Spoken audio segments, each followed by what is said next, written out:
Yeah, yeah, roll call missing. They go to sauce bars, clock on the wall, still ticking. Blue crew posted in the bag, a whole room. Listen. True crime cafe, coffee, black eyes, red files on the table, cold cases, cold dread, seeking the truth. Ink stains on his hand, pics on the cardboard, string lines, map land, busting these cases, long nights, tight grind. Everything will be fine. He repeat that line. Blue crew backs him, keep him on track, one step from the edge, they pulling them back. True crime cafe, they go to softball, seeking the truth, pay the real cost. Gotta find answers, gotta make time, busting these cases, walking that line. True crime cafe, they go to softball, hoping he can answer just a few. Yo, true crime cafe, they go to softball, say it with your chest, this the true talk. Solving the bullshit, lies in the booth, paper plates, cheap meals, chasing down proof, praying real quiet, hands on his face, fighting for the next meal. In another cold case, street talk, tip line, voices on mute, he dig through the dirt, searching for a root, true justice, distant, like it changed the address, but he still take notes, never half step. True crime cafe, they go to softball, seeking the truth, pay the real cost, gotta find answers, gotta make time, busting these cases, walking that line. True crime cafe, they go to softball, seeking he can answer just a few talk. True crime cafe, they go to softball, say it with your chest, this the truth talk. True talk.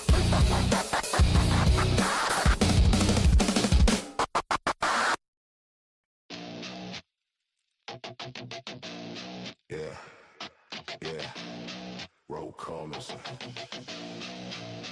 They go to sauce bars, clock on the wall, still ticking. Blue crew posted in the bag, a whole room. Listen. True crime cafe, coffee, black eyes, red files on the table, cold cases, cold dread, seeking the truth. Ink stains on his hand, pics on the cardboard, string lines, map land, busting these cases, long nights, tight grind. Everything will be fine. He repeat that line. Blue crew backs him, keep him on track, one step from the edge, they pulling them back. True crime cafe, they go to softball, seeking the truth, pay the real cost, gotta find answers, gotta make time, busting these cases, walking that line. True crime cafe, they go to softball, hoping he can answer just a few. Yo, true crime cafe, they go to softball, say it with your chest, this the true talk. Solving the bullshit, lies in the booth, paper plates, cheap meals, chasing down proof, praying real quiet, hands on his face, fighting for the next meal. In another cold case, street talk, tip line, voices on mute, he dig through the dirt, searching for a root, true justice, distant, like it changed the address, but he still take notes, never half step. True crime cafe, they go to softball, seeking the truth, pay the real cost, gotta find answers, gotta make time, busting these cases, walking that line. True crime cafe, they go to softball, seeking he can answer just a few talk. True crime cafe, they go to softball, say it with your chest, this the truth talk. True talk.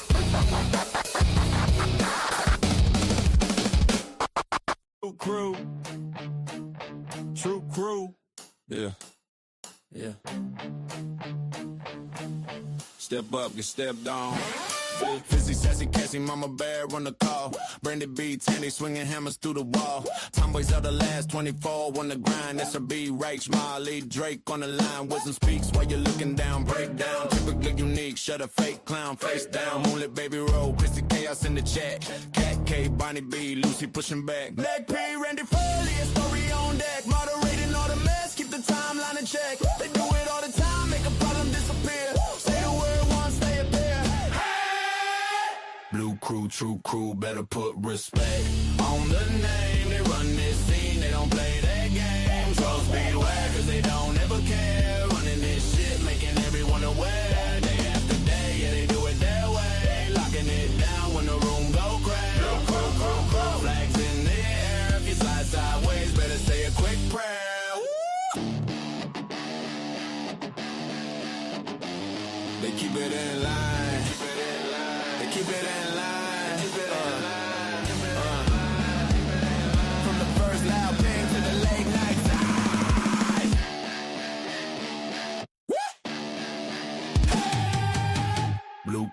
crew, better put respect on the name. They run this scene, they don't play that game. Trolls beware, cause they don't ever care. Running this shit, making everyone aware. Day after day, yeah, they do it their way. Locking it down when the room go crazy.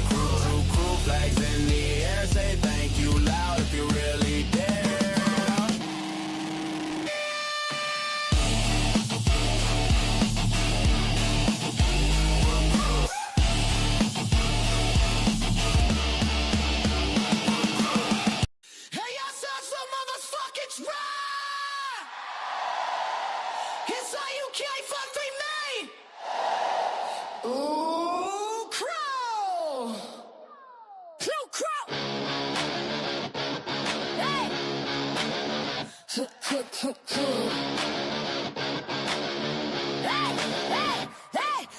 Metal in my veins, hip hop on my tongue. Blue crew, true, we forever young. Fizzy, sassy, Cassie, Mama Bear in the chat. Brandy B, Tandy, put the hammer where it's at. Tomboy Zelda, the last 24 one lock. SLB, Rex, Molly, make the chaos stop. Drake with the wisdom speaks, typically unique. Moonlit, baby road keeps the wolves on a leash, yeah. Blue crew, true crew, they moderating the mess, keeping it in line, cleaning up your stress. Trolls beware, they don't ever care now. Running this, making all the way. Day after day, Do it their way. day after day, They do it their way. day after day, Mean it their way. day after day, they do it their way. Hey. Hey. Day after day, they do it their way. Crazy's chaos, Cat K on patrol. Bonnie B, Lucy got the morning star glow. Make P, Randy first, stand firm, no fear. Lee Story, writing law in here. Moderating the madness, flaming the rise. Click, clack, justice, cutting through lies. You step out of pocket, they right on time. Whole squad tight on the front line grind. Woo! Blue crew, true crew, they moderating the mess, keeping it in line, cleaning up your stress. Trolls beware, they don't ever care. Running this, making all the way. Day after day, They do it their way. day after day, They do it their way. day after day, They do it their way. day after day, they do it their way. They do it their way. Day after day, they do it their way. Standing on the sidelines, lying on repeat. Little campfire, fiction for the front row seat. Day after day, same story, same spin. You dress up the rumor like it's evidence, then grin. You point at a case, say look at that man, but you don't got a screenshot, don't got a plan. You talk about a white car like it's some smoking gun, but every single detail falls apart one by one. Stop pushing the lies, goofy gray. Every word you throw, someone pays. We gotta get the truth before another one dies. Fog lights on, we cutting through your disguise. Stop pushing the lies, goofy gray. Fog lights blazing, you still mumble in the haze. Goofy gray static, every channel, every day. You shout, I got proof, but your pockets stay bare. Just echo in the alley, just dust in the air. Just another idiot, storytelling every day. You build crooked houses out of things you can't say. You sell loaded rumors like they're holy signs, while family sits shaking on the other side of the line. Stop pushing the lies, goofy gray. Every word you throw, someone pays. We gotta get the truth before another one dies. Fog lights on, we cutting through your disguise.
Alrighty then. Welcome back, everybody.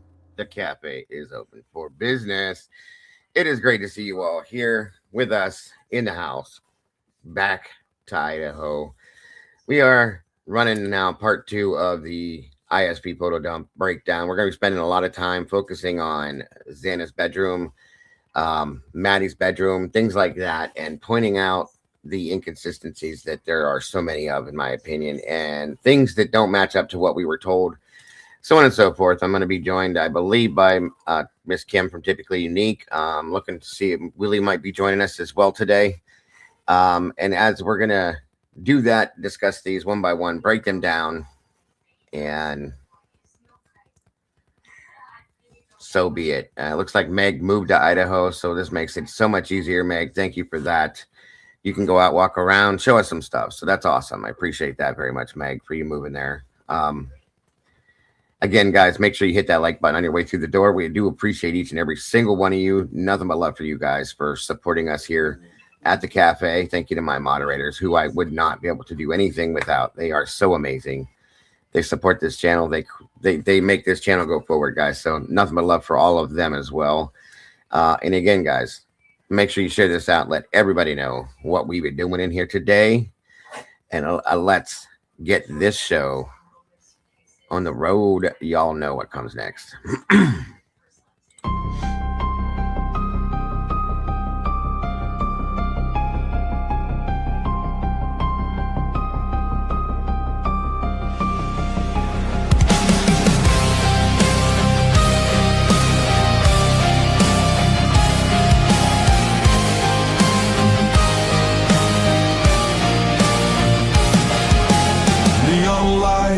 Flicker like broken halos. Whispers gather in the smoke-filled air. Tables carved with secrets and shadows. Every story's a wound laid bare. The kettle's boiling with restless rage. Justice written on an unseen page. I sip the silence, bitter taste, waiting for the ghosts to show their face at the True Crime Cafe. We serve up the pain they try to hide away. Pour another cup of the truth you crave. Raise your glass to the names they betray.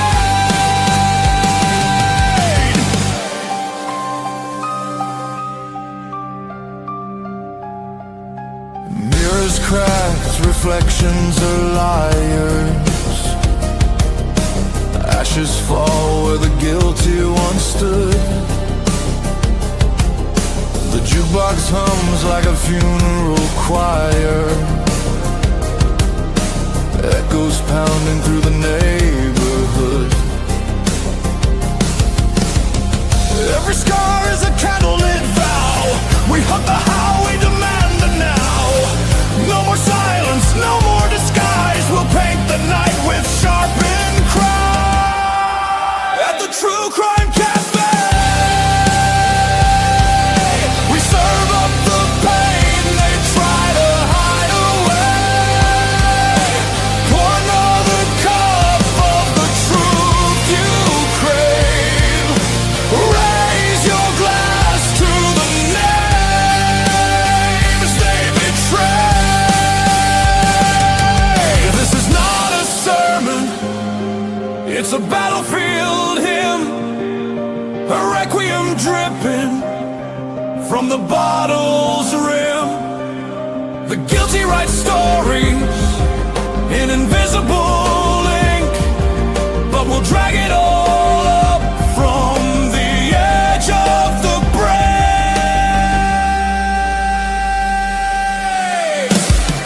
At the True Crime Cafe,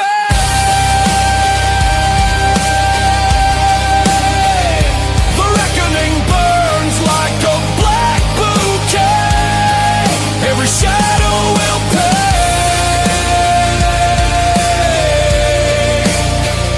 in the truth.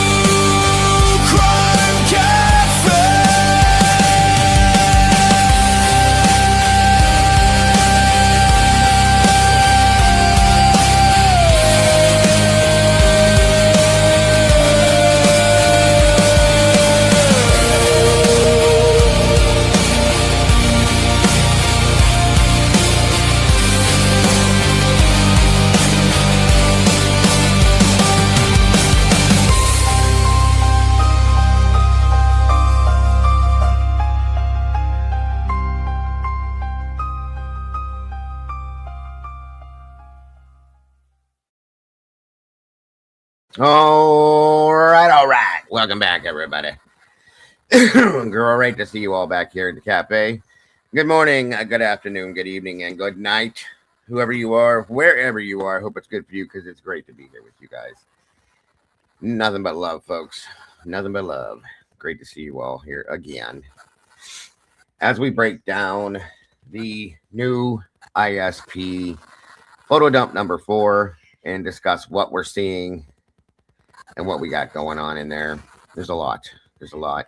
Again, like I said today, we're going to be focusing on Xana's bedroom because there's a lot that happened in there. And Maddie's bedroom today is the majority of it. We've seen pretty much everything else there is to see. So that's where we're going to head to and focus on today. There's a lot to see, guys. And I'm going to put it out there right out of the gate. A massive trigger warning. Okay. It's really bad. There's a lot of it. It's just really bad. If you can't handle stuff like that, it's purely understood, folks. There's no shame in that. You don't want to put yourself in a situation where you're making yourself fully uncomfortable. You just don't. Okay. So if you can't handle it, don't be ashamed. You can step out at any time. Feel free, folks. With my everything I've done for a living, I still get triggered from time to time seeing certain things. It's very easy to do, guys. So don't ever feel bad about that, or shamed or any of that. I've seen people feel, oh, I'm embarrassed. I feel stupid. Don't. We're human beings, folks. We're not supposed to see that kind of stuff. Okay, we're just not supposed to see it. It's not a normal thing that you're supposed to open your eyes every day and go, there's somebody's brain. There's some hair stuck to some scalp or some blood. You know, it's just not normal, guys. It's not. So don't feel bad. At any given time, feel free to step out, take a break, come back in, whatever you want to do, whatever you need to do. Perfectly fine. Understood. So good morning, Miss Kim. How are you today? Good morning. I'm great. How are you doing? I am wonderful. Thank you for being here. Good advice to the chat. Well, and here's the thing, folks, is I've seen people be like, I can handle this. This is no big deal. They watch it, and then 3 hours after they've watched it, they're reacting to it. That happens. I just don't want anybody to do something they don't think they need to do, or I don't want anybody to get themselves into a position where they're uncomfortable with themselves or it is upsetting to see things, guys. I'm just saying. Everybody has a different tolerance level. Yes. When I watch Grey's Anatomy and the operating scenes, I'm like, tell me when it's over. Like, I don't want to see that stuff, but I've been okay with these photos. So it just depends on your tolerance level. Yeah, I've seen things so much worse, guys. I helped deliver a baby. I'll be honest to God with you. Oh, wow. Delivering a baby was so much more traumatizing than this is. I'm telling you, to me, it was insane. It was a bad situation. I'll just tell you that. Really, I'll tell you guys about that in the Discord one night because it was an amazing thing after the fact, though, because I helped to bring a life into the world. But besides that, the rest of it, no. I would definitely never, ever do that again on purpose. Never, unless I have to. You know what I mean? So just saying. Yeah. But yeah, everybody has different tolerances for different things. And, a lot of times it's easy. Something that when I was going through like cadaver classes and stuff that I had to take, watching autopsies and dissecting bodies and stuff, they were like, just pretend, a couple of the instructors were like, just pretend like it's a horror movie and it's not real. Sure. And it works for some people, but when back here, this is a human being. This is not a movie. It's different. You know what I mean? So, yeah.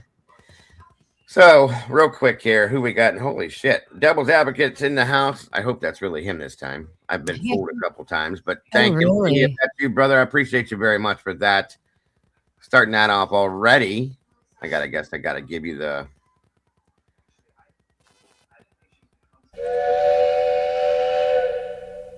Mr. Lee got the train moving. Thank you, sir. God bless. Appreciate you, brother.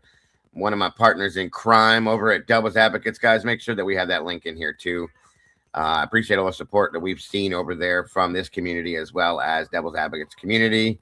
We do an amazing show every night, 9 p.m. Eastern Standard Time, 6 p.m. Pacific, and it's always great. Last night was a blast. I had a ball over there last night, and it was needed, in my opinion. I don't know, there was a couple people that were not real happy because we moved off of the true crime aspect, but 2 days of dueling through these photographs, folks, and looking at blood after blood after blood. You need to be able to decompress sometimes. And last night was a perfect example, and I had a blast over there. It was great. So his drone footage was amazing too. Oh my God. It's like yeah, somebody painted a picture. It's beautiful out there. I mean, I thought I lived in a beautiful area out here, country wise, but I didn't. The mountains and the way the mountains were reflecting off that lake was like, are you kidding me? That ain't real. That's AI. Come on now. yep. It's beautiful. It really is. So I'm jealous of where you live, Mr. Lee. To be able to wake up in the morning when it's like this outside, a crisp, cool morning, and breathe that in and look at those mountains. My God. Absolutely gorgeous. I loved it. Truly there was did. some funny moments last night too, and sometimes we have to relax and laugh and be silly. And, it was great. Yeah, it was nice. I really enjoyed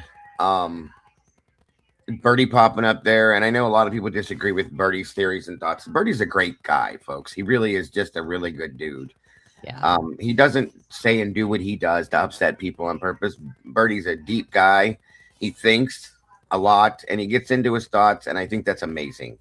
And just because we disagree, or people disagree with what he thinks on this case and other things, that doesn't mean he's a bad person. I'm so tired of seeing people go at him just because of his perceptions of things and the fact that he thinks, and he's very open-minded on things.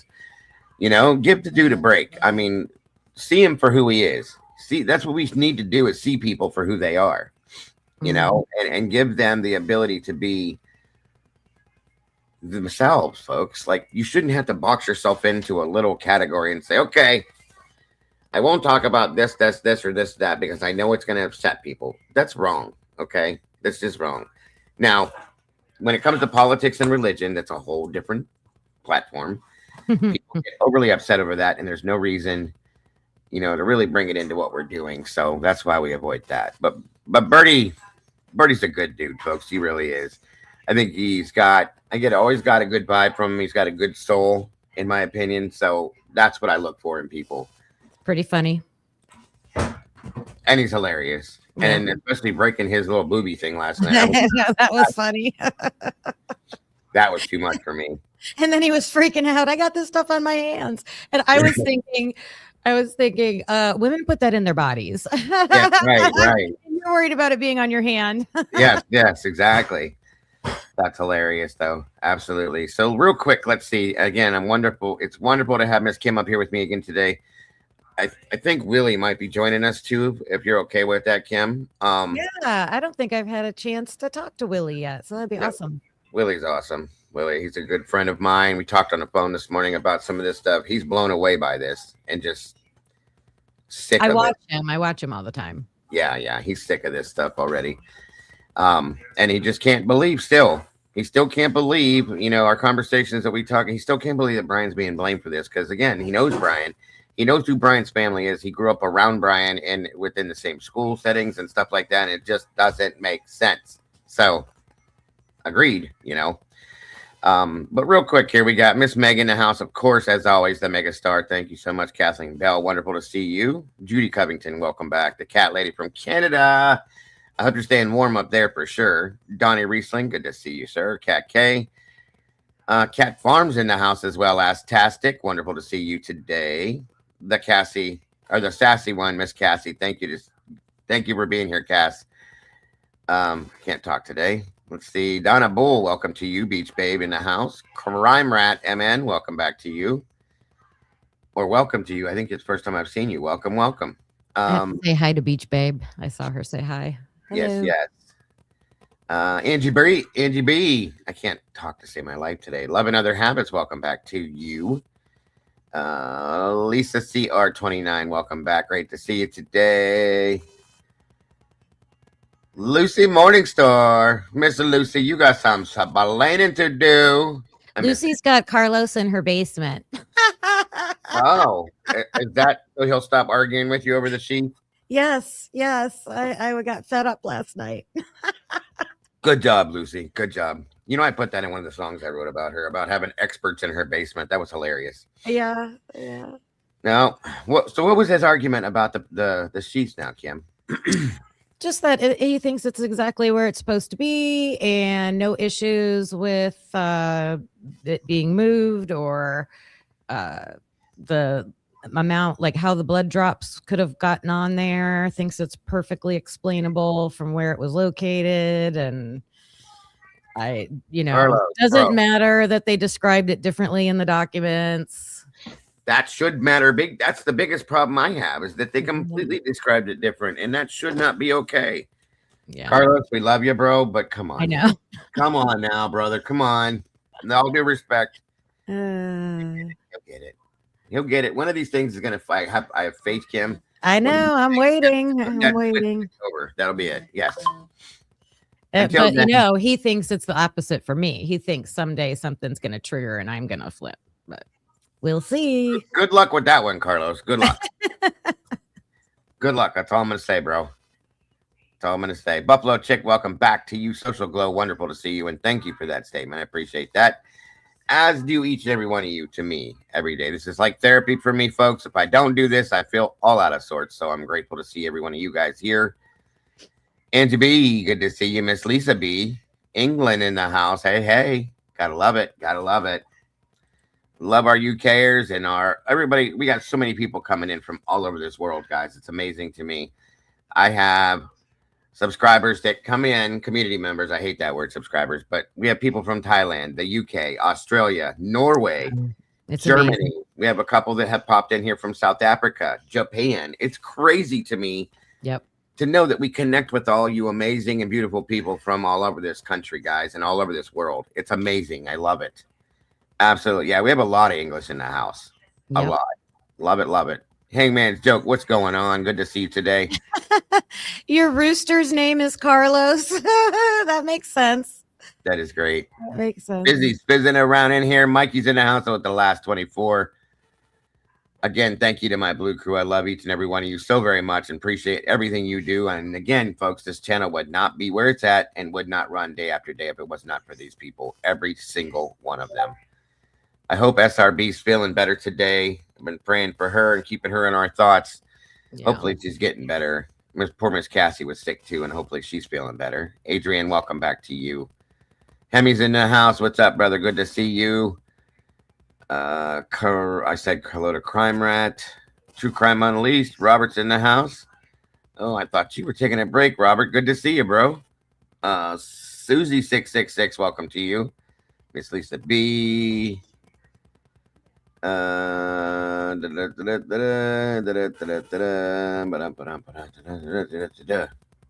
little wired today, sorry. The Tomboy's in the house. Good to see ya. Thank you for joining us. Sounded like Outcast there. Good to see ya. Nancy Pecoraro, welcome back to you. Yeah. Been a while since I've seen you. I see a lot of new faces in here. And I absolutely love it. Love it, love it. I think I've gotten almost everybody. Congratulations, Senor. He hit 1,000. Finally, Senor was out. Yay. Good for you, bro. Yep. Welcome to the club, brother. Now all the fun stuff starts, all the heartache and pain. Wendy, welcome to you. Written Dreams, welcome. New name and face. I love it. Again, I want to thank Devil's Advocate for that super sticker. God bless and very much appreciated. T-Coon's in the house. Good to see you. Again, make sure you guys have subscribed to the lovely Miss Kim's channel. Typically unique. That way you can pop on over there and watch her and Mr. Carlos break down these things and banter back and forth little by little to try to figure out what is going on in this crazy-ass case. They put on some great shows, and Miss Kim does them on her own sometimes and does an amazing job as well. So please make sure to subscribe, hit the notification bell so you don't miss anything she puts out there, and make sure to like it all because it's so well worth liking. I promise you that much. Thank you. Yeah, mostly on my own these days by choice. I got it. It's all understood. Andromeda Academy, welcome to you. Donna Bull, good to see you. Love and Other Habits. So many new faces and names, and I love it. Social Glow, wonderful to see you, dear. Thank you for being here. Sandram 1977, welcome from Canada. We have a lot of Canadians too. A lot of UKers and a lot of Canadians, and I love it. Devil's Advocate again in the house. Good to see you, my friend. Always happy to have Lee in the house. Ro, good to see you, Ro. Jen 7, always in the house. Welcome back, Jen. Great to see you today. Okie dokie, Lisa, welcome back to you. Again, my brother Mikey, great to see you, bro. The last 24. Another channel you guys need to be subscribed to if you have not yet done it. Tina Skullscar, welcome to you, dear. Great to see you today. Simply Me Too, welcome to you.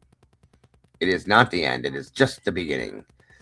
DKM, welcome back to you. Miss Meg, thank you for that, dear. I appreciate that. Again, guys, all donations and tips definitely are not expected to be here, but we do appreciate it. It does help by supporting the channel in that sense to keep the bills paid so I can do this day after day.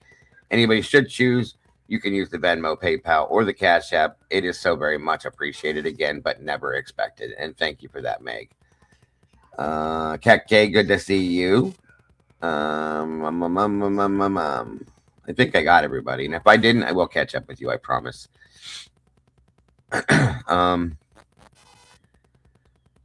Every time I do this, it bounces right back over. 1 minute, guys. SoCal Gal, great to see you today. Jacqueline Keeley as well. Again, make sure to share this out, guys. Let everybody know what we're doing, if you will, please. And please hit that like button. Let's get this up into that algorithm. It looks like we got 162 beautiful peeps in here with 67 likes. I think we can do just a tint better, please. Again, I got this amazing lady sitting next to me. At least like it for her. If you don't, or pretend like you like me or something, guys. Please hit that like button. Hit that like. Hit that like. Please do. Senior Wazowski, again, congratulations, brother. Welcome to the YouTube club, where all of the misery starts once you hit that 1,000. But congrats. Super proud of you, bro. You've done an amazing job with your channel. And guys, please make sure to hit that like button over there. Hit the, not the like button, hit the subscribe button over there with Senior Wazowski's channel. He's been putting out some amazing stuff.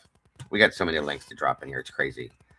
Senior Wazowski, Christie's Chaos, Typically Unique, amazing creators, guys, all heading in the same direction. And that's to find a little bit of truth in this crazy ass case, folks. And that's a fact. Welcome, sweet Melissa. Great to see you. Thank you for joining us. There's Miss Kim's link again. Hi, sweet. What'd you say, Kim? Just hi, sweet Melissa. Oh, yeah. It's easier than typing. Jimberly. I love it. We always, he's Kim and I'm Kim and he's Jim. So are you talking about James Moen? Yes. Yeah, James Moen, my friend. Good to see. He's hilarious. Yeah. Not yet, Tomboy. I have been busy, but it's going to be set up very quickly here. As soon as I spend this around, it's all going to happen in one day. If you don't like this video when you go to sleep, I'm going to be under your bed. Damn. Okay, then. I guess that's a way to get it done. Thank you, Andromeda. Oh, that's like my childhood yes. fear. Yes. There's Mr. Moen himself. Hangman's Joke. What is that? Cayenne? Welcome to you. You will not be waiting for months. Hush your mouth. There's Miss Christie's link right there, guys. Christie's Chaos. Christie's been putting out some really amazing stuff lately. Please. Yep. Please. What's up, Cassie? What's your question? You has a question. Ready for snow? I am not. I don't want any more. I'm done. It's supposed to be bad. I know. Sunday. I heard Sunday it was supposed to hit. We were going to get hammered. I think tomorrow. I don't know. I'm tomorrow done. into Monday, I think. And they're like 5+ 5 to whenever it decides to stop. Right. I think I have it, Cass. I think I have it. I think I have it, and I already have it pulled up, actually, because I pulled it up earlier when Willie called. We were looking at something, so I think I have it, Cassie. I hope it works. If it doesn't work, I'll let you know. Thank you, Meg. I bets that Dago doesn't set up his printer anytime soon.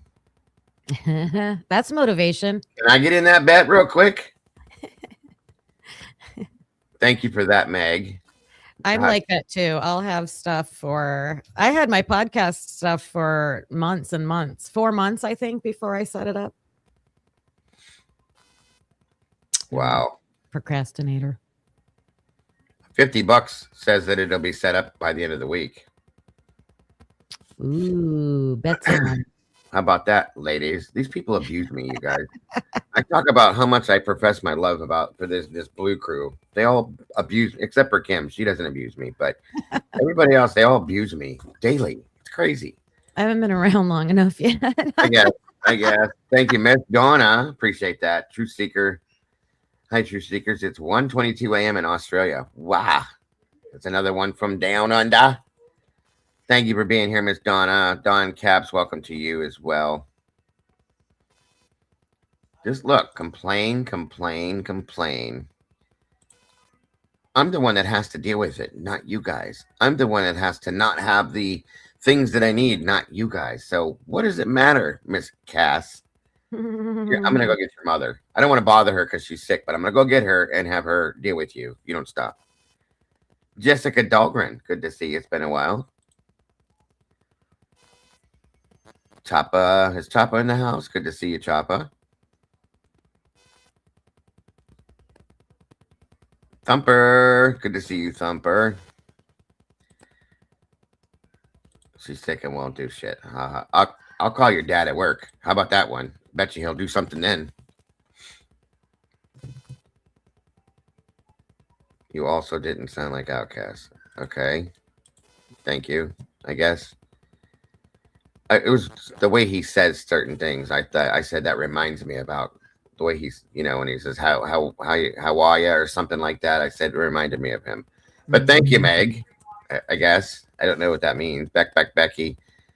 Did I do something to them, Kim? Did you notice? Did I say something wrong, or was I mean to them or something? For the comments? And to anybody in that blue crew over there, they're all picking on me and harassing. Oh. No, I think they're just having fun with you. Jesus God. As I sat in here and professed my love for all of them and how much they do for me, this and then that's what I get back, I swear. Thank you for being so respectful. I appreciate you. And Kat's not mean to me either. It's usually Tomboy and Tandy and Cassie and Tomboy doubled down on the bet. Did you see her bet? Mm-hmm. That's 100 then. Maz. Yeah. I guess so, Maz. I guess. It's Friday, Junior. Which means dig at Dago Day. Oh, so what's the excuse every other day? Oh, Friday, Junior. Okay. Yeah, it took me like 3 weeks to figure out what the hell that meant. That's how dense I am sometimes. Thank you for that, Meg. Guys, we have 3 out of 10 on our goal already. You guys are amazing. God bless. I appreciate it very much. And I love you too, Meg.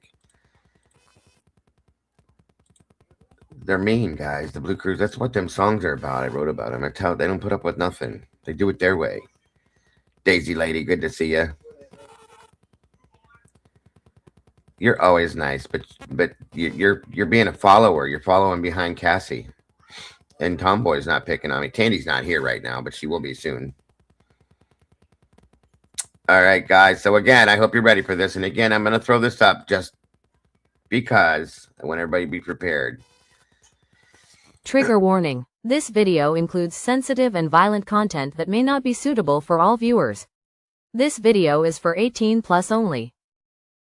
Trigger warning. Okay, and I want the mods to occasionally drop trigger warnings in the chat from time to time, just to remind everybody, because a lot of this stuff is very... It's scary sometimes, guys, is all I'm saying. And I care about you guys, and I don't want anybody to, emotionally break down or things like that. So I just want you to know what we're going to be getting into is pretty rough. It is. We've seen nothing compared to what we're about to see. Xana's bedroom is very bad. It is probably one of the... I've seen worse situations, but knowing the situation itself, that these were young adults, it just makes the mental part of it a lot worse when you see that bedroom. It's really bad, guys. It's horrible. These poor kids went through the worst possible situation you can ever imagine, in my opinion. So there is going to be a lot to, in my opinion, talk about, and I have questions about some things. yeah. I'm not even sure, like, what am I seeing? What is this? Stuff like that. 100%. And that's why we're going to be spending the time in there that we're going to be spending. Yeah. That way we can break it down, discuss it, so on and so forth. Now, and again, yesterday we left off, we were in Kaylee's bedroom. They spent a lot of time taking photographs out of Kaylee's bedroom. Does that, and Lee made a statement that I kind of had to say, that does make sense, but I don't know. You're amazing, Fizzy. Thank you. Good to see you. Did they think that Kaylee was the target? Is that why they spent so much time in there? Is that what it was? Or is there a different reason? Because they took so many pictures in her bedroom and they focused on so many different things as compared to other places and situations in here. So just wondering. By the way, there's a lot more to figure out about Kaylee. I think so too. I think there's a lot more background possibly with Kaylee with this situation, you guys. I don't know. Could she have been the target? Sure, but there's no way to know for sure. I tell you one thing I did notice though, that they used Amino Black in Kaylee's bedroom. I didn't realize that. Oh, I missed that. Yes. By the slider or something? Right by the door. I saw some there's a photograph I saw right by her door. At the end of her bed. I'll show you guys here as soon as I get this pulled up. There we go.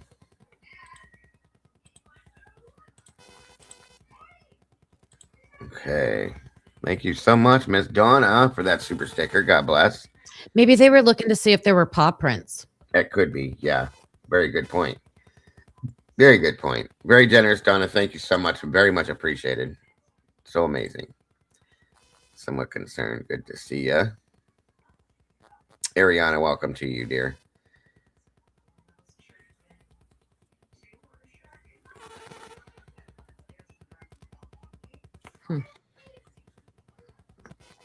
Oh, someone said that's Maddie's room. Is it? Oh, maybe it is. Okay. If there's a shoe there, yeah, that's Maddie's room. Yeah. Yes, that is Maddie's room. I'm sorry, you guys. My apologies. I did see a close up on the other side of the bed. Whenever you get to it, I'll point it out that maybe it looked like possible paw prints. Okay, gotcha. Right in that area. It's on the floor though, in front of that. There's so little blood in this room. It's so weird to me. You know what I mean? I really expected a lot more. And I get claustrophobic just looking at. Yeah, this room is so small. It's so like I'm a piler. Like I can withstand some clutter, but it's organized clutter to me. But that, oh my gosh. Which is again another issue. Like, how did this happen in that room? That's why I don't think that I truly don't think Kaylee was attacked in this room. I think it happened. I don't see how the perpetrator wouldn't have tripped. There was stuff. How did they get in there? Yeah, right. All over the floor. So there's the Amino Black on the floor. And yeah, that's a good point. They might have been looking for paw prints. And it's on the outside too, in the hallway there, around the door frame, on the door frame. Yeah, footprints, paw prints. That makes sense, Kim. I didn't even think about paw prints.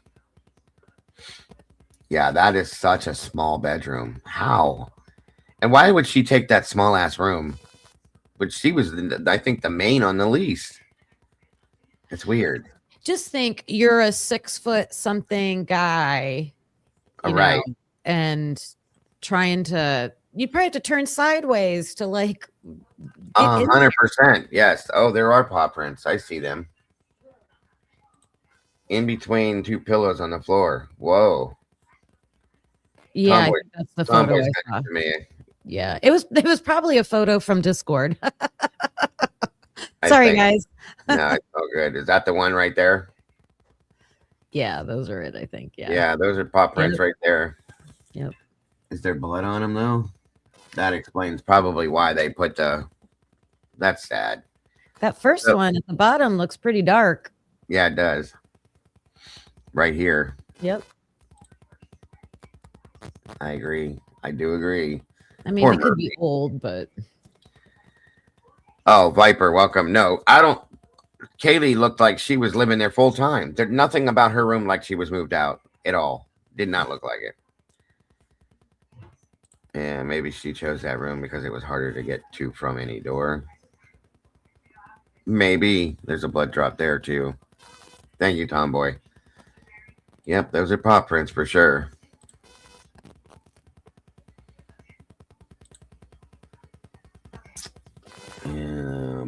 There's just so little blood here. It's so weird. Especially considering how bad Kaylee was attacked. Okay, guys, I would have expected this entire wall to be just, completely saturated, and it's not. So I struggle really bad thinking that she was attacked in the bedroom here. especially face and head wounds bleed the most. Yeah. Correct? Yes, very, very much so. Yeah. If you lose a tooth, guys, you'll bleed like crazy. I'm telling you, especially as an adult, age. Yeah. This is gross, but I almost bit the tip of my tongue off when I was like 2. Yep. I don't remember it, but it sure freaked my mom out because it bleeds a lot. Sure. Absolutely. Your tongue will, if you can. My daughter, she had a root canal done last week, and they took a chunk off the tip of her tongue somehow while they were doing it. So Oh, wow. there's a hole in her tongue now where that was. And I'm like, good God, Oh, my God. that better been for free. I was going to say, I hope she didn't have to pay for that. $1,100 some odd dollars. So Mm-mm. welcome, Dean S. Nicole. Welcome to you guys. Great to see you. Yeah, ouch is right. Yeah, big time. Yeah, that's a lot of stuff in a tiny little room. Yeesh. Yeah, she packed it in front of that window. Right. All right. So that's her room. I'm gonna get through this. Thank you, Meg, very much. All right, guys, 1 minute here now. Let me make sure of this. This is so weird the way this is put in here on this side. I don't know why it's like this. They're in batches, though.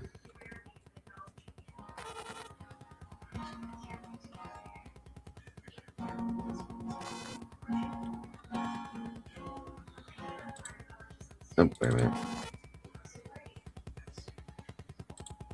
What the hell are these? Oh. Sorry, everybody. 1 second here. These are blank wall. I'm like, what is that? But I see it now. Muted. There's like, I don't know, some noises coming. I think from your end. It's gone now. What did it sound like? Like a card in a bicycle spokes. Oh, my phone was vibrating, I think. Sorry about that. Is that better? I haven't heard it since I told you. Okay. All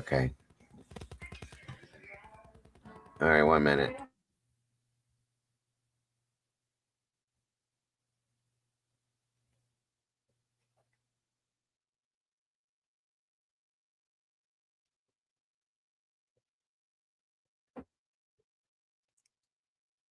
You didn't get your link, Willie? Hold on a minute, bud. I swear to God I sent it to you.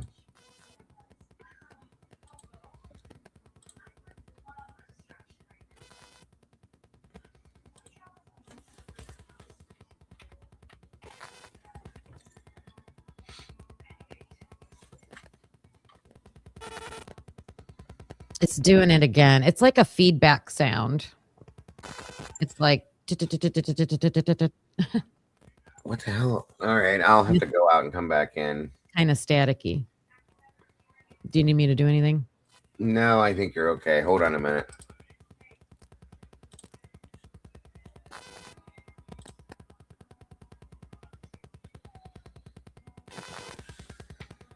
All right, Willie, try that if that's it.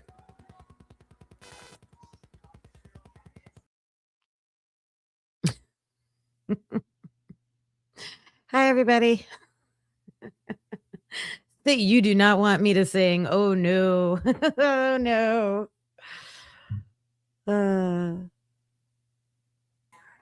Okay. Is that any better? Let me wait a second. How about now? Nope, it's still there. Why is this doing this?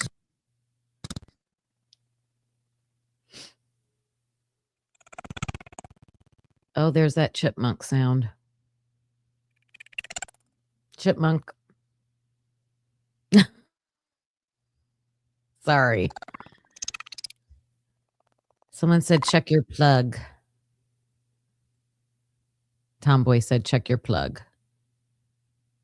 The chipmunks when you talk. How about now?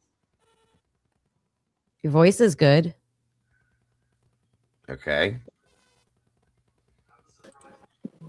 There we go. What's up, brother? What's up, buddy? Is that sound gone? Yeah, I don't hear it right now. Sounds good. Good. Hello, Unique. Hi, Willie. It is nice to finally get to talk to you. I watch you all the time. You too. I'll turn my camera on here in a little bit. I'm just setting up. How are you? How are you guys? Good. Good. Sorry, Dig. After we got off the phone, I had to take a drive quick, and on my way back, Annie called me, and then I was talking to Annie for a bit, and I charged my phone for a little before I came up. My bad. No. Don't worry about that. Don't hey, worry chat. Hope everybody in chat's having a good day too. Yes. How was your day? Good. Great. You guys discuss things for 1 second. I will be right about. Lucy loves it. Alrighty. Lucy loves it when I turn into a chipmunk. I feel like I have to go live later and talk about the picture that I had seen of Xana, and it's not the AI one, because I am so disturbed by it. The fact that somebody can even believe that somebody can see somebody in that manner and position and think that they're passed out drunk. Get the fuck out of here. Yeah. You know what I mean? Yep. Yeah, even the fact that you're college age girls living for the most part by yourselves, and your roommate, and like you said, even if you think she's passed out and you saw a masked guy in your house, you wouldn't think she was attacked some other way. Well, here's my problem. You just saw her completely coherent, and all of a sudden she's going to get obliterated in what, an hour? Yeah. Right? You guys, I mean, you and Bethany are texting, oh, Xana was in all black and yada, yada, yada. Not Xana was so fucked up she could barely walk. Right? Yeah. So where in your mind did Xana have time to even get that messed up? So it should have resorted to, did Xana take some bad drugs? And at that point, she knew she couldn't say that, because then she'd have no reason to not call 911, because who's not going to, help their roommate if they're.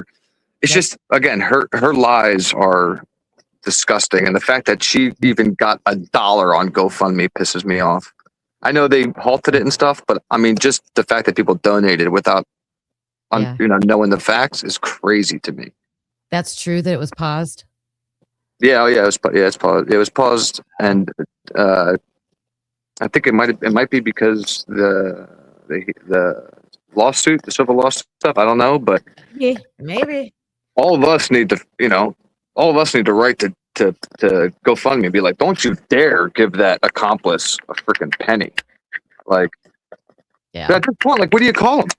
Like, what do you, like? I don't understand. Did they help clean? Did they hear people? I mean, they had to hear people cleaning. I mean, and she can't use the excuse that she thought Ethan was there, because according to her, she never saw them, right? Exactly. She can't say, oh, I thought Xana was safe because Ethan was there. Nope, no, you didn't. No, right. Thank you. Thank you. I agree with you and appreciate that statement wholeheartedly. So, okay. I'm guessing this means that there's a body on this bed. Okay. But again, this is what we see. Annie covered these photos a while back and she explained some things about this. But this is where Kaylee was at, according to what we were told. Okay. On this side by the bed. Knowing what we've heard about the way her face was horribly. I mean, it's so sad to me. But does that after what we saw, what we're gonna see in Xana's room, does that look to you guys? And this is what my biggest issue is. Like she endured what happened to her there. No. That looks to me like The bed's maybe, too clean. yeah, it's beyond clean to me. I'm sorry. There should be blood everywhere. Now her pillow was saturated, yes. Okay. I think that's what they're blocking out. I don't even I think think there's a body's body. removed. I don't think there's a body there because they said she was propped up in the corner. Yeah, well, that's what the Gonsalves And said. if there is a body there, it's very diagonal Yes. across very the much bed. Could be hanging halfway on and halfway off the bed, like they said Ethan was, right? Yeah, probably. I don't know. It's just it's weird. It's just so strange to me. And like I said, I've been thinking about it. A lot of like Kaylee had a lot of injuries like on the back side of her body. Mhm. I said this last night. I think me and you talked when we talked a little bit ago, Willie. I told you too. I think that Kaylee's injuries were received a lot of her injuries were received as she was running away from somebody from behind. They were coming at her from behind, trying to get to her and attacking her from behind as she's trying to get away. Which would make sense of what we were all saying. We're not, nobody's just going to sit there and let somebody stab them. They're going to flee. You're going to, it's just a natural reaction. Like when gunshots are fired at you, sometimes you don't even know you're hit because, you're just worried about, you react to the sound. Yes. And you react to getting stabbed. You're going to try to get away from that knife and not, they're not going to sit there and fight somebody with a knife. They're going to try to get away. So you're right. That's exactly what I think, you guys, truly. And like I said, the spatter that we're seeing, we saw the diagram yesterday that described the types of things. Annie did a show yesterday, too. She was showing different things. She did amazing, as she always does, over at Miss Potts, and explains the different types of blood and droplets and spatter and things like that, guys. And it just, there's not enough here. That looks to me just like this, like maybe she was there and maybe was still moving around and somebody hit her with something and her head was pushed from the blunt force trauma of being hit and it spattered on the wall next to her. That's all that looks like to me. But I think the majority of her injuries, I feel, were committed downstairs and she was brought back up here. And I know there's people that disagree with me. It's very hard. Where'd he go? It's very hard for me to accept that happened in this room. Very hard. I don't know what happened with Willie there, but I'm going to put the link in the... Oh, there he is. Okay. You all right? Yeah, I clicked the wrong button. Sorry. Yeah, it's one thing I hate about StreamYard is you cannot hit anything. Dude, I can't touch anything. Yeah, that's pulled blood they were censoring, Kenny said, and I agree with you. These are just spatter marks, folks. Little bits. There's really not a lot at all. Okay, hang on. Vanilla pumpkin. I have never heard of that before. That's a candle. Oh, yeah, that's probably smells good for the fall. Now over where Maddie would be laying above her head on the wall behind her, there seemed to be some pretty decent amount of blood, I should say. But where Kaylee's at, there's not a lot. And most of it was on the pillow next to her, so on and so forth. I'm struggling with the fact that she was attacked in there. I'm sorry. There's spray all over the side of the room, over by the window, the closet, like if it's from Maddie, like it really went far. Yeah.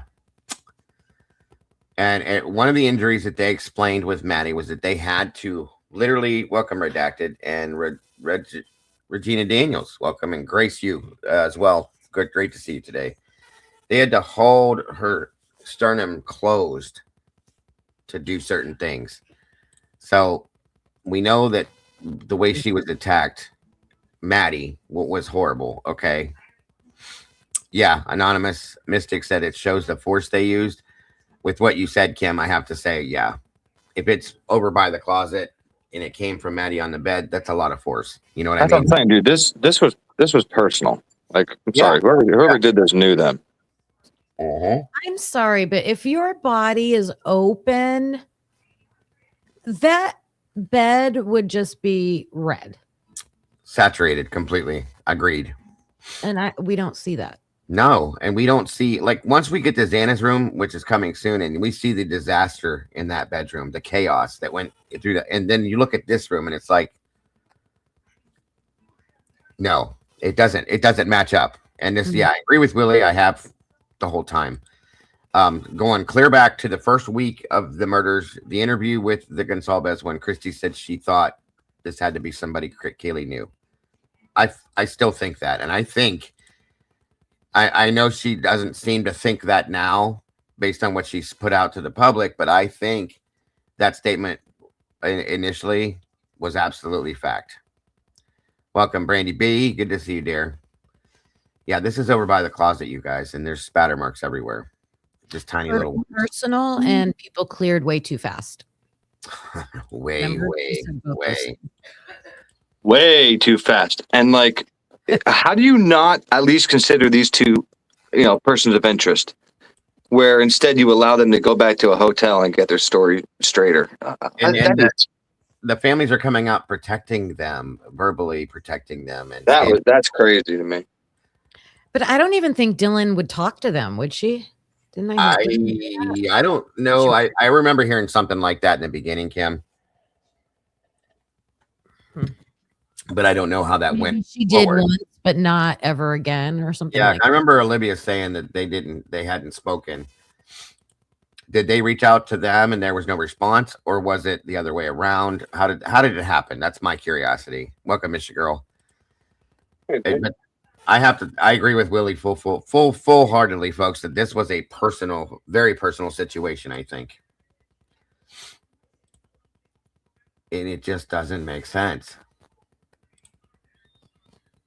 And we have spatter on the ceiling as well.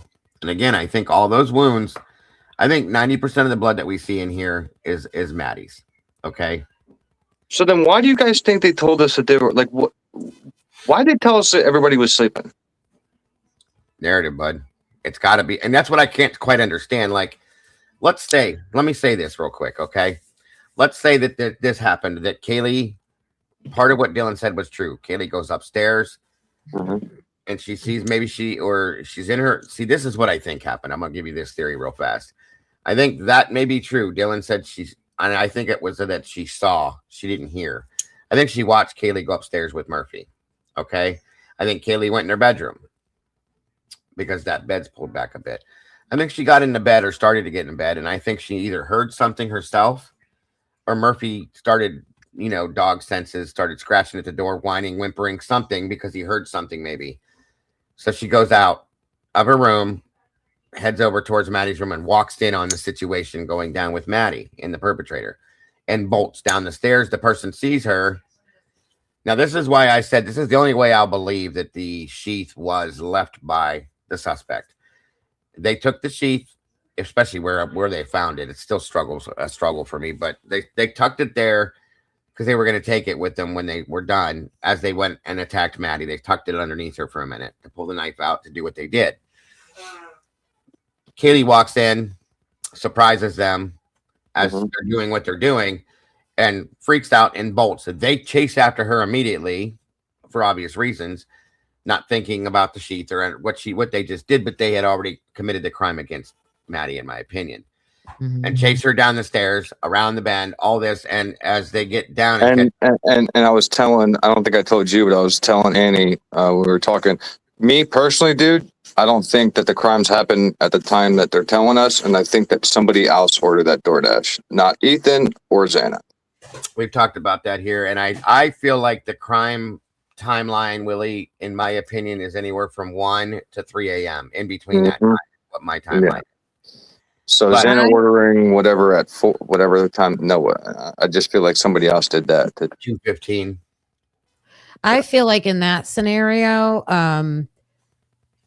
She probably had a good chance. She probably would have gotten out of the house. She had a head start. She knows the house. She's Mhm. running for her life. Even if they caught up with her and were still, I think she would have kept moving towards outside. And I think there would have been a better chance of like witnesses or getting help or something Yeah. like that. So Yeah. that's why I always feel like there's more than one person, because I feel like there were other Absolutely. people coming in the other entrances. Those kids were blocked in that house. Yes. There has Yes. to because think about this. If Ethan was found in the bed, if Xana's running into the bedroom to get help from Ethan, who is simultaneously attacking Ethan as this person's attacking? You know what I mean? So Ethan's pretty damn big. I'm sure he could have thrown that person off as Xana. Right. Because if one person is doing this while while somebody's being attacked, everybody else is running. Okay. Yes. In my opinion, I'm just saying that's the only way that makes sense to me, and they didn't. There had to be, and I agree fully with Kim. And Kim, WSU Kim, said that there were people standing guard outside the house.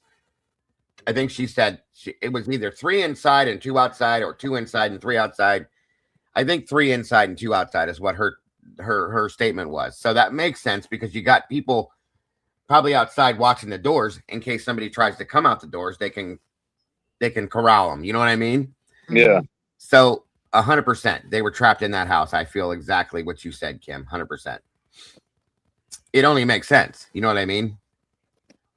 And a lot of people, I've even heard the guilters use the phrase that Xana screamed, "Help me, Ethan!" Like that, they'll admit that they hear that Right. on the audio. But Dylan didn't. He would have helped her. Look how hard she fought. So what was going on with him? There has to be someone else. There has to be another At least one other person, if not 2. And that's another point too, because there's 2 survivors, as we call them, surviving roommates. How did these people, the perpetrators, I'll call them, not think that Dylan or Bethany, they had to know they were in the house? Why was Dylan spared if she saw them? Why? Well, here's an even better, Willie. Why did they not think, the person committing the crimes, that these 2 might call 911? Yeah, exactly. Get the fuck out of there. But instead, you staying clean? Come on. They know them. They know who they are. They know them. That's why they didn't go after them, because if you're in this house, there's 6 people in this house, okay? And there's 3 of you in there attacking 4 of them. There's 2 more are in the house. How do you know they're not on the phone calling 911 right now, and you're still doing what you're doing? Exactly. And then you got the balls to, after you're done, clean up. They're involved. Okay, this is my problem with this. They knew 911 was not called, bro. Because they knew that those 2 were cooperating with the situation. Those 2 know what happened. Okay. Absolutely. And I still, at this point, think Dylan may have watched it. Maybe even Bethany, but I definitely feel like Dylan may have watched it. Yeah, because you said that she probably watched it on that landing, right? I'm telling you, after I saw that footprint yesterday, remember, Kim, we were talking about how that footprint was yeah, it was weird. Like, who steps like that? And like she was straddling her doorway, standing outside of the door, staring into the living room by that pong table. So I'm wondering, did she stand there and watch Kaylee be attacked right there? I'm just saying. Or at the very least, she said she saw the perpetrator leave towards the sliding door. So everybody keeps saying, in order for that to happen, her door would have to be all the way open. Yep. And that's what that footprint shows. Her door was all the way open. She was straddling the doorway, and there was blood outside her door. Yeah, and she said that that like the guy looked at her. Come on. Yeah. Her door was wide open, just like it was in that photograph that they took of the picture of the footprint. Okay. And again, here's something else, you guys. Look at Maddie's room. There's nothing is all like Xana's room was completely trashed. Things are pushed around and sideways and flipped over and this and that. It doesn't look like anybody even lives in this room. No. It doesn't look lived in, other than her little bit of clothes on the floor there, guys. That's it. You're going to tell me that 2 people were attacked and murdered in this room? And we know one of them fought back. At least one of them. Okay, there's no way that Kaylee did this, took this beating and took this attack without defending herself. There's just no way. Well, they all had defensive wounds, Mhm. and that room is so tightly packed in Yep. that the perpetrators never stumbled once. They never bumped into anything. But they or did. knocked anything over in that room. Like, come on. No way. No way. It was picked back up and placed. And here's the other thing too, you guys. There's no, with a lot of that stuff we saw yesterday, Kim, we were talking about the fabric, like with the blood, the fabric brushing marks and stuff we saw. Yeah. We don't see any of that in here. No. That person that stood over top of Maddie had to have been saturated in blood, in my opinion. Okay. If they maybe, stood over, maybe on the door on the way out. They a might little have bit. I think there's some on the door. Yeah, but not what I not. would imagine. There should be blood all over this room. Oh, from right. If that. we bumped into something. Yes. Yes, 100%. It's just, it doesn't make any damn sense. That's why we said from the beginning that whoever did this gave her daps on the way out. Because if he saw her and she saw him and he's not, you just killed 4 people, dude. You're going to let somebody live that just saw your face? Fuck off. Nope. That's why when people said cartel, dude, I was like, stop right there. Okay, because the cartel's taking everybody out with guns, silencers. They're not using a knife and making it hard on themselves. Okay, they're going in there. Doop, doop, doop, doop, doop, doop. They don't leave. They don't leave witnesses. They don't leave survivors. Exactly. They shot a whole family like a week later in the middle of the street out that way, and nobody gave a shit. Yeah, I swear to God. I remember that. All right, so this is pretty much this is. Yeah, there's spatter there underneath the shelving. I remember that was in a report. But yeah, this is Maddie's room. This is where Maddie and Kaylee supposedly were attacked and unalived or killed. Sorry, I don't know why I said that. But anyway. But yeah. Wait, what was that? You know, there's blood even over there over by the window, Spets. So that was a lot of force. I agree. That person had some serious hatred in them, whatever they were doing and why. Mm-hmm. In my opinion, of course. No way K-bar was used. Whoever said that, I'm with you. That's why I got my fucking dagger the other night and showed my dagger. A dagger would do, oh my God, unbelievable damage. But you're talking about a K-bar that has only one side of it, and that has to last through everybody and around corners, and that's a big-ass knife to maneuver, dude. I'm sorry. You have one, right? What's that? A K-bar. No, I don't have a K-bar. I have the sheath or something. You have something. I have this. It's not a K-bar. It's a but it's a K-bar's almost around that size. Just it's you know, serrated differently and shit like that. Right. Yeah. You're talking about a dagger that's got a dual-sided blade. Yeah, exactly. Which, you know, you're slashing, you know, when you're slashing a K-bar, you're only going to hit them one way, right? Because you have nothing to come back with. I'll be honest with you. I feel like it may have been a machete. Okay, because a machete is a machete will fucking do a lot of damage quick. Yeah, it's very bigger, and you could cause injury at a distance. You don't have to be right on top of somebody. Yep. Exactly. And that is the machete culture out there. How many photos did we see of those college kids with machetes? Right. For real, I'm telling you. And I believe, like I said, especially with Kaylee's injuries, because there is a drag brush mark there. Good point. On the door, right on the edge of the door. I feel like Kaylee was running and was attacked from behind. And with the machete going like this, you know what I mean? You could get at somebody not being right on top of them.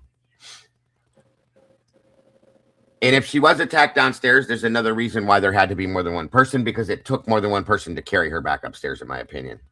Well, and think of this. They don't want to put this in the narrative, but do you think Kaylee just simply meandered down the steps and said, someone's here? Like, come on. She was running. Thank you. Thank you, ma'am. Life, but Dylan didn't hear anything. This is what the fuck we've all been screaming and all been being called crazy just for using common sense. All we've done, all any of us have done, all of us here, you know, I'm sure 90%, 99% in chat, we've only ever used our common sense in this case. That's all we've ever tried to do, right? And we're doing. And what they're asking us to do is take our common sense and say, you know what, fuck it, we're going to go into this reality to where, you know, this magical thing can happen to where somebody can just teleport from here to here and just believe it, so these families feel better. That's what people did. Yep. But in reality, it makes it 10 times worse because that's not true justice for your child. Listen, if 4 people were involved, if 3 people knew about the death of my child, my daughter, and 1 was involved, I want all 3 of them to pay as well. I want everybody. I want everybody that even had an idea that it went down. And yet we're going to throw 1 person in jail and say, yeah, he did it all. In the 2-3 minutes we see him on camera going in and out, he did all that we're seeing in these photos. Really? How much time do you think would tick off the clock just chasing somebody down the stairs and around the house? And that's But one that's the victim. thing. Now actually, you know what? That just popped something in my head. Now we and you just figured out why they gave us the narrative of why everybody was sleeping. Because it's so easy to say, look, there's Brian going in, everybody's sleeping, boom, boom, boom, boom, boom, he's out. Yeah. Time. And then let's knock down the crime scene. Let's pour chemicals on it so they can never dig it up. And then voila. Yeah. I think everything they've done and told us is because of the timeline. They have to make that timeline work. I agree. Yep. Thank you so much. Welcome, Nancy Rose. But at first, remember, we thought they had like a 13 to 15 minute timeline, and I was giving them 6 minutes because I'm like, where the hell is it? You got? When in reality, it's like 3 minutes. Right. Going by because again, they're telling us that's Brian's car coming in, that's Brian's car, and the times it's too wild. Mm-hmm. Thank you, Donna. Donna says, I believe they entered through Kaylee's slider door. Thank you for showing them. It's so sad. And yes, it is. And thank you, Donna, again. God bless. Very much appreciated. And somebody could have come through Kaylee's slider, or they could have come through the front door when nobody was home and hid on that upper back deck in her room. You know what I mean? And came back in through the slider or something like that. I agree that that's very probable. Yeah, I think they would have covered, it's likely they would have wanted to cover all exits and entrances. And I consider that an entrance. So I think someone probably did come up there, come through there. Listen, all you got to do is take that damn ladder that was on the front of the house, walk it over to the steps, put it up there. When they left, don't get me started on the ladder, Dago. I know. But when they left, they could have just put the ladder back up front and moved along. Or truly, I would need to see other photographs beforehand to know if that ladder was ever up there to begin with, or if it was somewhere else and somebody put it there at that point. That's something else I've always wondered. But yeah. I don't think we saw it on the body cams with the noise complaints. I don't remember it either. Remember, like in chat, if you remember, let me know. There's the awesome sheath, you guys, that I still feel truly in my mind like it was placed there. It's weird. Is that where they're saying they found it? Look at it. Okay, isn't that up by her head or her chest? So Brian went in there and said, "Oh, let me stick this here so make it easier on myself," and then started going to. How is anybody going to be rolling around and all of a sudden it lands perfectly like that? And she couldn't have moved, you guys. That's the thing. Maddie could not have moved at all.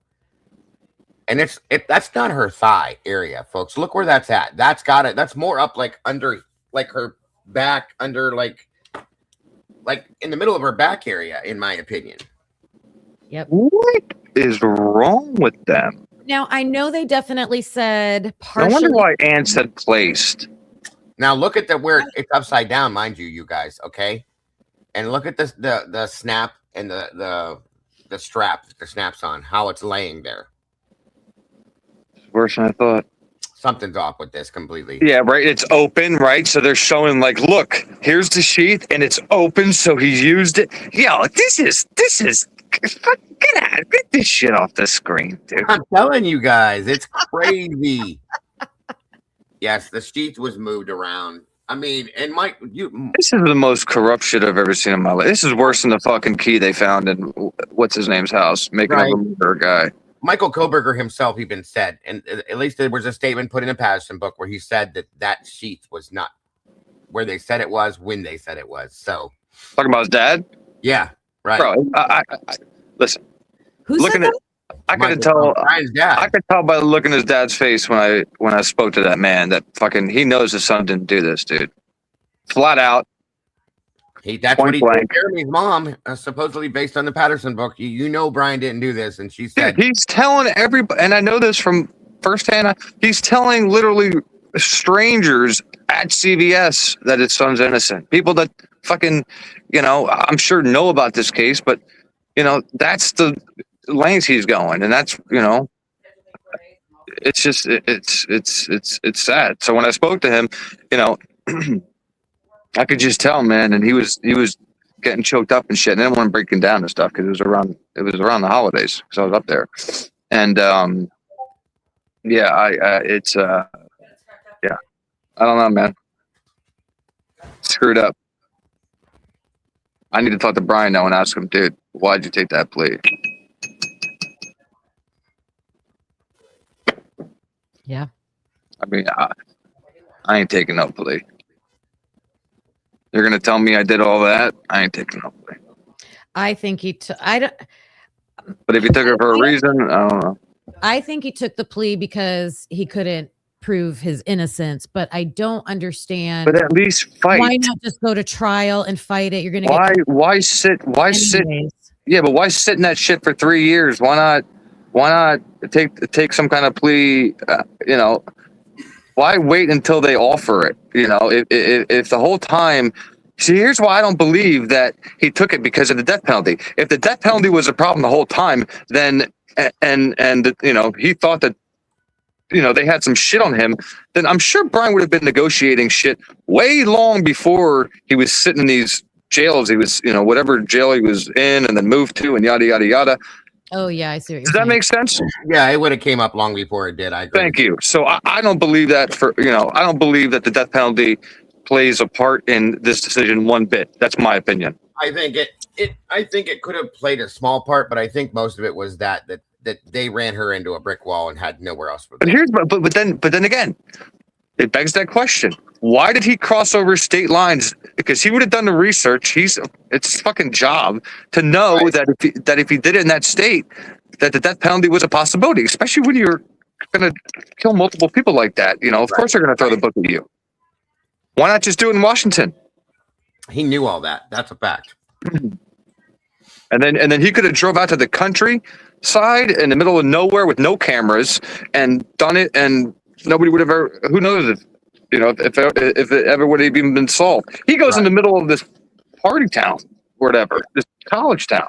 Exactly. You know what I mean? Yes, sir. 100%. So put all that into play. It's just I don't know. It doesn't make sense to somebody that knows the law.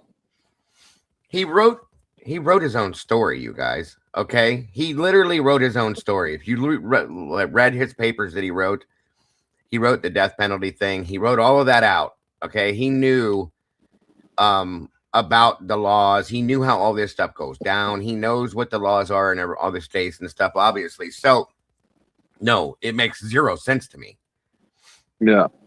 That's just one of the many reasons that it makes no sense to me that he did this. I don't believe he had anything to do with this at this point, you guys. And again, my opinion, nobody has to agree. I understand. I'm getting ready to pull up the next part of this, you guys. Again, dude, if he did, where's the shot of his license plate? The fact that they don't have that I should tell everybody everything. Yeah. Oh, we don't have his light because our LPRs are not made. Get the fuck out of here. That's a big deal. There's places where I think it was captured, and there's cameras all over gas stations that capture the road that they could have hit his car at any time if they had it, but instead they had some blurry ass shit the whole time they showed us. Right. What a disgrace! Makes no sense at all. It's disgusting because, like I said, dude, it's like he's not even a human being to them. He's not. Earlier, you made me think when you were talking about the perpetrator leaving Dylan, as a survivor. Yeah. So Brian had that survey out, right, to the criminals. Right. You think the criminals answered, "Yeah, leave witnesses." Right. It's ridiculous. Leave a witness. leave a witness and the sheath that should be around your belt, but some reason you went in there and took it off and then stuck it in the fucking mattress and then went to town all over the house and then forgot to take it after you cleaned up everything. Make sure you bring a weapon with a cover. Yeah. Nobody, and that's the other thing. I cannot imagine a killer of any form, serial killer, mass killer, any kind of killer whatsoever, taking in a 2-piece knife and sheaths to commit a crime. That's something that never made any sense. Okay. No. Never. If you're gonna go with if you're planning on walking out with the knife, why not just go? Just leave the sheath in the fucking car. Mm-hmm. That's like having a gun holster. Like I'm gonna have a holster. But yeah, like this. I was showing this. Like this dagger here, right? This is double edged. Okay, it's about I don't know. Let's say around 6.5, maybe. Maybe around 7. Yeah, probably 7. Yeah, it's 7. And it's. I mean, I'm scared to touch it because it gave me a very, very deep wound just from a little. So like something like this, if you're gonna go in a house like that with short corners, and you have to maneuver to have a big ass K-bar and stab somebody 50 times, like eventually that shit's, in my opinion, gonna break. Like you have ribs, you have like bones are very, people think they're just soft for some reason, but you got to go through bones with a K-bar, and that's why I think there's multiple. I think if we got to actually see the autopsy, we would see that there would be wounds labeled as different. Like Dago said about a machete, and then maybe a K-bar was used, but then I'm sure other weapons were used as well. Is my opinion. That's why I think we're not seeing the autopsy. Yeah. Like this thing here. This is, I probably have about a 2 foot, maybe 2.5 foot reach advantage, right? And you start swinging this thing around. Yeah. Like, this is no joke. It's right? like a sickle, right? Yeah. A handheld sickle, right? And you can get them in any fucking size. But a K-bar? Right. Come on, man. And then USMC, and then if you look at that, because remember, me and you were doing the whole Amazon thing, right? And that was like a $90 knife. With that, if that's genuine leather, right? So you paid $90 for a knife. I mean, they have a college, but yeah, right, exactly. You know what I mean? A college kid who's like trying to barely make it by spent $90 on it. Come on, I never believed that either. So they lied to us about everything, man, since day one. How can we believe anything they ever told us? That's what's sad to me. That since day one, they've lied to us, and now we see why they knocked the house down. We see why they lied to us. And it's just, it makes you sick to your stomach, but you can't do nothing about it. And they haven't released the Amazon information yet either, correct? Of course not. Never seen a receipt ever, Kim. Never. But you would think the prosecution, knowing, some of the public still is like, and the families are still like, what the F? That would be the first thing they would release is some kind of evidence on Brian. Where's that? Yep. Where's this shit on Brian? They've never, ever showed any kind of real proof that Brian Koberger committed the crime, ever. Exactly. And they never will. There's Miss Kathy's in the house. Good to see you, Kathy. Thank you for joining us. So, man, it's just. No, I'm almost there, you guys. I had to scroll through all this to get to this point, the way this is uploaded in my system. We're going into Xana's bedroom. And then after that, if we still have some time, we're going to head to Bethany's room and Dylan's room. Or Bethany's room. We already did Dylan's room yesterday, but yeah. And later on, if I go live, would you be able to help me bring up those 2 pics, bro? Yeah. Because I just care about going over 2 pictures, dude. Because you know me, I don't care about bringing that shit up for my whole life. We're going to examine the piss out of that photo. Zoomed out, zoomed in, around town, whatever, because on my channel, I don't care if they shut me down for showing whatever. The truth is the truth. And she did not think her friend was sleeping, dude. I'm sick of her lies. Everything that came out of her mouth is bullshit. Biggest reason She's is out why. living her best life, dude. Getting tattoos about the memories, getting GoFundMe money. Oh,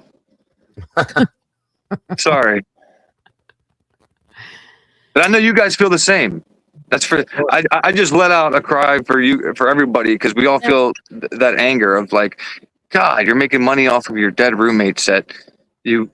Oh man, My biggest issue with that whole thing is why. Why did this happen? Why are you lying? You know what I mean? I just think that, other people spoke, other people were in the documentaries and TV shows and all that stuff, giving their like, if things really happened the way that you witnessed, then share your you. information, like share your horrible story that you went through, for and let real. us know. No, 100%, Kim. no, we got one hiding that refuses to come back. Right. I wish we'd have somebody come in that was like a Navy, like a Navy SEAL or something, right? That or like Delta Force, like what are those guys above the SEALs? Green Berets. The Rangers. Those, the guys you don't fuck around with, man. The guys, you know what I mean? Like, I would love if one of them to come in and be like, "Would you even be able to do something like that in this short amount of time?" They'd be like, "Hell no." I had a friend of mine that was military that was To get out with no blood on myself, no. right, and he said that there's no way it happened in that period of time. He'll never believe that. Oh, really? Wow. SAS. I think SAS is the UK. Not one person, at least, I should say. We're seeing the evidence in these photos that the perpetrator had blood on them. They are rubbing up against doors. They are dripping things all over. Yeah. They were bleeding because It's dark. unknown blood is dropping all over the house. But Yep. and you think they got in a vehicle and didn't leave any trace evidence of anything from that Nothing. house in a vehicle? Not in his ignition, none in his foot pedal that could have been dug out. Like all the little areas that nobody thinks about. They found nothing in his home, nothing in his drains. Nope. You don't have him shopping somewhere to be able to get the shit needed to be able to cover this stuff up. Like, oh God, it's disturbing. They tell us, oh well, he bought something a year. He bought a balaclava a year earlier. Oh boy. Oh my God, I've got one right here. Really? It's crazy. All right. Sorry, guys. I'm having a problem.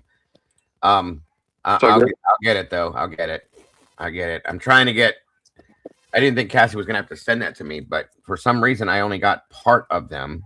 And 1 minute. I'm trying to get the Santa's bedroom. You don't get it. I can share it. I can pull it up and share it for you. There's 2 other cars they could have checked. They should have checked that. I always want to say Oregon, the Eugene car, the one that was crashed, check the inside of it for DNA, take it apart the way you took Brian's car apart. And the other one is that one that crashed with who is that guy that they found wandering? They found the guy wandering around town and then he went to a hospital and he's the one that ended up dying, right? But that was Murphy? It was like right after the murder. Not Murphy. Who was a dog? Who was that dog that was found? Buddy. Some shit. Oh, the dog that was... No, I'm talking about people. Like a guy. Oh. Like a guy. And then remember, he's the one that they went to the hospital and they said he had... Something was wrong with his feet. His feet were broken, but he said he was in a car crash. And they're like, you weren't this didn't happen from a car crash. Who breaks feet? Right. But I'm just saying they should have searched the inside of his car to see if there was any evidence from the house in that car. It's a suspicious car, a suspicious person around the time of the crime. Yep. You're looking for suspects. Check it out. Yes, ma'am. Oh, that was Mowich? Nick, you understand, guys? We can't believe anything they ever told us. I don't. You understand what that means? In my opinion, that means that this is the most corrupt case in history. Well, so far it seems to have been. Because listen, at least in Delphi, they were putting out the right information about like the shit that they were finding. Here, they're finding the right information, but coming out to the public with the wrong fucking year car and the wrong make, right make, but wrong year and all that, knowing the correct year. That's what pisses me off the most, is they came out and they asked for our help, knowing the correct information, but giving us the false information. And I don't want to hear, oh, they were using that as a tactic or some shit against Brian. Brian was sitting there like a duck laying in a goddamn pond waiting for you to take it out with a 12 gauge. They could have got him at any point in time, but they let him travel across the country, dug in his dumpster, because they didn't have shit on him until they got whatever they got out of his trash, and a judge barely signed off on it. That's sick. Mm-hmm. Because they needed to have ass and seats when the university opened back up after the holidays. That is disgusting. Yeah. That you're gonna sacrifice a human being's life just because you want all that. Oh man, dude, don't even get me started. But you know what I mean. And now we're seeing this. We're seeing blatant pictures. That's like, no, like I don't care what he admits to him doing it by himself. He ain't that guy. John Wick can't even do that shit. Right. I'm just saying, dude. Like, he at least has blood all over him and shit when he's done doing all his stuff, and he's using guns most of the time. You're up close and personal, stabbing somebody's artery, and you hit it, and it shoots out at you. Like, right. You're not. You have to get changed and do all kinds of shit to get to your vehicle and not transfer. At least like something, like they could have found anything in there, and everybody would have been fine with it, but they found nothing. I'll be honest with you. I thought when they pulled, Meg, this is me calm. When they pulled everything from the car, I said, "This is it. This is when we're going to find out. They'll find something in the car. There'll be proof of something in that car." Yeah, not even nothing, not a speck, folks, and that's what. Excuse me, that's what blew me sideways with this and said, okay, no, nothing to do it. Okay. Because I remember a few very guilter channels out here in YouTube land that were like, that's going to be the deal breaker. Yep. And Petri dish, right? Oh, yeah, that didn't happen. Nope. And am I loud? I could turn myself. Am I loud? You could turn me down. I don't know how loud. I don't know. Are you too loud? Somebody say I didn't know I was coming in loud. I'm loud too, so let me know. You guys are good. I don't think it's loud, but I put it down to like. All right. Oh, here's the problem. Oh wait, is it gonna work now? Okay, I think we're getting there now. Jesus, this is ridiculous. There's something that they did with this link. They corrupted the link because they don't want us to have it. So we have to re-download this every time we pull this up, guys. This is so ridiculous. At least I do, because I downloaded it. I've downloaded it 4 times, and every time I go back to that spot where I downloaded it, it's not there. So I have to re-download it every damn time. It's ridiculous. Okay, come on. Here we go. I only smoke bogeys when I smoke some tree, just to kill the smell. You smoke menthol? No, fuck no. I smoke the lightest shit I can find and the cheapest, because I hate fucking all of it. I'm trying to get off of. Like I said, I've been vaping for years, but I'm thinking to myself, I'm sucking on this fucking thing that tastes like fruit. Like, what am I doing? So I went back to smoking cigarettes, and I smoke like maybe 2-3 a day. Because I'll put it out and then I'll relight it, because I only smoke when I come out and smoke pot and stuff. So they, when it's cold outside, I don't really want to go outside. So it kind of keeps me, because it's all bad, dude. Sure. All right. So I'm scrolling. Kim, can you share? Because I want to get to the point where we get into, I just want to do Xana's room now. I have everything else in here. I can't seem to scroll to that part. So YOLO. If you have that part, yeah. Share that if you don't mind. We can go from there. I'm sorry, you guys, for the delay. Yeah. Plus, I get one eye, so I don't give a fuck. I'm gonna smoke. Is that starting to have problems again, or are you? Oh yeah, I was shot today, dude. I was seeing it was like 4 feet apart. I was like, oh man. Oh, sorry about that. But the good thing is, I had my. Because after you get out of the hospital, you gotta do like a monthly checkup thing. So I went back. I had that plus to get my shot, and we kind of figured a lot out about setting up an appointment to try to take care of this, because fucking sucks, dude. No, I get it. because you're thinking you're good, and then all of a sudden, no. It's like, what the hell? Mm-hmm. This might not be the right. That's probably not the right thing. Why can't I see it? There you go. I got check. I think that's wrong. Let me remove it. It's loading. I think that's the wrong thing. Okay. All right. I have it open, but how do I? Oh, share a tab. Like, can I share? What can I share? Somebody said, fuck it. I emailed them. I'm calling them. I love it. Oh, excuse me. So where are you from? Me? Oh, Kim. I know where you're from. Northern Ohio. Yeah, she lives over here too. Oh, you're in Ohio too? Oh, so we're all neighbors. Yep. Oh, really? Where are you at? I'm in PA. He lives where Brian lived at. You know that, right? Okay. You know I knew him, right? Yeah. Oh, yeah, duh. I knew that. Yeah. That's why I said he wasn't that guy. You know, I saw him walking around with Casey all the time because Casey was in like fucking if Casey was on here right now, I'd be like, how many classes do we have together, Casey? She'd be like 100. Then, like I said, she let me copy off all her shit. Like, I love Casey Arntz. I will never, ever say a bad word about Casey, no matter, you know, I can think back to like times and stuff, but like, I'll never say one bad word about Casey because she let me copy off her so much. Like, I am so blessed, you know, because I was just focused on playing baseball. That's all I gave a shit about, you know. I was just wanted to play the ball. She would help me. She would help me copy her homework, cheat on tests. Fantastic woman. Fantastic woman.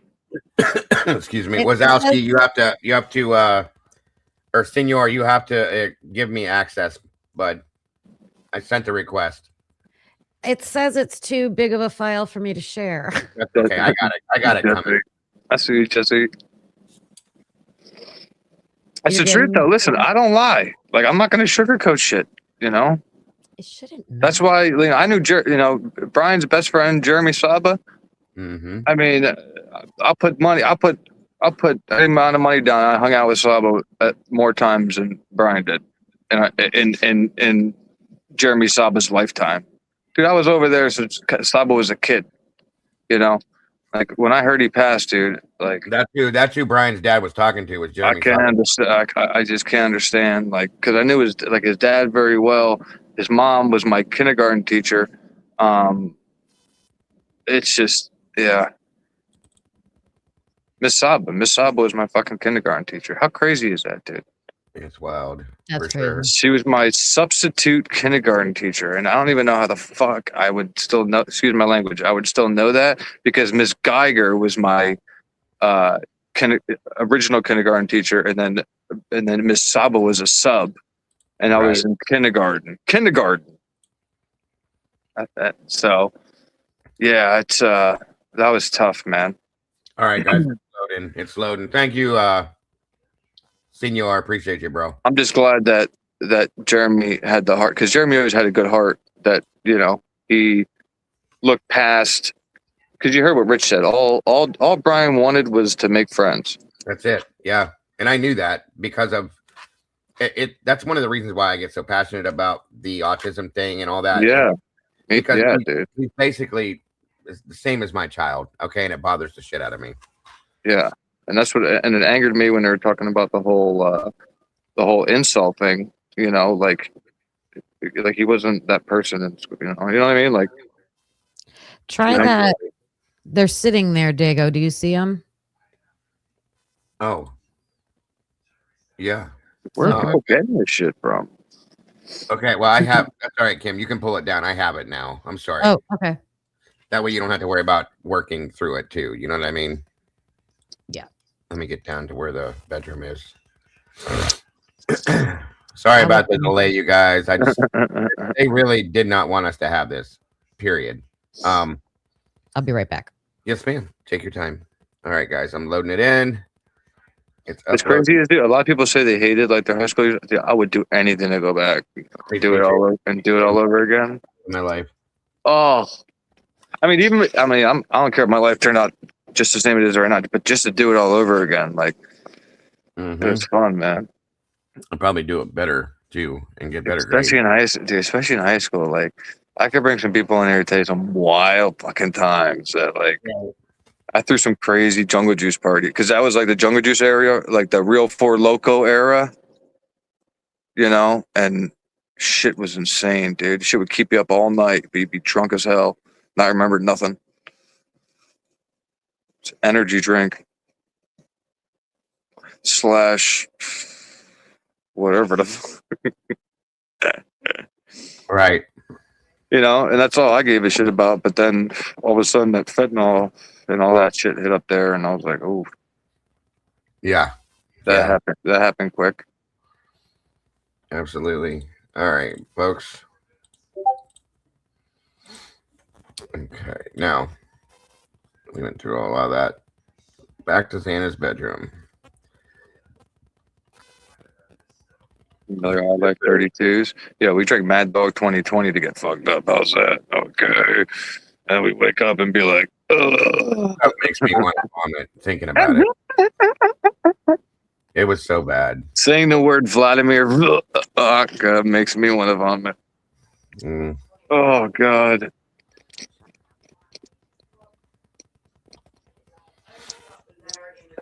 All right, come on now. Give me two. Nah, Mad Dog was good, though. I mean, listen, on a tough situation, a Mad Dog, you know, I'll put you in the right mood, but you'll be fighting somebody. I hated that stuff. Hated it. Come on. I had one party where this was high school. Chick came out with a BB gun and shot a guy. I remember a chick came out with a BB gun and shot a guy that was driving in a van in the neck. And the dude spit out of there, and everybody bolted out thinking that the cops are gonna come and shit. Good God. Oh God! It was right off 115, way before Brian's house. Oh God. man, wild times up there. So here again, are you back, Kim? No. So here again, this is my theory, guys, my opinion. Mhm. I think Kaylee came down through here, okay? Was being chased through here, heading that direction towards Anna's bedroom, and I think that they caught up with her like in this realm of area here and started going at her, okay? Again, she's trying to get away. That's why I think she had back injuries to her back.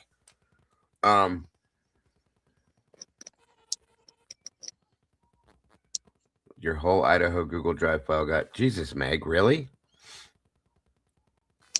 See, they're doing something with this shit. It's crazy. What happened? Anyway, Meg said her whole Google Drive got deleted. Oh my God! That's what they've been doing, dude. I gotta start. Dude, I'm gonna save it in like 15 different spots so they can't do nothing. Yeah, good luck, because mine got deleted too. My original one in it.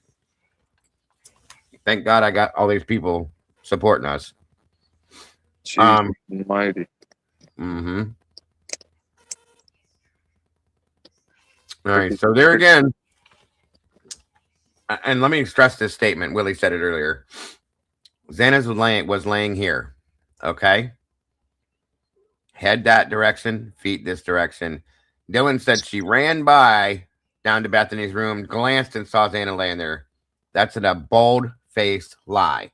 There's no way she would have known that. There's no way she could have seen her. Period. End of story. So I know now for a fact, I'm comfortable saying that never happened. Wait a minute. That's not what I think it is it? Hold on, guys. 1 second. I just want to make sure of something before I put it up here.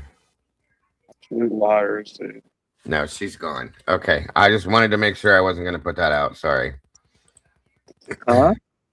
No, this photograph is without. Where's photograph? All right. And here we are in Xana's room. This is where Xana was laying at. Right here, folks. Okay. There's the nightstand. Now, again, trigger warning. Mods, you can drop a couple of these warnings in here. Yeah, 953 is the one that I don't want to show 100%. So, and that is the photograph, you guys. That is the one that you see her in.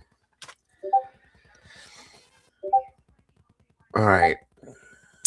Let's see here.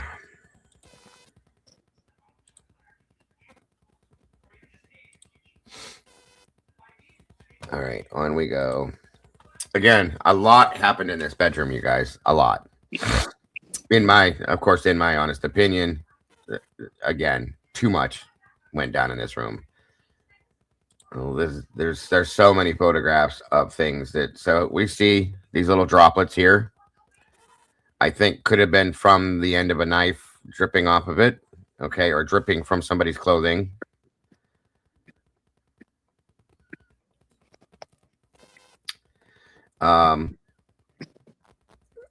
Here again is where Ethan was laying, is right here.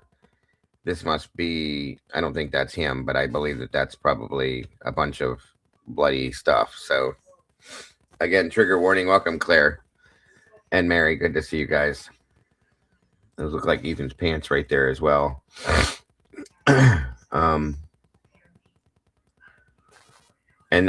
we started seeing things, guys, like Taco Bell wrappers and stuff like that. So I think they went to Taco Bell that night as well. Really? Yes. Yeah, there's like on the bottom of the end table, I saw a piece of lettuce, and then there's wrappers in there, and then there's sauce packets. I think they went to Taco Bell as well. Welcome, Jesse, Kyle Kane. Good to see you. Kate, welcome to you. Lisa. Jesse, Jesse Lynn. Jesse in Taiwan? No. Oh. Not me, Kyle Kane. I don't think so. It's just they just took it back or deleted or something happened. I don't know. I took like 4 rips. I'm wrecked. You see how none of it was on camera, bro? Dude, I respect your channel and everything. No worries. Welcome, Creamy. I remember I had this one dude come on and he started. I was like, "What is wrong with you?" You know? Yeah. Cigarettes are all right, but can't do none of that shit on YouTube. Right. I got you. So they moved all this shit all over the place. Yep. This is weird. Something's weird with this. Here's the thing, dude. If they're able to delete the picture that I got of, what I got, then they can access their phones at any time. Yeah. See, there's a plate. See, this is what I'm saying. Like, there's a plate here showing that they went into the kitchen, got a plate, put their food on it. Okay. Look at this plate. Yeah. There's blood all over that napkin as well. Curly fries, Taco Bell sauce, or maybe that's a cheesy cup from Taco Bell. I think maybe they had a combination of different foods, but yeah. Another curly fries. So we know we got from Jack's, and then there was Taco Bell as well. Maybe the bag from Taco Bell's in the bedroom. I don't know. Or it was thrown in the garbage. Or are we back to this now? Hold on. Mm-hmm. They can delete everything, even on a hard drive. Yeah, that's wild. Yeah, that's weird that there's no blood on that rug.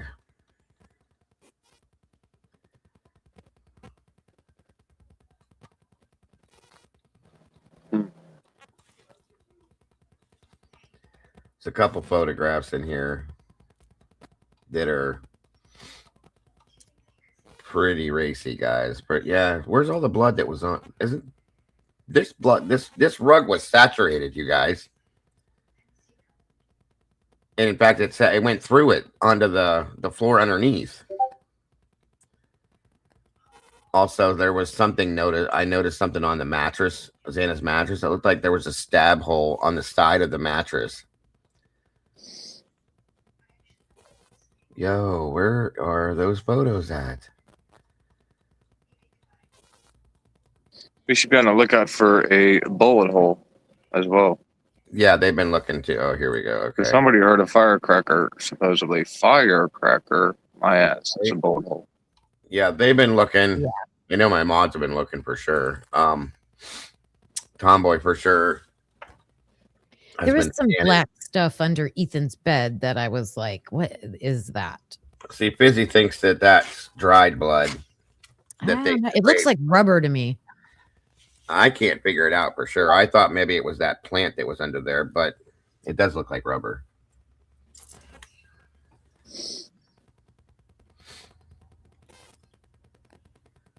Like maybe something did explode or something. Mm-hmm.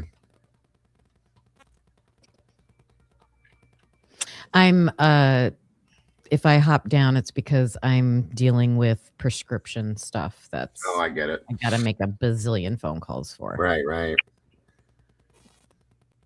Yeah, so see, there's the curly fries we saw in the kitchen. There's a plate. So they went in the kitchen, got a plate to put the food on. And here it is. Okay, so there's something. They were definitely in. One of them was definitely. I'm going to say Dana was in that kitchen, at least getting a plate to put the food on. Are those? We don't have Jack in the Box. Are those what Jack in the Box fries look like? They have curly fries, which is what they had on the counter. Yeah, and then but here's the cheese cup from Taco Bell. So, like they had a combination of things that night. That's weird, but I know you can do that with DoorDash. Or my suspicion was that they made a Taco Bell run and then also placed if that could be good order point. was placed. Right. Do both. I don't know. Exactly. Very good point. Why is that refrigerator over there in that corner now?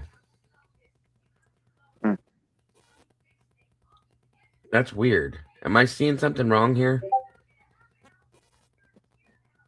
Is that the end of the bed? Maybe that's what I'm seeing. I thought this was where the bed was up against the wall over here, but okay, I got it backwards then, I guess. We're getting there. Yeah, there's blood all over that door.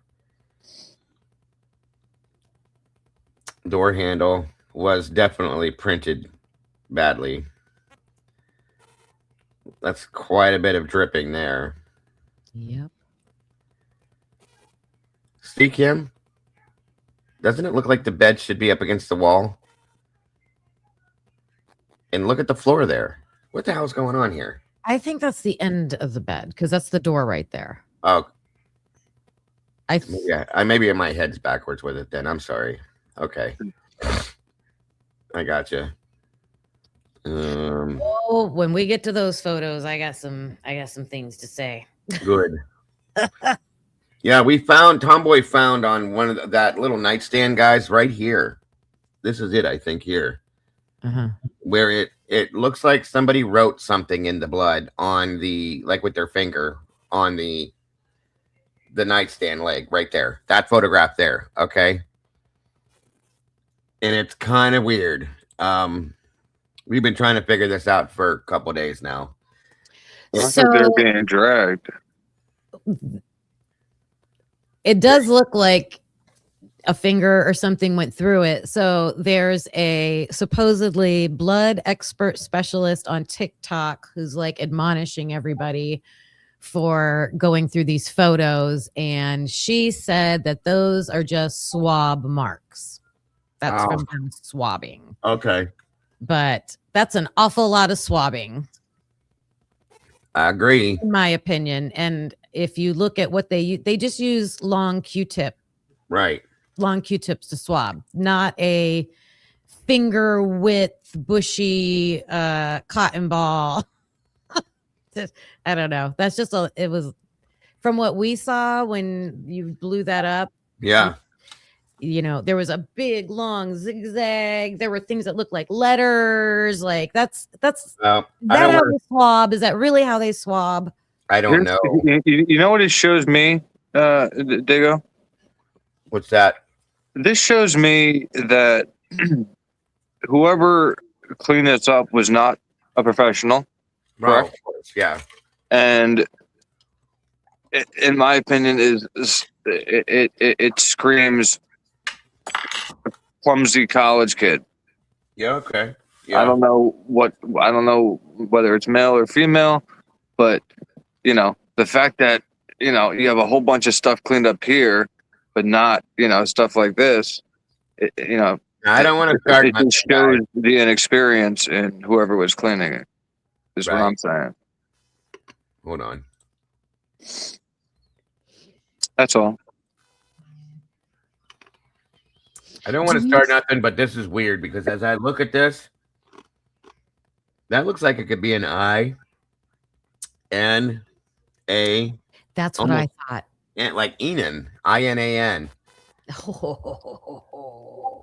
I'm not saying that's what it is, and I don't want anybody to say that either, but that sure as hell kind of looks like it says INAN. When I was looking at it last night, I thought I saw an N and an I. Yep. I kept thinking Nick or something. I couldn't tell. Could be, but I could just be seeing it weirdly. But the problem is the N is made in the blood form and not in a finger form, like what I mean. That's one. Yeah, the last one. Yeah. so it's not written in like what I mean. It all would be white. Well, if you're dying and you're giving your last effort to try to make a mark, it's gonna be. Yeah. But did somebody die right there? Well, Ethan was Her on body right there to the left. Xana wasn't far from that, right? Wasn't she right? She was on the floor there, and it was spun around. Yeah. Moyes. Everyone said Enan. Gotcha. I wasn't even okay. Good. So you guys are seeing the same thing I'm seeing. Sorry, guys. I gotta take a call. No problem. Somebody said they saw Adam. Somebody said Dylan. Looks like Jack. I don't know, you guys, but there's a lot. But on we go. Sorry. That's so weird. Yeah, we've been working at that for a couple of days trying to figure out what that could have said. Let me pull this back down. Like I said, there's a lot that goes on in this room, in my opinion. A whole lot. Like there's so much blood. There's a Taco Bell wrapper right there. So much blood in here. Yeah, this is where Xana was laying right here. And that picture you're looking at, Willie, that's where she's at. Gotcha. All right, so now we're coming up on these, okay? There's a lot going on here, you guys. A lot. Like this looks like to me like somebody may have had a glass or a bottle in their hand or something, like a beer bottle. I can't tell how big it is because it looks huge in this picture, but it almost looks like somebody had a beer bottle and they sat it down in the blood while they were in there doing whatever they're doing, which is jacked up, but just saying. I'm probably gonna have to pop down around like 2. No problem, bud. No problem. I appreciate you being here for any period of time. Of course, dude. And of course, I'll join you later, of course. Appreciate you, brother. Every time, anytime. Yeah, that looks to me like somebody may have had a beer bottle or some kind of a liquor bottle or something in their hand, wine bottle maybe, and they sat it down right there while something was happening and then picked it up and walked away with it. Do you know what I mean? Yeah. That's weird. Footprint right here. That circle? That looks like it could be a heel print right here. This is why we're breaking this room down. Oh, wait. No. Right there's a footprint. I see it. A zigzag. Maybe both. Noni, welcome, dear. Good to see you. Sleuthy Kitty, great to see you. I just love the community. Y'all, that's what we do over here. Sleuthy Kitty. And welcome. I love having you here as well. Paul Ward, good to see you. Yeah, it kind of does look like a footprint. Kim said she had some thoughts here, so hopefully she'll be back here in a minute. I don't know. You see anything in particular within this, Willie? That you could comfortably say? Oh, like I said, you have blood in all these different spots. Yeah. Is it from moving of bodies or is it from somebody injured running away? Is what we have to ask ourselves. Right. That's a lot there. Because it can only be a couple of things, right?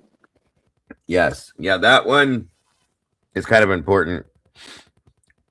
I I definitely feel like that's either a beer bottle or a bottle of some sort that was sat down, meaning it almost feels like whoever was doing this was carrying around a bottle while they were doing what they were doing too. You know what I mean? It's weird. Yeah, circle is weird to me. Yes. The hell it is. You've seen in the circle imprint. It's hard to say that. I can't really see it, and we'll come back to it because I know Kim's got some thoughts too. There's another curly fry, another sauce packet. I think this is where the rug was at one point. That's where her body was laying. You can see the imprint from the clothing right there. Mm-hmm. Very weird. Baseball bat. Okay, so yeah, this is where the rug's there. So you see how, like, dude, you're telling me it doesn't look like somebody was dragged right there? Over here, yeah, definitely we're over here. There's fingerprint drags. It looks like. Yes, welcome, Roxy. Good to see you. You know, so like, oh man, somebody's bloody. Somebody's grabbing onto him. Dude, this person would have had blood all over themselves. Who's doing this to them? Like, and then he just went out to his car. Like, come on. Mm-mm. Nope. I'm so. Like I said, man, we can't trust nothing they told us since day one. Because they said they were all sleeping. Yeah. Well, we know that's a lie. They weren't. No. So, and now this. Afterward, you know, I mean, all over the house, dude. Right. Everywhere. Yeah. I mean, this is haunting. Canadian Cat Lady says they were either dragged or they tried to crawl away. Yeah. Or both, Cat Lady. I think that's kind of what happened. Sandra Kayoshi, welcome. Good to see you today. That's what I said. Whoever did this because they had some kind of hatred towards. Oh, it definitely feels personal, bro. Oh, Truly. Absolutely personal. Which again goes back to, if you think back to the mayor in the very beginning saying this was a crime of passion, I'm not so sure it's not, to be honest with you, of some sort, of some form. Okay. yeah. Well, again, the reason I think it originated from inside the home is because, you know, they never said nothing about anybody breaking in or nothing, right? So, Right. you know, who knows who was at the house at the time, and something could have transpired from inside the home. Somebody could have invited somebody, you know, I don't know. But because there's no trail going in, no trail going out, Right. you know, that's suspicious as well. Mm-hmm. You know, because they said nothing about at least the back patio. Isn't the back patio concrete? Yeah. And there's no droplets at all? Nothing. Huh. Thank you, Meg. Should at least be a shoe print or remnants of. I mean, look at how bloody this is. You know, Right. these pictures are. You know what I mean? That's crazy. Yes. Again, thank you, Meg. I got your stuff. Thank you very much. Just proving it even more. There's no way it could have been him by himself. Nope. See there? That looks like they stabbed the side of the bed. Hold on. See that there? Yeah. There's another one there. See it here? Like the slice, the cut right there? Mm-hmm. That's crazy.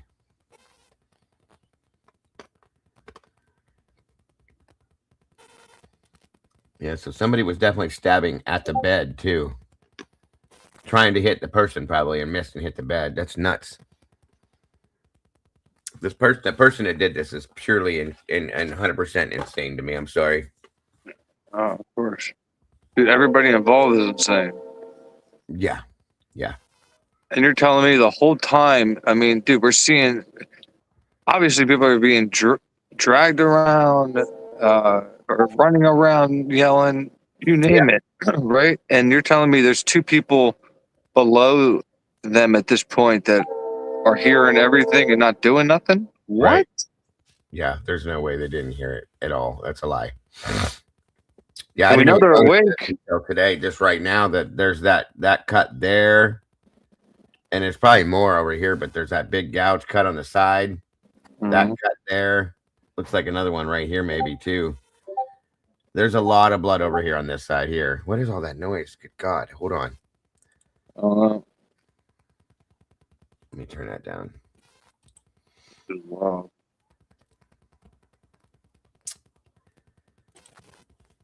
Okay, there we go. Anyway, yeah, we'll have to roll back down when Kim comes back for sure. Yaw News Network, welcome. Thank you for joining us. Is that Sarge? That is Sarge. Are those photos supposed to be altered photos? No, these are the unredacted versions. Sarge, good to see you, boss. These are unredacted. They were dropped from Yeah. the ISP. Dropped these in here, Sarge. Took me a minute. Figure out who that was. Good to see you, boss. We missed you, sir. Yeah, that's definitely a gouge. And then there's more slicing cuts right here. Yeah. That's the wall right there above the bed where I thought I saw slices in the wall. Mm-hmm. Yep. All right, so I'll scroll back down, Kim, because you were gone for a couple of the. I scrolled up through, but hold on, let me back these down a little bit. There we go.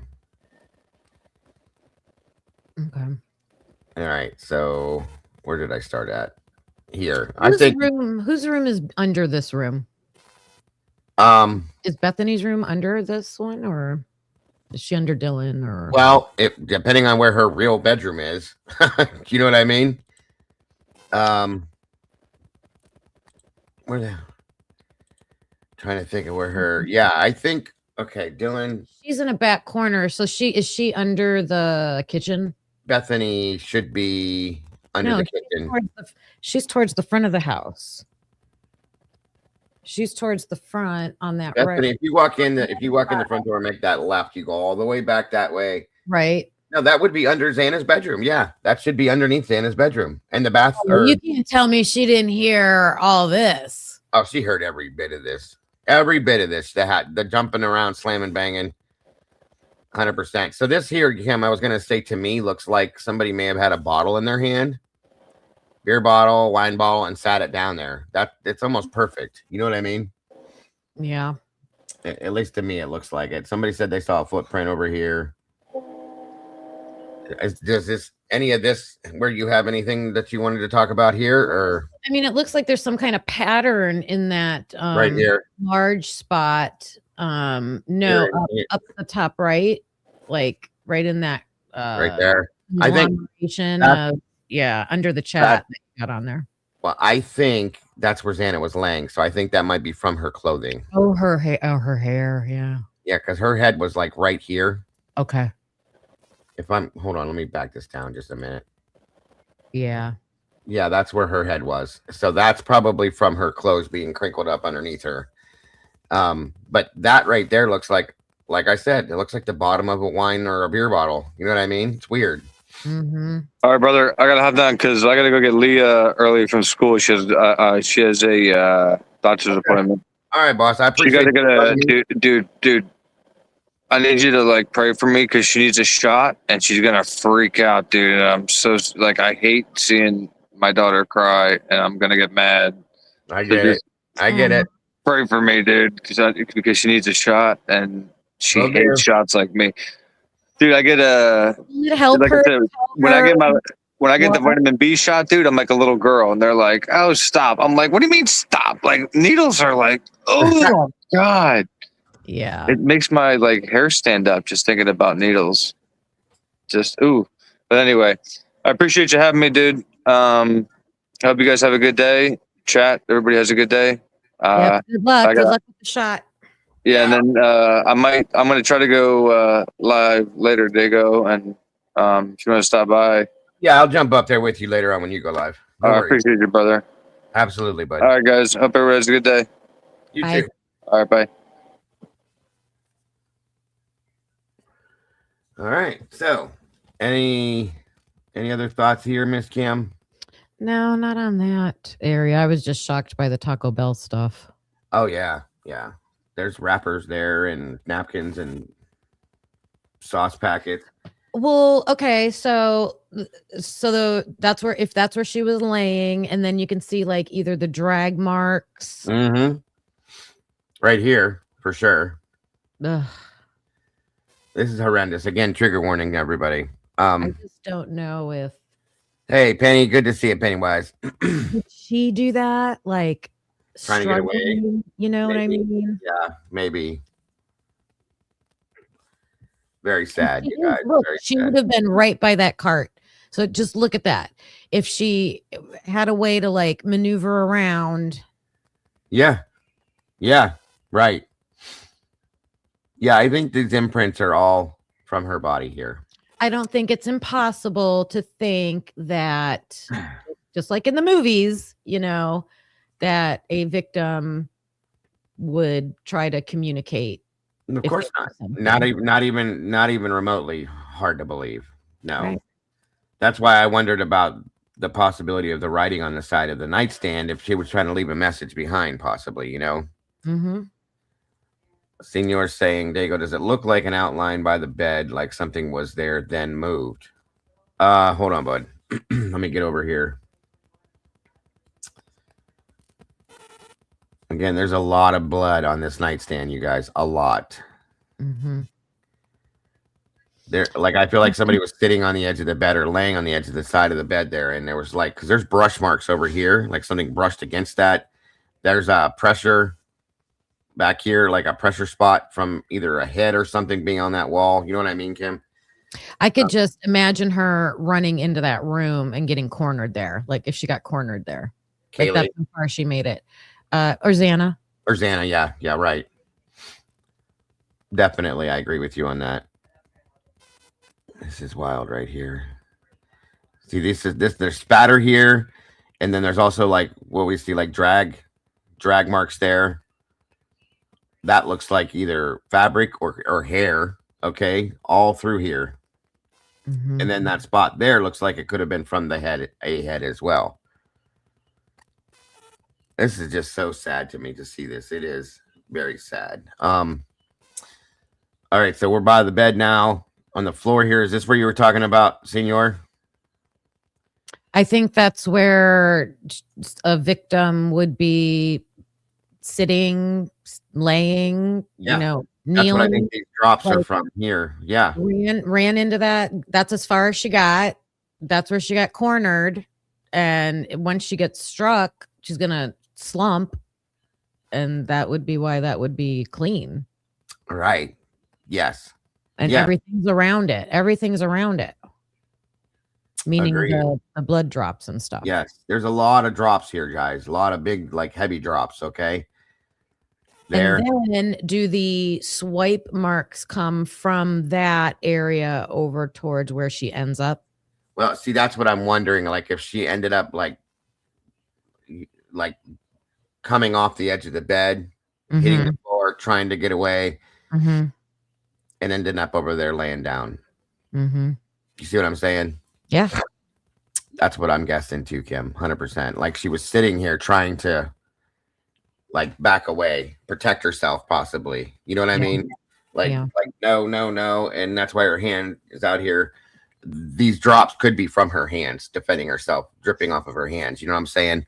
Mhm. And then she just collapses to the floor, unfortunately. And because there's so many droplets here, that's what I'm guessing. And I think these might be drag marks from her hands, trying to grab the table to stabilize herself or something. Yeah. This is so hard. But these gouges and these slice marks in the bed, you can almost visualize like somebody attacking her as she's sitting on there, or maybe even laying on the bed, maybe she was trying to get under the bed. Tandy said that's a good point. Hey, Tandy. She could have been, you know. Yeah. Very sad. And of course, that mark there to me is that actually looks like it might be a piece of hair. Do you see that, Kim, or is that me? Maybe not. They just look like batter marks to me. Yeah, it looks like hair drag. Remember that diagram we looked at? Yeah. Like that was a place where somebody's head was pushed into the wall or hit the wall or something. Mm-hmm. Jesus. These poor kids. And then they took it in the dark, of course. Those are definitely hair marks. Yeah, and that's a definite gouge mark right there in the mattress. And then another stab mark there. Wonder if we could tell if that matches a 7-inch. I was just getting ready to say that's a that's a small. It kind of looks like it could, that one, but that looks way bigger right there. See it? Yep. Yeah, that's like a smaller blade. Unless it just went in farther. That one went in further because. Yeah, that could just be like a tip of something, but that's huge down there. That's a big one. That would match, in my opinion, a K-bar per se, or even what Willie had in his hand, like a double-edged. It is very rough, JC. But I've seen this stuff before, so we're going through this because I'm trying to get a picture of what actually happened to these kids and how. Yeah, that big one is a forceful blow. I mean, that looks like it went way deep in. And that looks to me, it looks way bigger than 7 inches across. So it almost looks like this might have just been like the tip of a knife, like you said. But this is a full blade. It's hard to tell how big that actually is, but it makes me wonder if the whole machete thing is a possibility. You know what I mean? Yep. All right, and back over here. Well, machetes are going to be like more cuts, right, than stabs. You don't stab with a machete. I mean, you can, but no, it'd be more slicing and stuff like that. Yeah.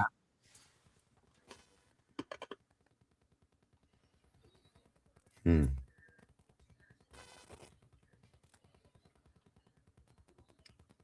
lot of spatter on the wall.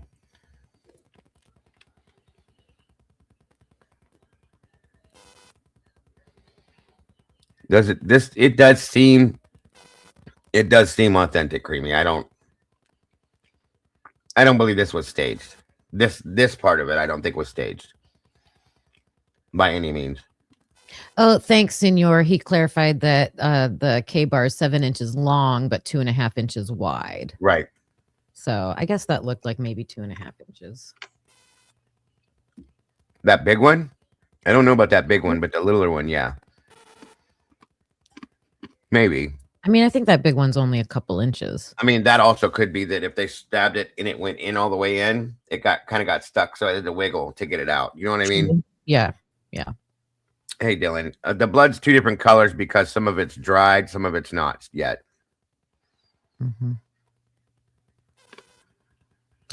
I cannot believe how pristine that white art. Yeah, I know. There. Like nothing. Like everything missed that. Right. It's right around it and right below it, but not. I mean, that's weird. There's the light switch. Or is there something behind it? Oh, there could be that too. That's yeah. I don't want to get crazy. No, I get it. Congrats, do you remember seeing that when they released the redacted photos a long time ago? I don't ever remember seeing that. I have to go back and compare. Yeah, it's a good point. Very good point.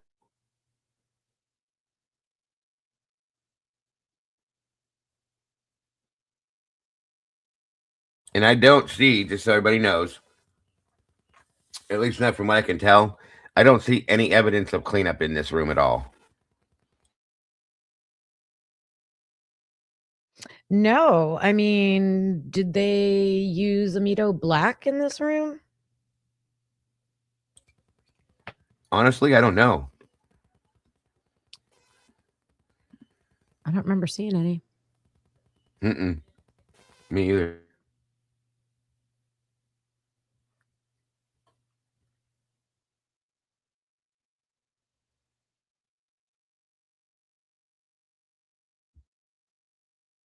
All right, this is going to get pretty graphic over here. Trigger warning again. When they pull the bed out, you guys, it's horrific. It truly is.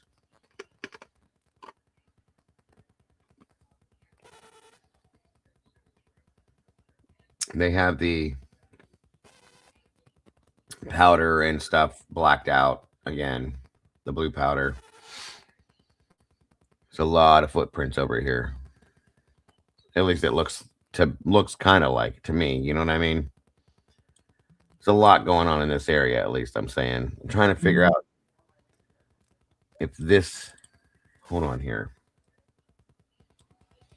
Isn't that the same side of the bed we were just looking at? Yeah, this is the outside of the bed. But these, see all these here? These look like finger drag marks to me. Like somebody was on the floor being pulled back away from trying to maybe get under the bed. You know what I mean? Mm-hmm. There's a lot, like 1, 2, 3, 4, 5. Yeah, those are fingers, guys. These are fingers. Or get up. They're trying to get back up, yeah. But that looks like in between that, there looks to be like what could be footprints right here, too. It's wild. The Yeah, cops didn't see any footprints. Of course not. Of course not.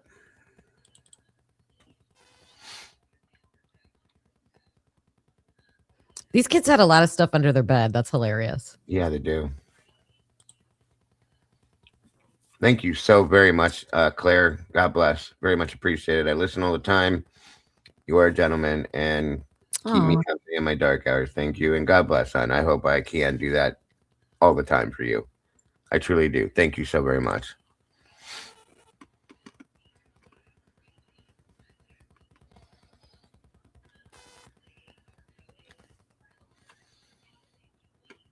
Oh, there's your couch, Kim.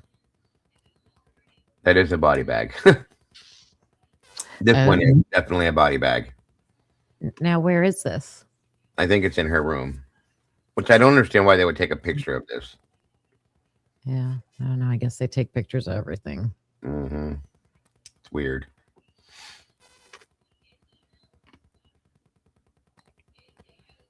Yeah, that's a definite body bag. I've used many of those. Okay. Well, that answers that.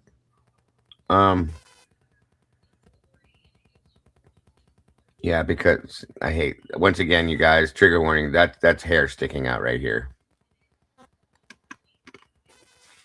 I'm guessing that she's already in there.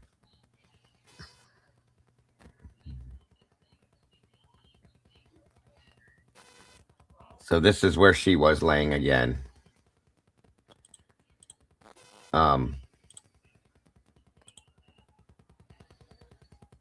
There's a lot of blood here. A lot.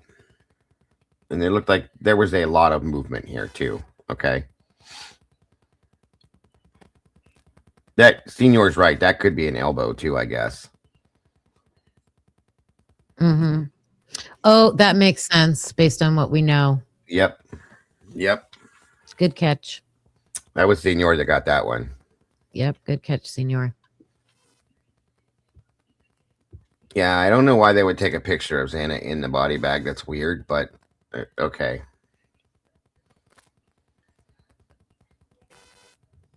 All right.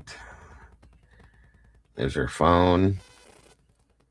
Doesn't look like there's anything on the phone. At least not that I can see. If that's her phone here, then whose phone did they get a picture of in her car? Because they opened her car and took photographs, and one of them was a picture, I thought, of a phone. Thank you, Candy, for the trigger warnings. It's weird, isn't it? I'm trying to think if I remember someone saying that they did realize they had more than one phone. Maybe then, yeah. That would be her laptop. That's a little odd. Yeah. Agreed. And do you think that's why they said they thought someone sat in the chair because of those marks? Because of that blood right there? Remember they said they thought it was Bill Thompson. They believed the perpetrator sat in a chair in Xana's room.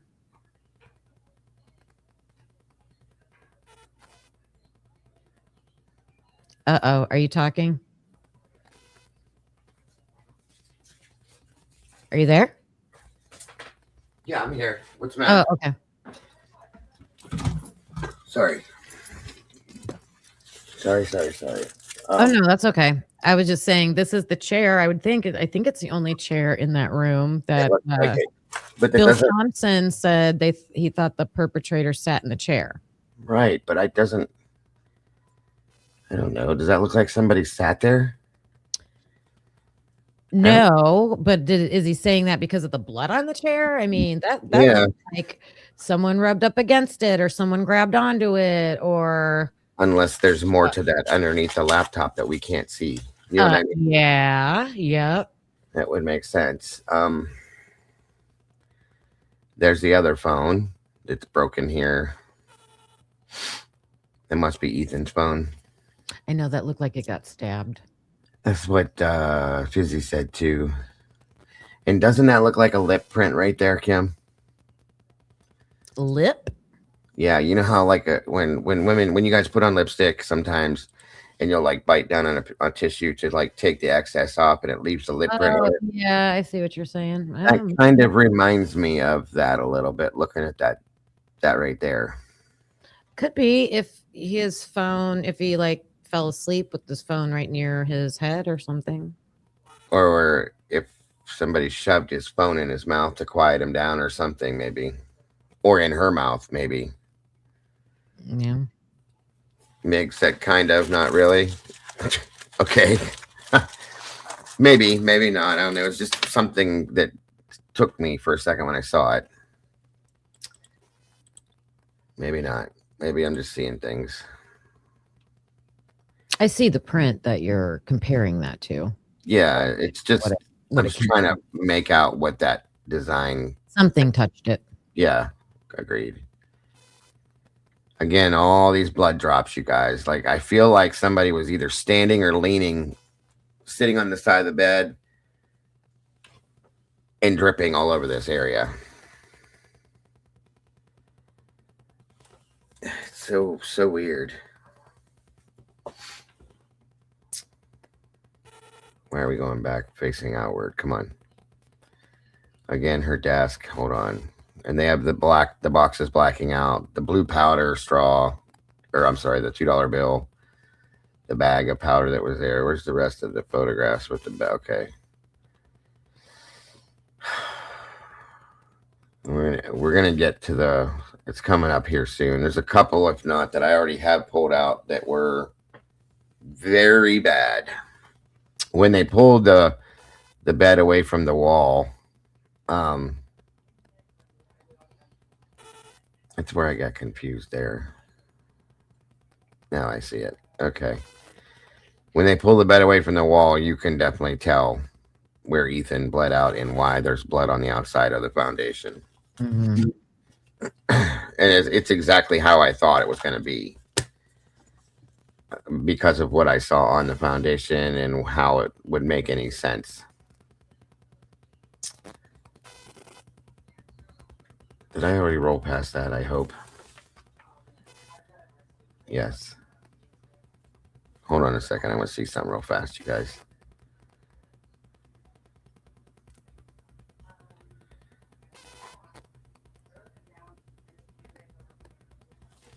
Okay, good. I did. I rolled right past it. Good. A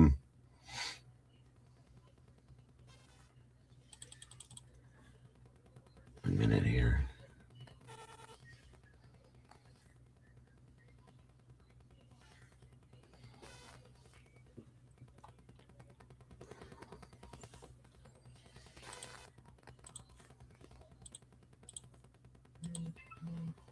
Okay. Yeah, it's the one I definitely don't. I'm not going to show that one. Hold on 1 minute. I'm being paid.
Sorry about that. My wife had a question real quick. She's doing another job interview, I guess. Oh, wow. Looking to go up in the world. Good luck to that for that. Yes, hopefully. All right, so we avoided 953 because we don't want to see that. Let me see. Yeah, a lot went on in this room. Yeah, that's the only chair I see in here, Kim, is this chair here. Mm-hmm. And unless there was something else underneath that laptop, I don't see that it looks like somebody sat down. No, and why would you say that if there's a laptop on it? If there was a laptop on it, now I've seen people's comments in the chat, like, do we think this is the original crime scene? No, we know they've moved the investigators moved stuff around. Yeah, so you'll see in different places in different photos. So I would assume they probably moved that laptop and put it on top of that's something. my guess too. Yeah, but I also wouldn't doubt that there's something telling underneath the laptop. Agreed. Yeah, so that's the way we see this now. Okay, this is Anna right here. Okay, she's there. Okay, right there. Is that the doorway? Or is that a mirror? That's a mirror. Okay, but the mirror is facing the door? Yeah. Kind of like it's in a corner, but the door's over more towards the left of us. Does that make sense? Oh, it is. Okay. I just it's okay. At some point I want to compare that doorway view. I know you started off with that, I think. Saying there's no way Dylan could have seen her, and knowing now the way she was laying. Mm-hmm. I'm gonna show you too. Hold on. I think it's more unlikely. I think it shows it down here. This picture here, I'm gonna show you real fast. I think they show a doorway, because when you open up her door, no, this is Xana's room, so no, it's not gonna be on this one. I'm sorry.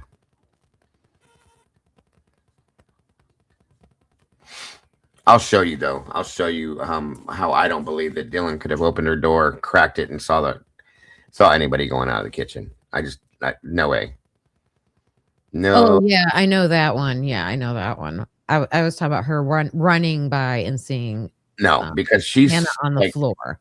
Let me say this real fast. Like, see how this is her right here where my cursor's at? Mm-hmm. Right there. Now, if anything, she may have saw her feet, but she didn't see her head. To be able to tell that that's her, there's no damn way in hell. I'm sorry. Especially because it seemed like it may have been, Tandy said something about it being dark, slightly dark. And if you're going, like, she said she ran by and glanced and saw Xana. No, you didn't. Well, she was surrounded by clothes. Exactly. And it was like 20 feet from where she would have ran by. You know what I mean? Yeah. Do you think her head was still pointing towards the door? No, her head was pointing towards the wall. Her feet were pointing towards the door.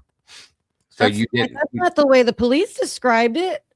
No, they described it in the report. Her head was facing the wall. The feet were at the door. Oh, I always thought her head was towards the door. No. Nope. Okay. Nope. So that's why I knew when they dropped that AI picture of her laying there in a pair of shorts and a black shirt, and the head was facing the door, and her feet she was completely flipped around. And that was definitely AI. It wasn't her. Yeah, she's right here. Okay. Mm-hmm. So her head would have been like here. I'm going to say there's no way that Dylan saw her head. No way in hell. Sorry. Okay.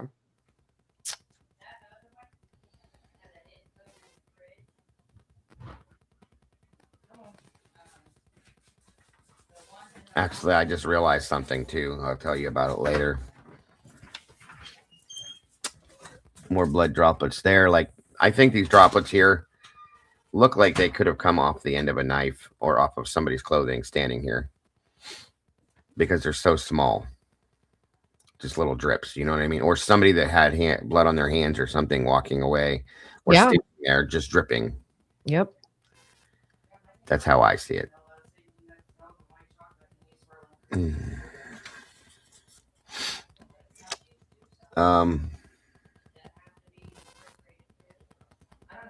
Bathroom. Yeah, see, that's the inside view of this door, where it looks like the wood is split here all the way up to here. That's busted open right there. I'd like to see the door itself, because that might actually tell us if that door was broken. 1 second, you got.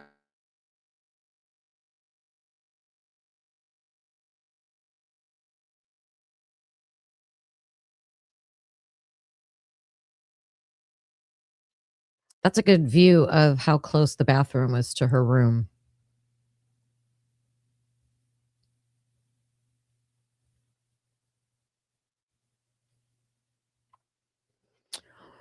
I don't know.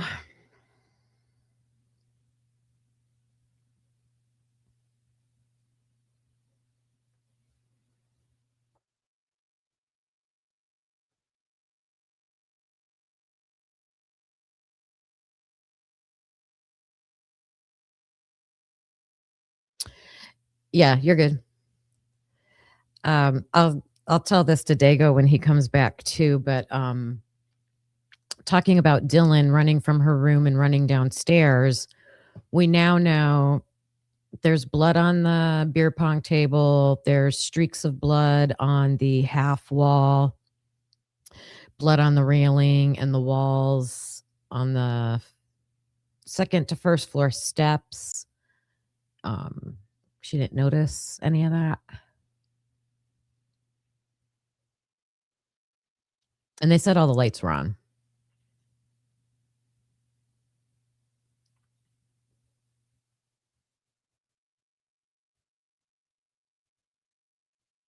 Right, facing those I think they're like those baskets, like shelving baskets that you put in the open spaces in a shelf, something like that. Yep.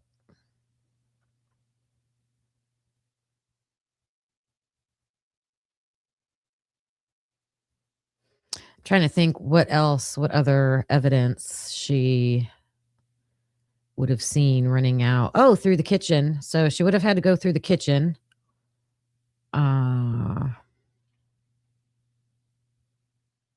Should have noticed the slider was open.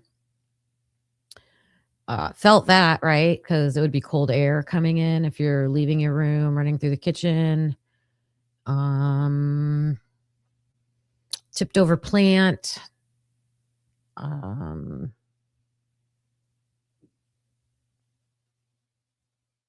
don't know how much blood was in the kitchen. I know there's some drops, so I don't know if she would necessarily see those.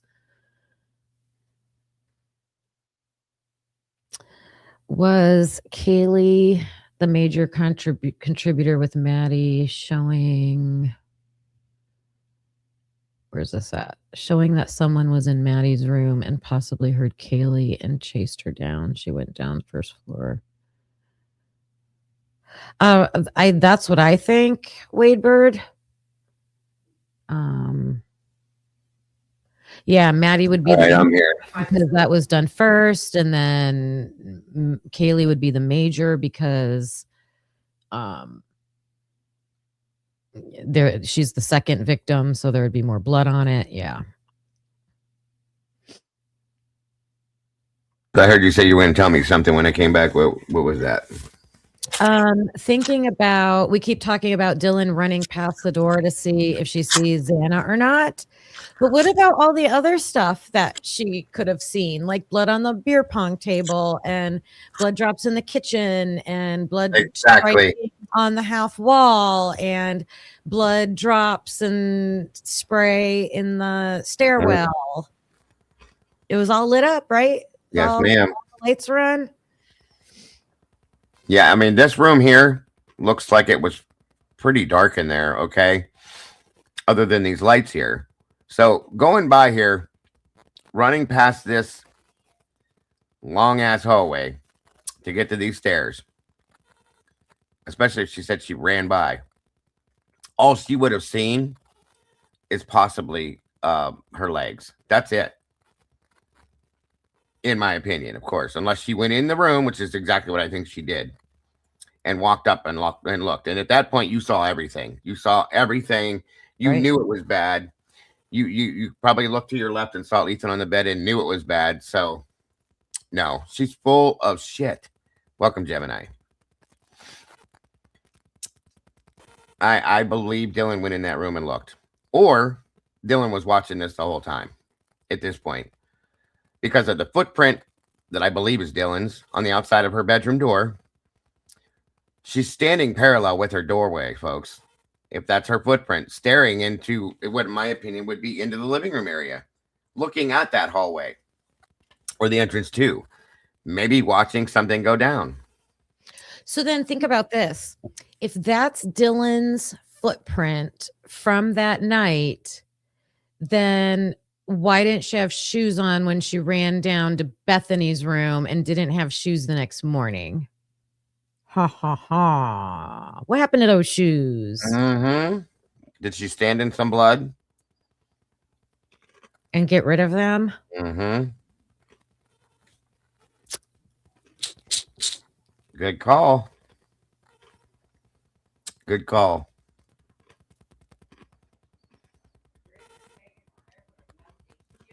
Very interesting, Kim. Yeah. I just thought that just hit me. I'm like, wait a minute. She didn't have Right. shoes on in the morning.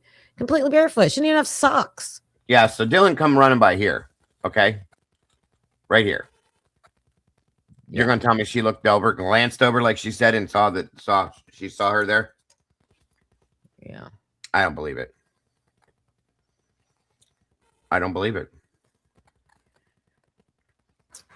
Now, Dylan has a pair of Vans in her bedroom that are high tops. I can almost guarantee you she had a pair that were low tops too. She has a lot of shoes in her room, folks. A lot. So, did she have a different pair on that got thrown out? Very plausible. Or it was somebody else different. But at that point, they were still standing there straddling Dylan's doorway. Okay. The reason it doesn't make sense that it's just some perpetrator walking by her room, because that footstep would implant your face into the wall. So it's not somebody walking by her room. The footprint is too close to the threshold of the doorway. They would have walked into the door frame. Right. It's only somebody who's standing there. So either someone else is standing in Dylan's doorway, or it's Dylan. In my opinion, whoever was standing there, Kim, was watching something go on right here. Or communicating with her, or somebody. Yeah, Who communicating with somebody right here, or that person, or watching this go down. Truly, yes. Uh-huh. I think Kaylee came down, ran through here, tried to get through here, trying to get back to here, and was caught here. There's blood here on this wall. There's blood all over this wall that was wiped down. Mhm. Okay. And over here. And I think that she was started being attacked possibly here. Either heading to that bathroom or heading to that back room to be protected by Ethan and Xana. Mhm. And I think she might have tried to run down the first floor steps. Maybe. Yeah. But either her or the perpetrator. But if she did, I think she was chased back up. That table may have prevented, like she could have went around this way. They were coming this way. Then maybe they played the game going back and forth, and then she tried to take off. You know what I mean? Oh my God. Mm-hmm. Mm.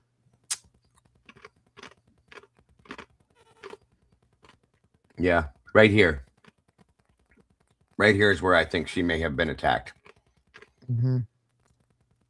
Or here. No, I think more over here. There's blood. Kaylee's blood is on this table, this wall. I'm pretty sure it's her blood on that wall. That's the only way that makes sense, you guys. Think about it. Xana's is behind the cart, I think. Over here? Okay. Yes, which is weird. Yes, it is. Was she coming from the kitchen? Unless, either that or there's transfer from the knife. Yes. Okay. Yes. That's again. Same thing with the first floor stairs. That could just be knife, weapon. Yep.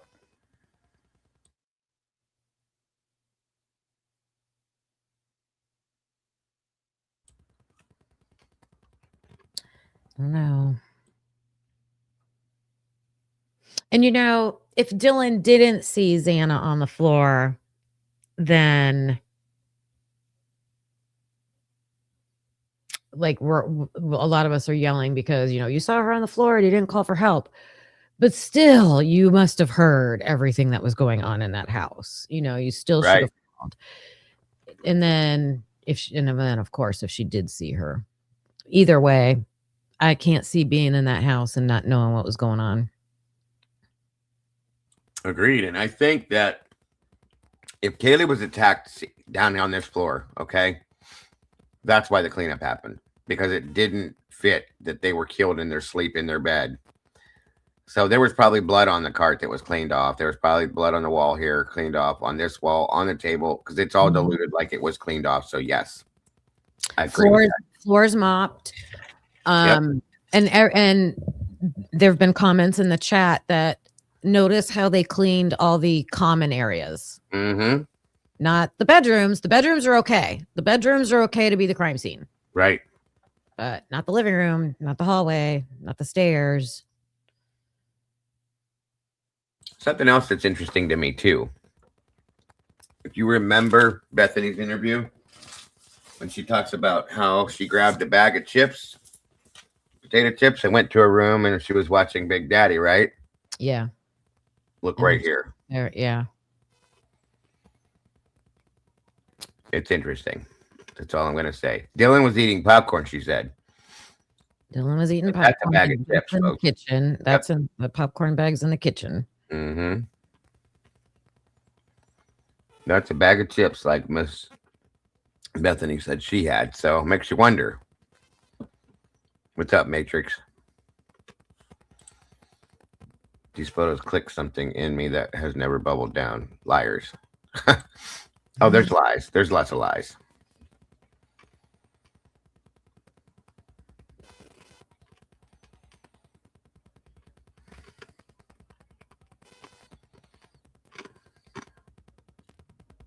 All right, back to now. This is after some time because it's starting to dry up a lot there. That was where Ethan was. So that's either him or that's the blankets and stuff. Because look how dry that's starting to get now. Yep.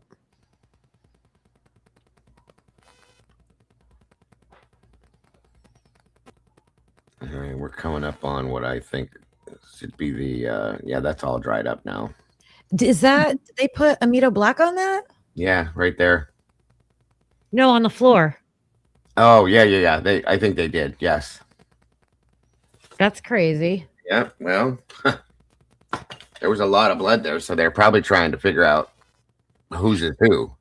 Well, and they do it to make it to see if prints or anything will show up too. Right, Yeah. right. So they probably were looking for footprints and stuff. Wow. Good point.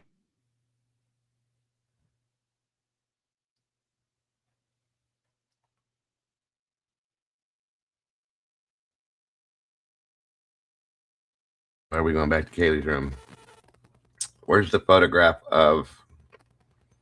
Well, I'm just going to pull it up because I can't. I don't know where. I'm not going to go searching for the photographs where they have the bed pulled out. Yeah, it's fine. They'll come up. CAO Kane, they were talking about why do some of the blood marks look like they were washed and then others don't. And we were talked about that yesterday, right? How when you wash, you think you washed your wall and you walk away and it looks perfect. And then you come back later after it's dried and the stain shows back up again. That's yeah. Blood is very hard to clean, hon. 100% Kane or CAO. I think that whole half wall was wiped down. And you can actually see the watermarks like we looked at yesterday, Kim, remember? Yeah. So that's my guess. That's my guess why it looks that way. Right. Yeah. So we have these other photographs here.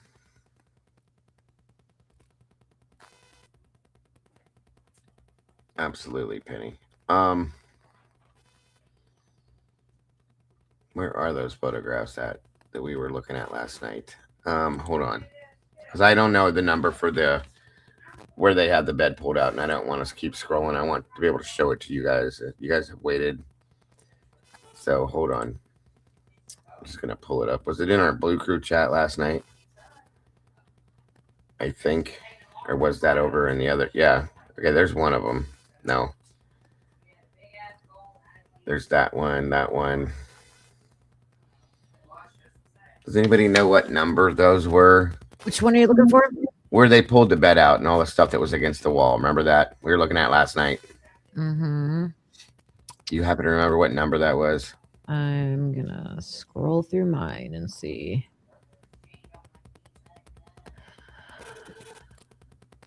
See, something like this, CAO, or Calcane, or however you say it, hon. I know. I always want to say cow-cane. Is that how cow-cane? How do you Calcane say? or something, but yeah. See, this here, this is diluted. You can tell it's been diluted Oh wait, this is Maddie's room. with water or some kind of a liquid or something diluted this blood. Around 1046. Okay. Thank you, Kate. Welcome, Sausage Biscuits. Give me a minute here. 10, what'd you say? 1046. Yeah, I'm on 1043. That's under the bed. 1044. Okay, hold on. There we go. Warning, you guys, these are very, These are the worst. yeah, As far as of substance. they're very, very bad. Again, trigger warning.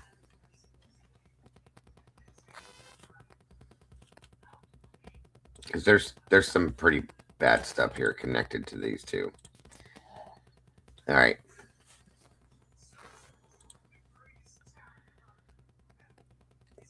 So we're starting to head under the bed. Mm. They pulled all this stuff out. Another phone charger. Oh, you can see a stain went all the way through the mattress. Did you see that? Yeah, right there. A couple of them. That's pretty bad. It was pretty bad. Yeah. And that is on the side, Mm-hmm. not where Ethan was. No. Yeah. And you can see. Wow. Yeah. Ethan was on this side over here, which is why it's so bad over there. Wait, am I going up or down? You want to go down? Sorry. All right. So they pulled the bed out. Yeah. This is pretty rough, you guys. The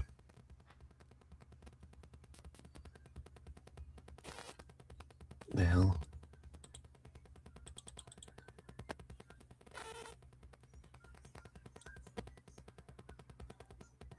Oh, that was a bug. Sorry. Again, remember how Ethan was killed and he bled out, guys, badly. Subclavian artery, things like that. When you sever that, forget it. You're going to bleed bad. There's a lot, and I mean a lot of blood over here. It's pooling all through here. You can see that pillow has absorbed a lot. There's a ton right underneath this black box on this. I don't know why this box, the one picture we have doesn't have the box, but this one does. It's weird. Again.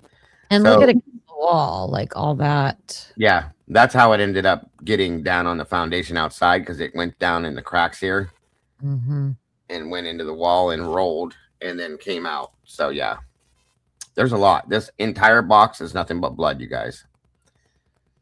Right there, you can see it pooling there. It's so thick under really here. Bad. Really bad. That is very. That's nothing but blood. Okay, just it's so thick and pulled. Here's the portion that had some hair connected to it, right here. Oh wow. Yeah, there's drag marks here. Now, I don't know if that's because when they pulled the bed out, there was something that was over here in the blood and it drugged the blood that way when they pulled the bed. So a lot of people are saying, Tallulah, that they thought Ethan was the main target because of how bad but they didn't have to do that much damage to him to cause what we're seeing here. Like I said, if you sever a subclavian artery, guys, you're going to bleed like a water faucet, period. And that's exactly what this is.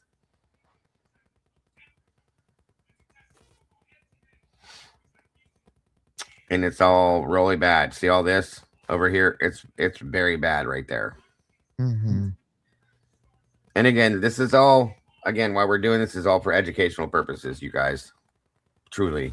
So that it's understood how bad and what happened. All of this is pooled. That is pooled blood there. Very thick. There's a couple people that thought that looked like it was connected to tissue or that he was scalped or something. It's just blood. And lots of it.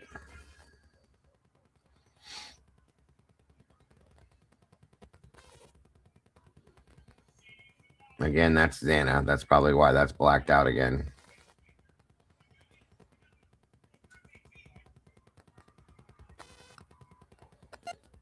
That's all blacked out.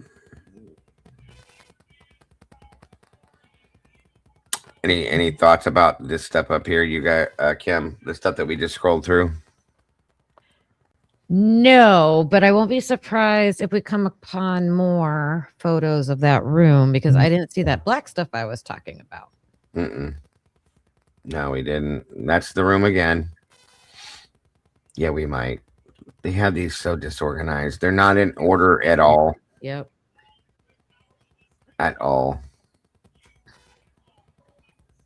But again, just so that people understand, those boots, those are not Kaylee's. She had tennis shoes on that, or they're not the ones Kaylee was wearing that night. She was wearing tennis shoes. So Dylan making a statement that she knows that was Kaylee running up and down the stairs. She heard her boots, blah, blah, blah. She wasn't wearing boots, guys. She had on tennis shoes. No, and at this point, she may have been barefoot. She probably hurt the perpetrator. Yes. Thank you. And we've seen boot marks, boot prints, like very clear boot prints, guys. I will promise you 1,000,000% are boot prints that have to belong to the perpetrator, in my opinion. White Rabbit, good to see you. Thanks for joining us today. It's the Italian girl. Good to see you. Robert Bell, Michelle F, Chiefs, Brian Todd, Sherry Cowan, all you guys. D Smalls, wonderful to see you guys today. 426 beeps in the house, guys. Please make sure to hit that like button if you will. How long does it take for that red stuff to go black like that? I mean, depending on the thickness and the viscosity of it, Michelle. You know, if it's super duper thick like what we saw from Ethan, it's going to take a while. If it's not that thick, then it'll dry up pretty fast. And it also depends on the environment. You know, if it's cold, hot, if there's a fan blowing, you know, things like that.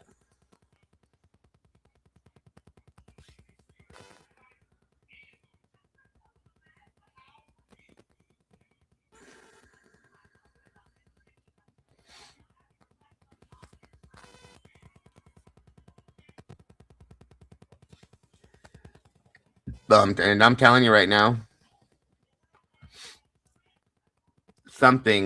I feel even more strong now that something happened in the kitchen because there's a plate. I feel like she went in the kitchen to plate her food, guys, or their food. Because there it is, and it's got food on it. This is just my thought. She could have been sitting on the bed eating or sitting on the floor eating. Yeah, absolutely. And Ethan could have been laying in the bed. See, there's her Steelers jersey. So the one we saw in the other room belongs to that person, in my opinion.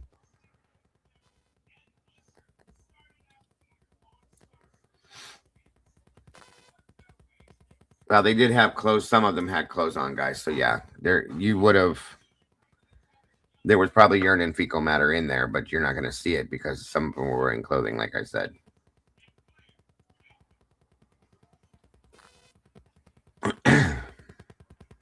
A lot happened in this room. Very sadly.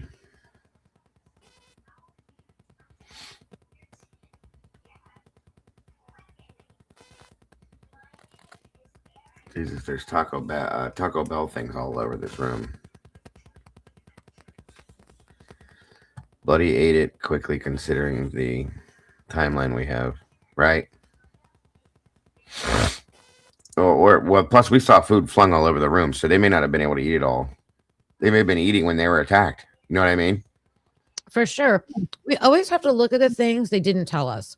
Uh-huh. And they didn't tell us about Taco Bell.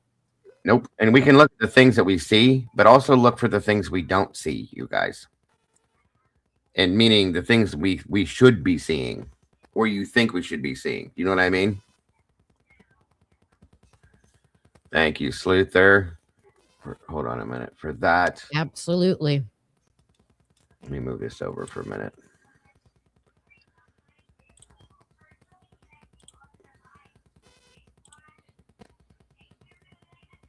All right. Thank you, Sleuther. God bless. I appreciate that very much. More than you know. Oh, where did it go? Right there? Nope. Hold on. What did I just do? Sorry, you guys. Here we go.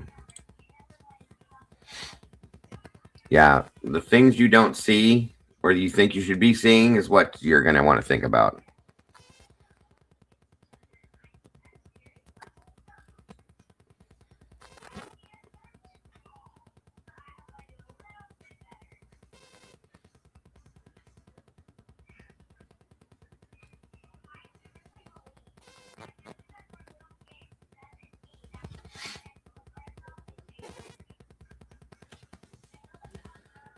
So they're standing in Xana's room looking down that hallway.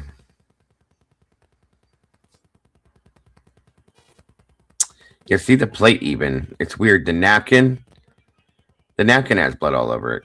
And it's on the plate. That's a little weird, don't you think? That is weird. There's blood on it? Almost like somebody was wiping. Like she wiped blood off of something. I'm not saying that's what happened, you guys. It's weird, isn't it? And the blood's on the floor by the door? I mean, the plate is on the floor by the door? That's weird. Uh-huh. Yeah, that bloody napkin being on that plate like that, it's just, that's strange. I mean, I guess if you're running with it, I mean, it'd be not likely to land perfectly straight up like that if it dropped, you know? Agreed. Bloody nose, somebody said. I mean, maybe, but plate may have been from a different day. Well, maybe, but we saw the curly fries in the kitchen from that day, so who knows? Maybe it was from the day before. But the DoorDash is a problem, so there's a curly fry there. They're all over the damn bedroom. Not the napkin, I meant the plate. No, I got you, Wade.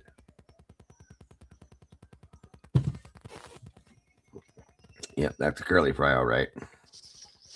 The Taco Bell could be from earlier in the day, but sure, they should have put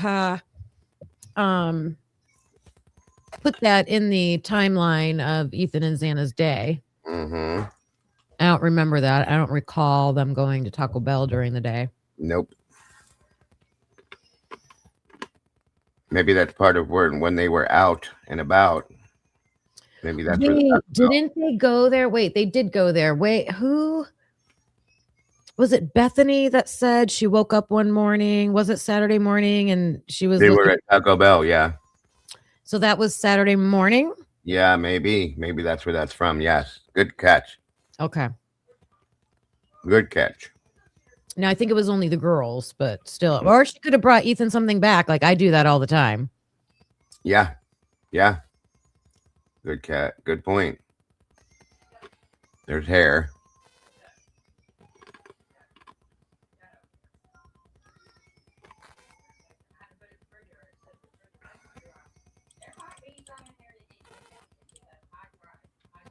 Yeah, there's hairs all over that desk. All All right, so this photograph is after they took everything out, you guys.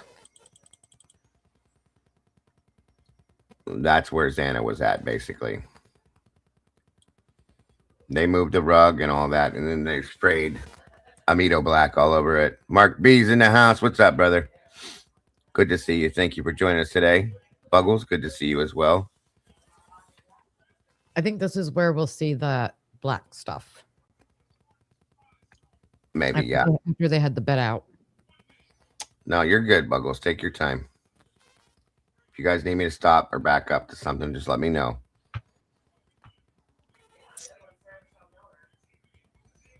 Some of these are kind of blurry too, you guys. It's weird.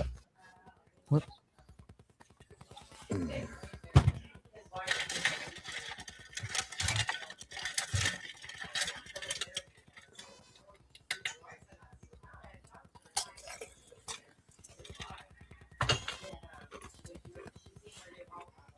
Why are you going to tell me to stay lost? Who said that to you? Who said that to you, Lost Girl?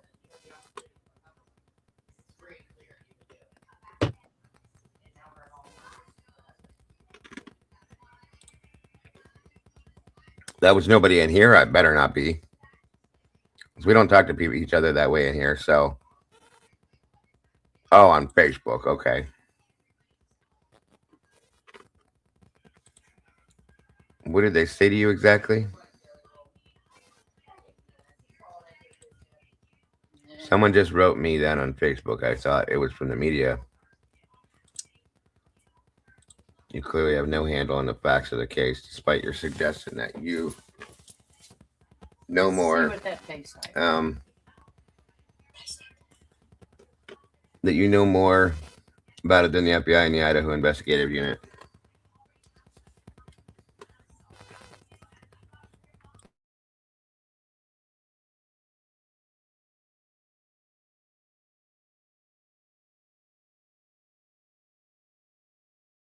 Yeah, I wouldn't worry about that, Lost Girl. You ignore them people. They're not right.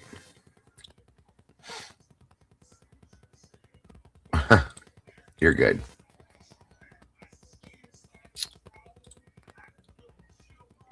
They did start. Media started a lot of the rumors that happened, guys. Brian Etton's the one that started the rumor when Brian said, I can't wait to be exonerated for this. He never said that. Brian Etton said that. Media is they just the media is who destroyed this case, in my opinion.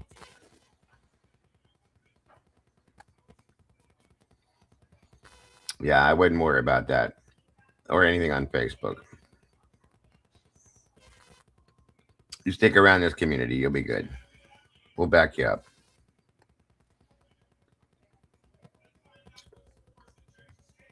Vans off the wall.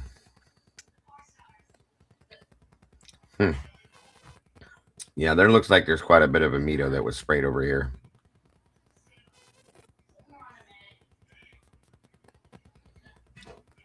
Are you still there, Cam? Maybe not. Yeah, I'm here. Okay.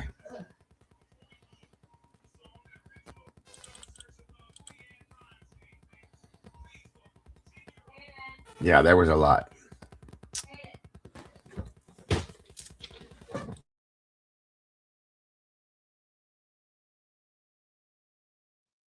Now, what are they saying L3 is? That's got to be something. Is it a print? They're seeing something in that. Who's yelling?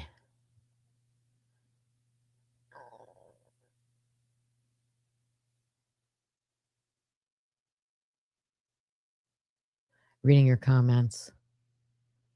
Yes, that's where Xana was.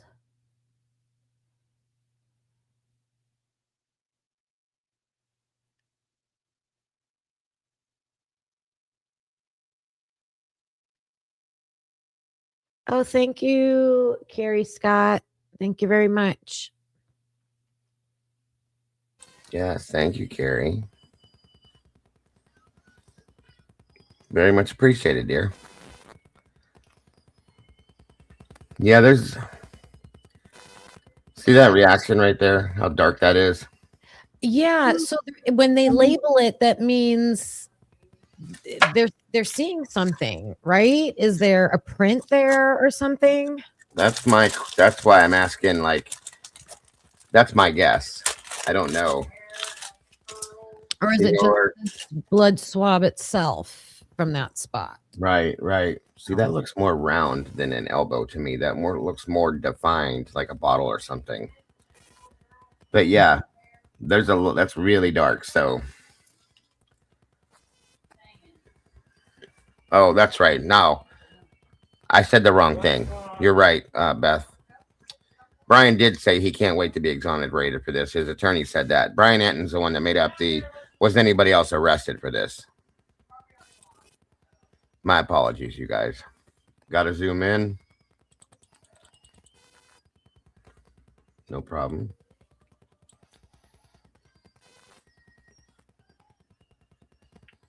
Oh, this is Molly says this is under the rug. Mm-hmm. Oh, okay. Oh. Yeah, it's seeped through. But that kind of looks like denim material or something.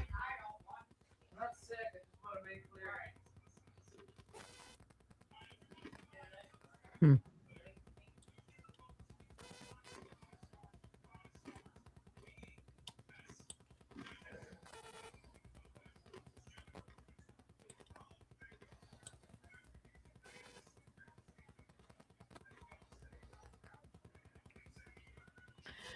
Jesus, is that just the perfect design that was on the carpet or what? I mean, I don't think so. That was just a black with white. Yeah. White lines or something. Right, right. I'm just looking, you'd think if maybe someone stepped on the carpet and it was that bloody, it would leave a really good print on the other side. Yep. I don't see that though. Mm-mm. There's a lot of perfect circles. Yeah. That's weird. See, I think these are drops, big droplets. Oh, maybe. Yeah. That's what I think they are, is big blood droplets. Okay. Which I've seen in the past in other places too. Different, my own personal experiences. But this one bothers me. Mm-hmm. There's like a design within this, and it looks and reminds me of the bottom of a cup, a bottle, something like that. Like almost like, okay, let me show you guys something. If you can see it. See the bottom of my cup? No, you don't. Hold on. No, your camera's off. See that bottom of my cup there? Mm-hmm. Doesn't it kind of look like that? Yeah. Yeah, it's very circular. Mm-hmm. So that's what I'm saying. It's something like that. Xana's thermos. Well, that was sitting on the bottom of the table, but yeah. There's a lot going on here, you guys. A lot.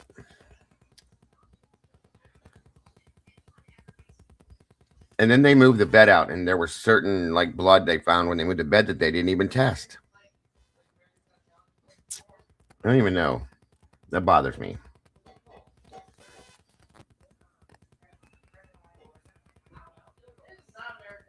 Maybe it's this thing.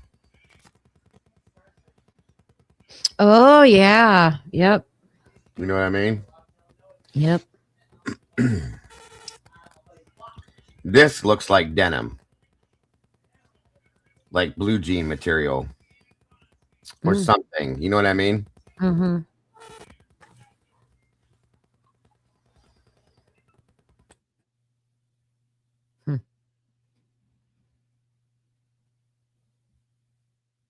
I made the statement before, JC, that I thought it's probable that they were tortured for a period of time. I'm not 100% on that. It's just a thought.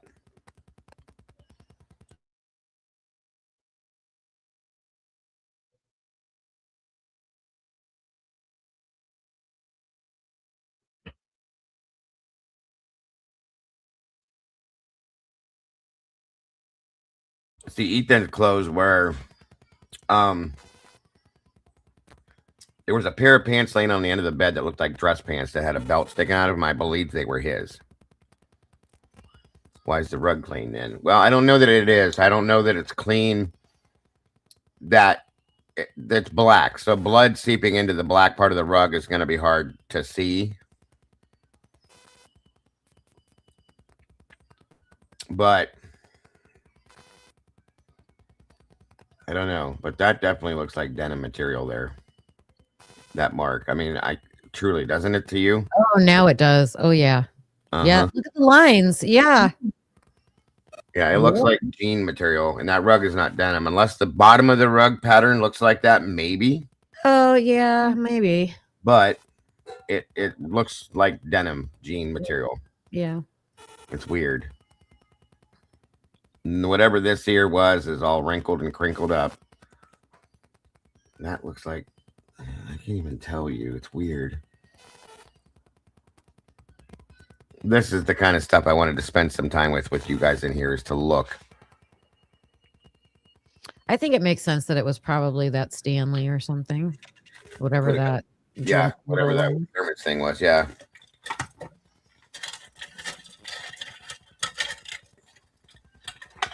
Yeah, the impression of the rug. It does look like blue jeans, though, for sure. But Susanna wasn't wearing blue jeans. She was in her underwear, a sweatshirt, I believe. And Ethan was found unclothed completely. So it's got to be something that was on the floor. Laundry or something that maybe the blood seeped underneath. That's what those marks right there, I think, is from the wadded up clothing that was around her. Right. Agreed.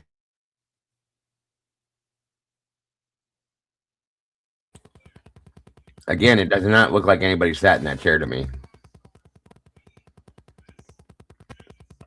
Unless they have it folded over for some reason. Mm-hmm. Yep. Which could be. See, there's the bottom of the rug. Still doesn't look like that denim print. So it's got to be from clothing. It was probably a pair of jeans she was laying on top of or something.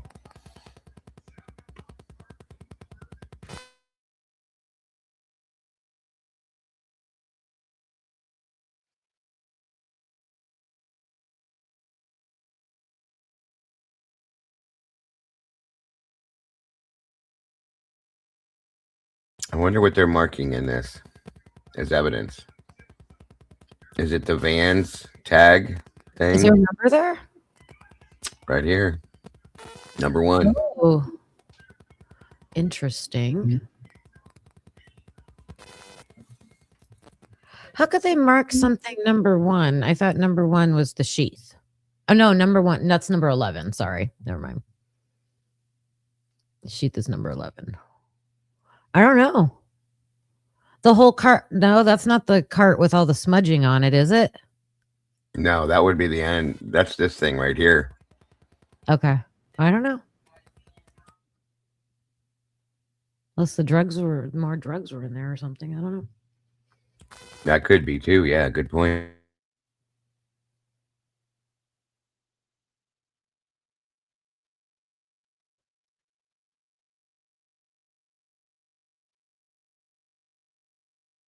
It could be Las Vegas.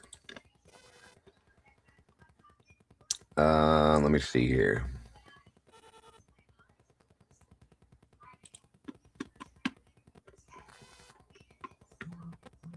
I believe so, JC. Have we seen a picture of Xana's room prior to 11/13? Good question. I don't know. I don't remember. I don't think so. I don't remember ever seeing one, no.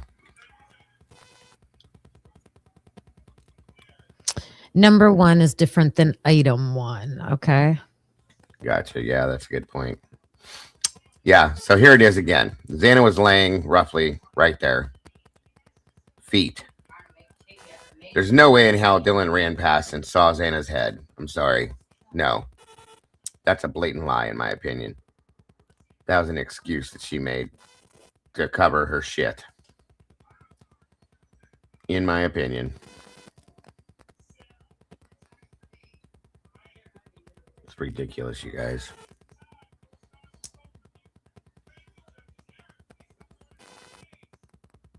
Completely ridiculous.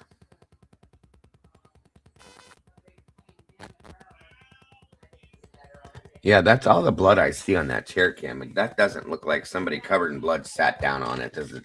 I mean, sorry. No, it could be someone reaching out to the chair. It could be someone brushing against the chair. And look at that rug. That rug is gray to me with white designs, and it's not, doesn't look soaked in blood. Not at all. It doesn't look soaked in blood. What's going on? What is going on? That should be covered in blood, in my opinion. Yeah. Was she not even on that? Was she more over in front of the on the floor itself? Maybe showing us her little dresser boxes. More to the right of that. That could be it. Yeah. That's crazy. There's nothing on that rug from what I can see. No. It doesn't look stained. I mean, not at all. I mean, it is folded unless because we would see it through that back side. Yeah, it would have been soaked through because that's not very thick. Yeah, no, there doesn't look like there's any blood on it at all, Kim. I know. I know. I feel like I'm in the Twilight Zone. What the hell is going on? I can't with this case. I can't. You're right. This is why I keep saying I hate it. Because forever we're told, she's laying on the rug. That's what you're seeing. Yeah. Around the rug. You're looking at the rug. Yeah. This is nuts. We have to find the part where it shows. Oh no, it's only in that one photo that we can't look at. Oh, that's why. Well, maybe there is one without. And then there's this. Yeah. That just weirds me out. I'm sorry. Curly fries. And I'll be honest, folks, I don't think that was done on purpose. Those are all curly fries? Except for this. I think that's blood stain. That's curly fry, and so is that. That's insane. You don't think that's a coincidence? Like that's accidental, do you? I think it's just the way it fell, the way it's laying there. It couldn't have been done on purpose. Yeah, that's crazy. It is very weird. It reminds me of remember the No Fear back when we were younger, the No Fear guy, smiling, kind of weird smile face. That's what it reminded me of when I first saw it. It's definitely weird. Yeah. I know. I think I know what you're talking about. Anyway, it's so creepy to me. Yeah, I don't know why they claim somebody sat on this, guys. If somebody was covered in blood and sat on this, this would be covered in blood, I think. But to me, does it look to you like the back of the chair is folded down onto the seat? To me, it looks like something's folded down. Like it should be folded back, and then you would see the seat. Like this here might have to go up. Yeah, that could be. That makes sense. Up or over or something. Yeah. Although there's the I don't know. Because those things are usually collapsible. Yeah. Again, pristine part of the rug. There doesn't look like there's one drop of blood on that rug. Oh, I got a phone call again. I'll be back. Okay.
Okay, so these are the pants I was thinking because Ethan was dressed up that night. Remember?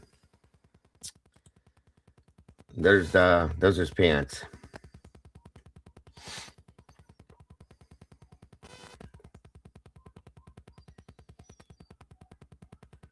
Chuck Taylor's, Reese's.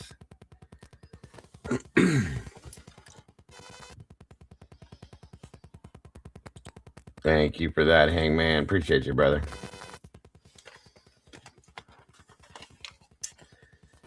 I can't get past that weird ass thing with the curly fries. That's just so odd. You know how big I can make that.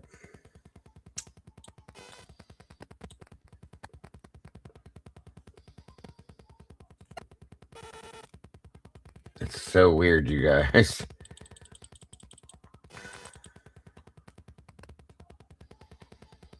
And that, I'm telling you, that rug doesn't look like it's got a drop of blood on it. Dead serious. It's so strange. Yeah, Brian. What's up, buddy? Right, guys in the house.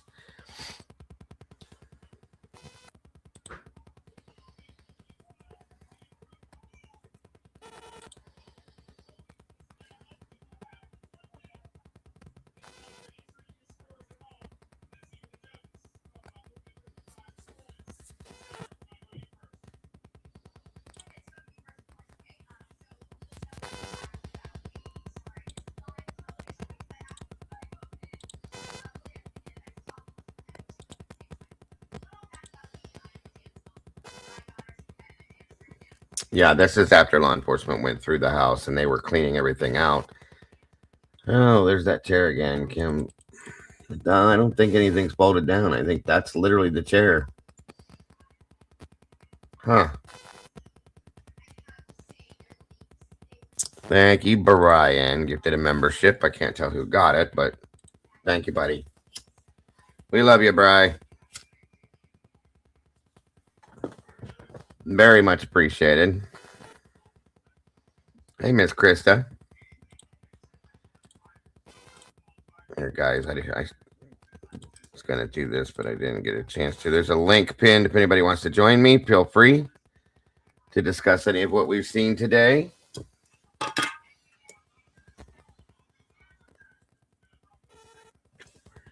Hold on, I'll pin it for you guys, too. Let me move this out of the way for a minute.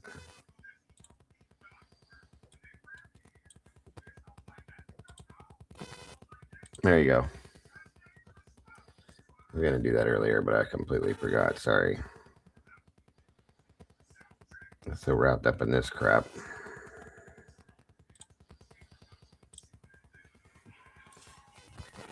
Yeah, if you want to join me up here today to discuss any of what we've seen or what we're seeing, feel free to jump up here. Yvette says, Dago, there are pics that you went by that made some of us start talking about the rug, that it's rolled under the desk. What do you mean, Yvette? You need me to go back upwards?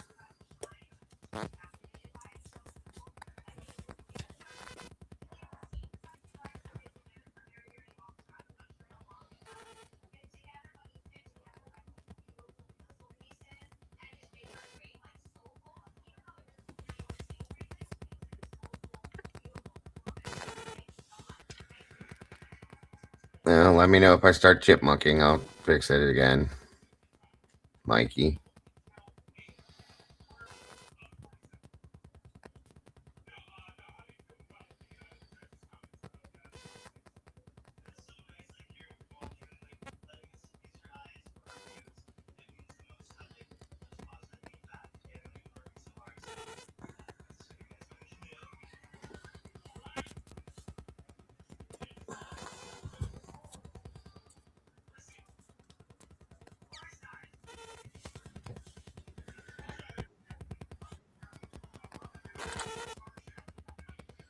Can you hear me, JC? Yeah, can you hear me? Sure can. Welcome, dear. How are you? I'm good.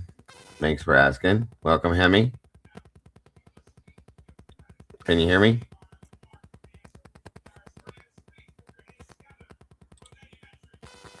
you there? And he was muted.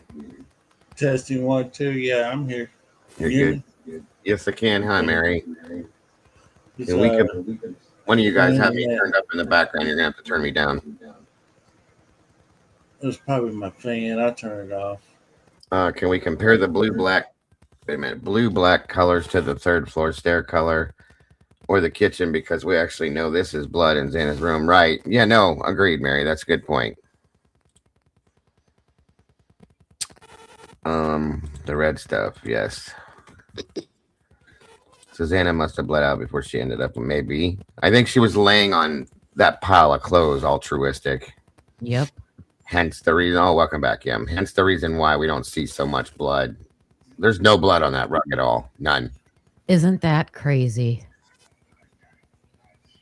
It's wild. It is. It's absolutely wild. Welcome. I call BS. Thank you for joining us. If you can hear me, I hope. Oh, wait a minute. Can you scroll back up to that I can picture right before this one? jump down. There's too many people up here. Oh, okay. Well, I can hold 10, so. Is that the shelf with the candles on it? Is that where she was in front of? Yeah, she was laying right here. Right where those Reese's are now. But so what I'm getting at, okay, so look how close to the wall with the window she is. Mm-hmm. Isn't the door more to the left? Yeah, it is. That's why I was saying there's no way. Like, her head was right here. Unless they move this down, I'm pretty sure her head was right in front of that. It looks like they only just took the drawers out. Yeah. So I don't think there's any possibility that Dylan saw her. I'm sorry. I mean, there is stuff moved around a little bit, but yeah, okay, that gave me a better perspective. Thank you. Still, though, if you go back, there was a few pictures we were shown. They were showing from the hallway. Hold on. Oh, wait a minute. Look, there's also a window right there. See that window? Yeah. Is that window? I never saw this. Is that facing the 1112 camera? That's facing out through the. This should be the right above her car. I'm pretty sure there's only one window in her bedroom. So above the parking lot. Mm-hmm.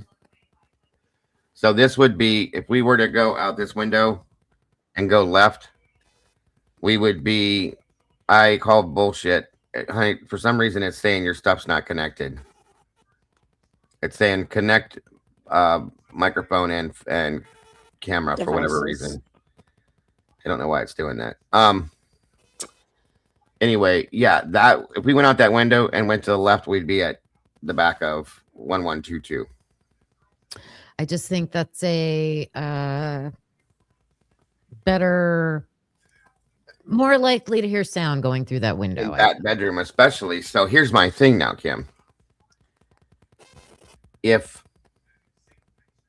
Kaylee ended up in that room and there was a struggle with all of them in that room, maybe that noise we're hearing, very plausibly is coming, is what we are hearing, what we're hearing. You know what I mean? Yeah. I have no doubt at this point. Like we talked about that camera range, we're not going to hear gurgling, like I said. No. But we're going to hear muffled yelling, especially if they're screaming at each other in here. We're going to hear that. I'm very comfortable feeling like I could hear that. To me, what I heard was loud, angry male voices. Yes. And that's some screaming from like female voices screaming. Yeah, can't tell what they're saying, but they are angry and they are yelling at somebody. Very, very angry. Why did Dylan lie? That's the question of the year, Claire. Well, Dago, that's my question is, if she didn't see her, why would she say she did? Well, here's my thing, JC. Because she did lie repeatedly. I think she did. I think Dylan saw her. I think Dylan may have actually watched some of this go down, or if not all of it, to be honest with you. Especially after I saw the footprint, the latent footprint they called from Dylan's bedroom, the way it's planted. I don't believe that she wasn't standing. See, if you look at that footprint, it shows you that she was, or that person was, because I can't prove it's her, but that person was standing there straddling Dylan's threshold to her doorway. Okay. Looking directly at the half wall facing the pong table in that room, like the living room. So at that point, somebody was standing there watching something. It's just a very odd position for that foot to be placed in. Okay, and also, does this make you even more confident in Sarge's theory that it started internally? And also, do you think Dylan could have done this herself? No. So you don't think Dylan did it, but do you think Dylan knows who did and helped them out? Yes. I don't think she helped with the crime. Not hands on, no, but I think she helped clean them up. I think she helped maybe with the cleanup. I think she helped maybe with helped orchestrate it. Orchestration. There you go. Good word. And so did Bethany. It does sound, yeah. I can say that. And I think they all had to get out of the house, and Dylan and Bethany just had to stay there, maybe. Well, maybe they stayed there because they were supposed to help clean up. They lived there. Yeah, this is an opinion. I think they helped with the cleanup. I do. I'm very comfortable with that. I have no problem saying that. I just wonder where all these other people came from, or I think. And when they went home or when they left. Well, obviously they left before they called police. I'll say that much. Well, yeah, that was before noon the next day. Yeah, so they had all. They had a whole bunch of time. This is something else too. People need to understand is that I think the timeline runs between 1 a.m. to 3 a.m. of when the actual murders were committed. Now, that's my thought. Okay, and the cleanup started at 3, roughly, and just 3 to noon. I mean, you got plenty of time to do all sorts of shit from 3 to noon. Come on, 9 hours. Yep, and that would explain the drying of the blood. There's a lot of drying on this blood. And the drag prints of everything. Yeah, could have been that they were dragging people around, moving them. Staging them. Things, looking and checking for things, looking to make sure. If you were the families, wouldn't you be absolutely beyond yourself if these were released? Yeah, they're not happy about it, I'm sure. But the only reason why we're going through them is because we need to know what really happened here. And I don't think we're ever going to know that without looking at stuff like this, because this tells its own story, in my opinion. There was definitely a struggle. I would feel a certain way as a parent about the pictures being released, but it is absolutely normal procedure to release this stuff. Of course it is. Yeah, we're not doing this because we want to do this or because we enjoy looking at photographs like this, guys. We're trying to get answers from this situation and figure out how or why, how and why what could have happened. Yep. Truly. We should be more concerned about what they're not letting be released than what they are releasing. That is a fact. Oh, yeah, that too. Just like I said, I think Kim said it earlier, what we should be worried about is what they're not showing us and what we're not seeing here. That's what we should be questioning for sure. Slash mark, stash mark. That looks big, Kim. Like something big went into that, you know? Yeah, I don't even know how to judge it. It's kind of hard. I would think law enforcement. Why isn't that marked and measured? Good question. Whoever TDS it. Okay, you're good. You can turn your camera off. And don't you think they? Oh, hi. Can you hear me, TDS? What was that, Dago? Can you hear me okay, boss? I can hear you, buddy. Okay. Can you hear him okay, Kim? Yep. Okay. Welcome. Thank you for joining us. I call bullshit up here. It won't let me click her thing. It says she needs to connect her mic and her camera. That's weird. Anyway, welcome, TDS. Thank you. for joining us. Any thoughts or feelings on this? Oh, they did have fries from. Those are the Taco Bell fries, Cam. Oh, okay. See it? I Yep. remember because we've had them before. That's the Taco Bell French fry container. Anyway, Yeah. so what are your thoughts, TDS? Well, all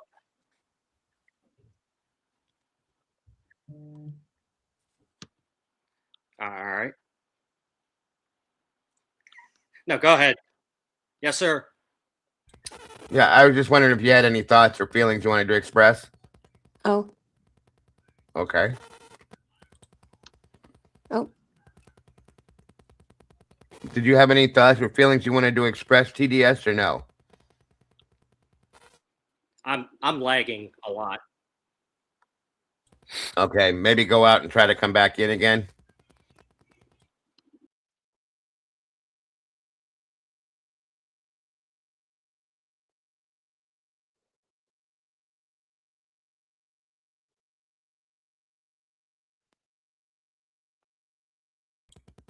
There is not one drop of blood on this rug. This is weird. that's very weird. Because you're right. Kim said, well, it's folded over, but we'd see it because this is so thin, it would seep right through. Yeah, it doesn't look like it's No, thick. I mean, not at all. No, I think she would have been. I think she was on top of that pile of clothes, and that's where all her blood went. Can you hear me now? Okay, TDS? All right, am I back now? Yeah, you're back. Can you hear us okay? Yes, I'm sorry I was lagging. No, it's okay. It happens all the time. So what are your thoughts and feelings, my friend? Well, Dago, like you, I'm retired firefighter paramedic, and I'm looking at these scenes, and like when they pulled the bed away for Ethan, there was a lot of blood there. It was congealed. Yes. And somebody had asked how long that takes, and you answered that correctly. It depends. There's a lot of situations that come into play. It could be, a couple hours, depending on how much is there. And I also worked construction for 15 years, and it just amazes me that blood, I'm not saying that it didn't leak outside the house, but boy, that house must have been. It was a bad house. Yeah, it was all thrown together. Like, it reminds me of like Lincoln Logs or something. They just threw it together. You know what I mean? Yeah, that's just amazes me. But I had typed a comment earlier that and I don't know, I'm crazy. Like I said, I've only been really into this for about 3 months because I had my knees replaced and Gotcha. laying around. But I thought I had seen somewhere that somebody had posted in 4chan or some student thing about one of the students' fathers had a cleanup company that was hired to actually go in and do the cleanup after this was all done. And somebody had made a comment that things were taken from there and taken to this facility and either buried or burned. Do you guys remember anything about that? I don't. I remember hearing David Barracoa's family owns a cleaning company. I know that. Okay. I do remember hearing things like different rumors like that, but I never like really paid attention because I didn't know, like, some of this stuff we can't like clarify and verify if it's real or not real. So you just kind of let some things roll off of you. You know what I mean? Until you can figure out. Now I did hear Garden City. I heard that it's believed that the weapon is there or weapons are there buried somewhere. And I've heard things being burnt before. Yes, I've heard that story, but I don't know of any way to. What's the connection of Garden City? It has to do with, I think, Barracoa. Okay. And is the fire the one that I think Bubbly Waters did the video on with a big fire that night? Is that what? I think they're that morning or whatever. Yeah, I think that's what they're talking about. And that might be what you mean too, TDS. So that was in the area. And then the other speculated rumor was about that construction company, right? Right. It's such a complex facility, and I think there's a dump Yes. in there also. Yes. So yeah, stuff could have been lost in there forever. Yeah. Yeah. Go ahead, bud. I just there's really no solid answers here. So I mean, course. we're all just coming up with theories, and I like to joke that my joking theory is that Murphy did all of this, and like son of Sam, son of Murphy, and and I'd say to people, prove me wrong. But there's just so much that's going on. Like in Ethan and Xana's room, Xana, in my opinion, seemed like she was pretty spunky, and that's why she was pretty popular with everybody. Agreed. And I'm not saying that she couldn't defend herself. Absolutely not. I'm just saying with what happened in that room, it almost, in my opinion, like you like to say, in my opinion, I think there were two people in there that were doing the deeds. I agree. And because, at least two. Yeah, because I mean, she wasn't that big of a girl, and and this is just my opinion, but as a male, I would think it would be fairly easy to subdue her because she wasn't big. Right. So maybe it was a female that was in there and attacking her while Ethan was being attacked also. I mean, I've heard that. Yep. That has been brought out as a theory too, my friend. Yeah. And I can just kind of, I don't know. I mean, I'm looking at the pictures that we're seeing, and it just kind of makes sense to me that definitely there was more than one person doing the deed. Mm-hmm. And I think, just my feeling is that that it was probably a male that attacked Ethan, and I'm speculating that maybe a female. And that's why Xana was able to fight back the way that she was. Sure. That makes perfect sense. I absolutely can agree with you. Yeah. So absolutely. I appreciate your input too. That's what I want. Is I want your guys' thoughts on this too. That's why we do this, you guys, because just because I'm the creator, just because Kim's the creator, doesn't mean that our opinions are the only ones that count. We do this to bring you guys the information, also to have you guys help to break it down, and that's why we're such community-oriented channels, truly. So, and another thing I just want to say is, you and I have been in some horrible places and seen some horrible things, yes. And my feeling is that where the incidents occurred and took place, there's not enough there. There's not enough blood, and I think you can relate to that. Yes, I mean, I realize, we didn't get to see the mattresses real well, but I mean, it's when as much as they were injured in the attack, as well as I do, arteries spurt, and you would think that it would just be everywhere, and even the coroner kind of said that it was everywhere, but we're not seeing that. No, and I expected, especially hidden subclavian. It's gonna be like a water sprinkler, okay? And I'm especially upstairs in Maddie's room. I said, where? Yes.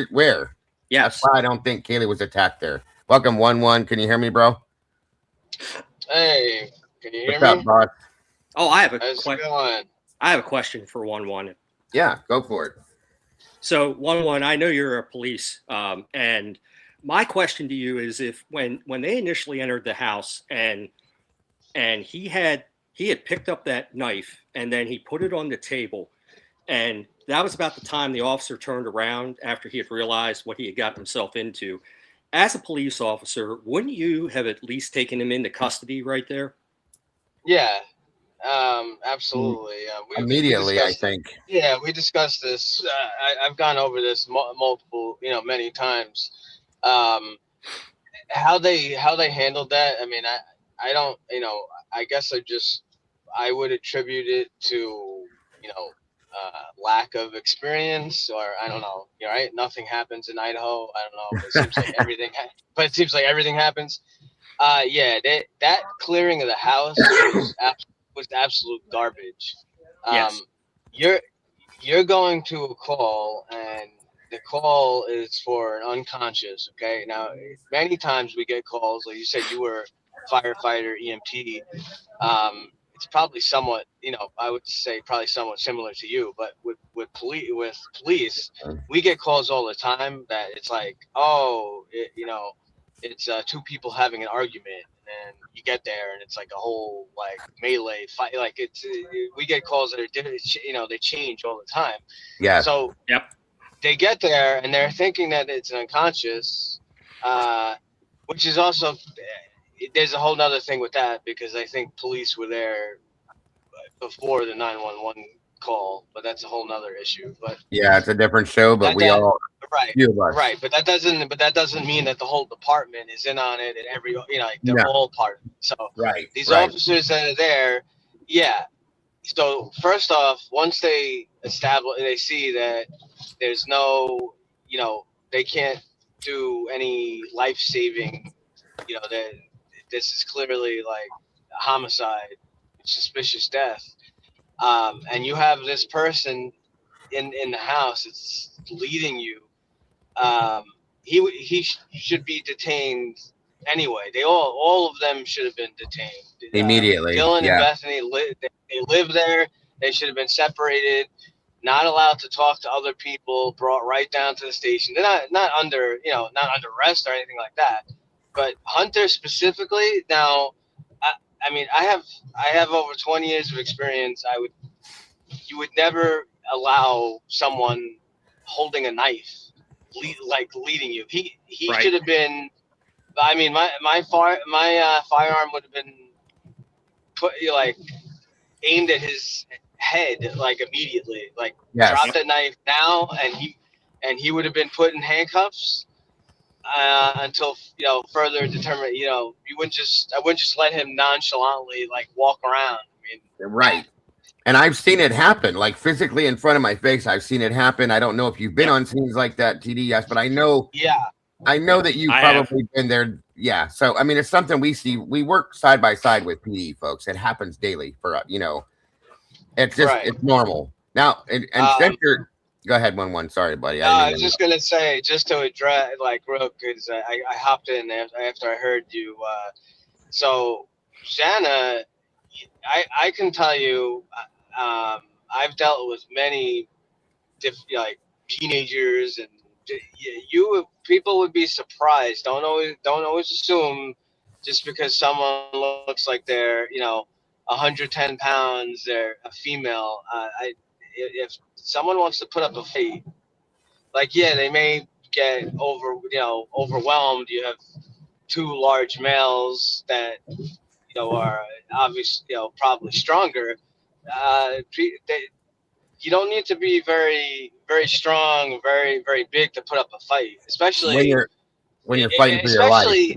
Exactly, because again, that's where the fight or flight. This is where I bring this in. I talked about this many times. That fight or flight response. Yes.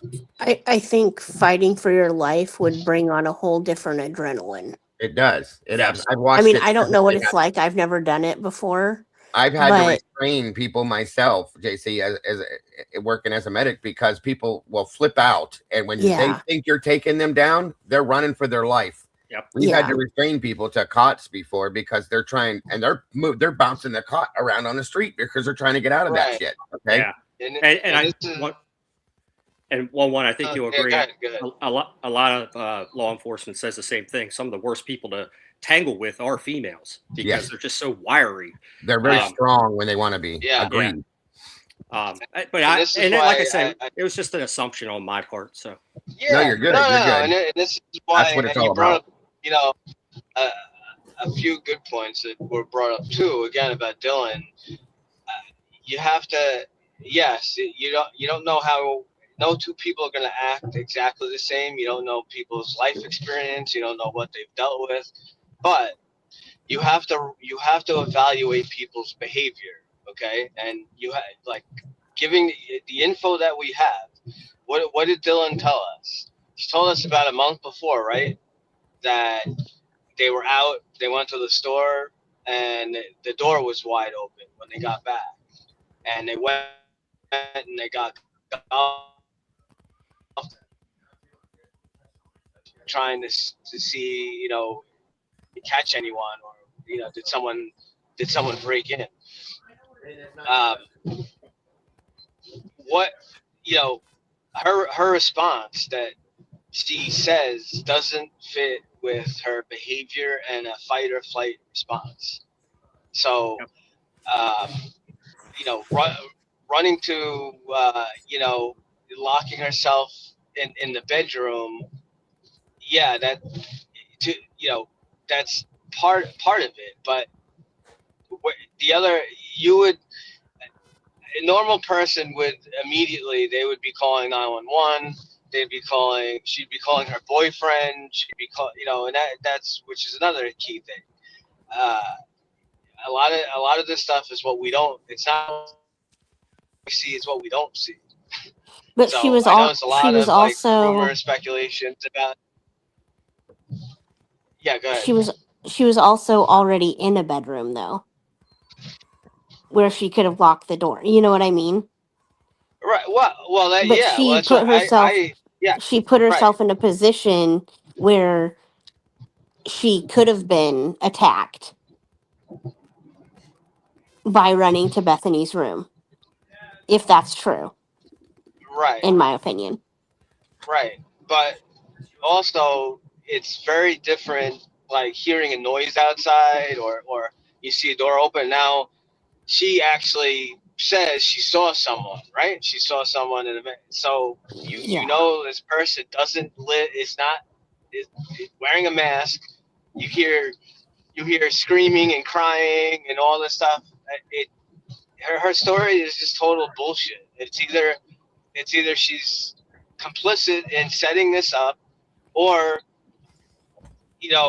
somehow she was someone she knows was involved, and she was threatened about Yes. calling the police or calling. It's one of those two things. Bingo. She's somehow involved, or she was, or and she has probably PTSD about that too, even if it's years or months later. Like she was right there when the murders happened. How do you take the footprint in front of her door? Why would you 1-1? not Doesn't believe? that bother you? I'm sorry. Did you hear me? I think that Kaylee was caught, and I don't know necessarily that she died right there, but she was attacked. I think right in front of Dylan's room. I think Kaylee was attacked. Something happened with Kaylee right there. I think so too. And around the table, heading back to Xana's room area, I think so too. What blew my mind about that was, I thought that the footprint was more out towards the hallway. I think we all did. Until these pictures, and it was like, holy crap! It's like right by the. It's parallel with the threshold, which is strange, and that tells me somebody was standing in Dylan's doorway, looking towards the pong table area. Like, that's so strange to me now. Yep. Yeah. And I can't get it out of my head that it's Dylan. Now I want to ask you real quick too. I'm glad you jumped up here with us, 1-1. I want to ask you though, TDS, real quick. One question as another medic. Okay. You watched the Nunez body cam footage where he comes running in the house with the defibrillator in his hand, right? Yes. Then you watched him drop it before he entered the scene of where the problem was, correct? Yes. You have a problem with that?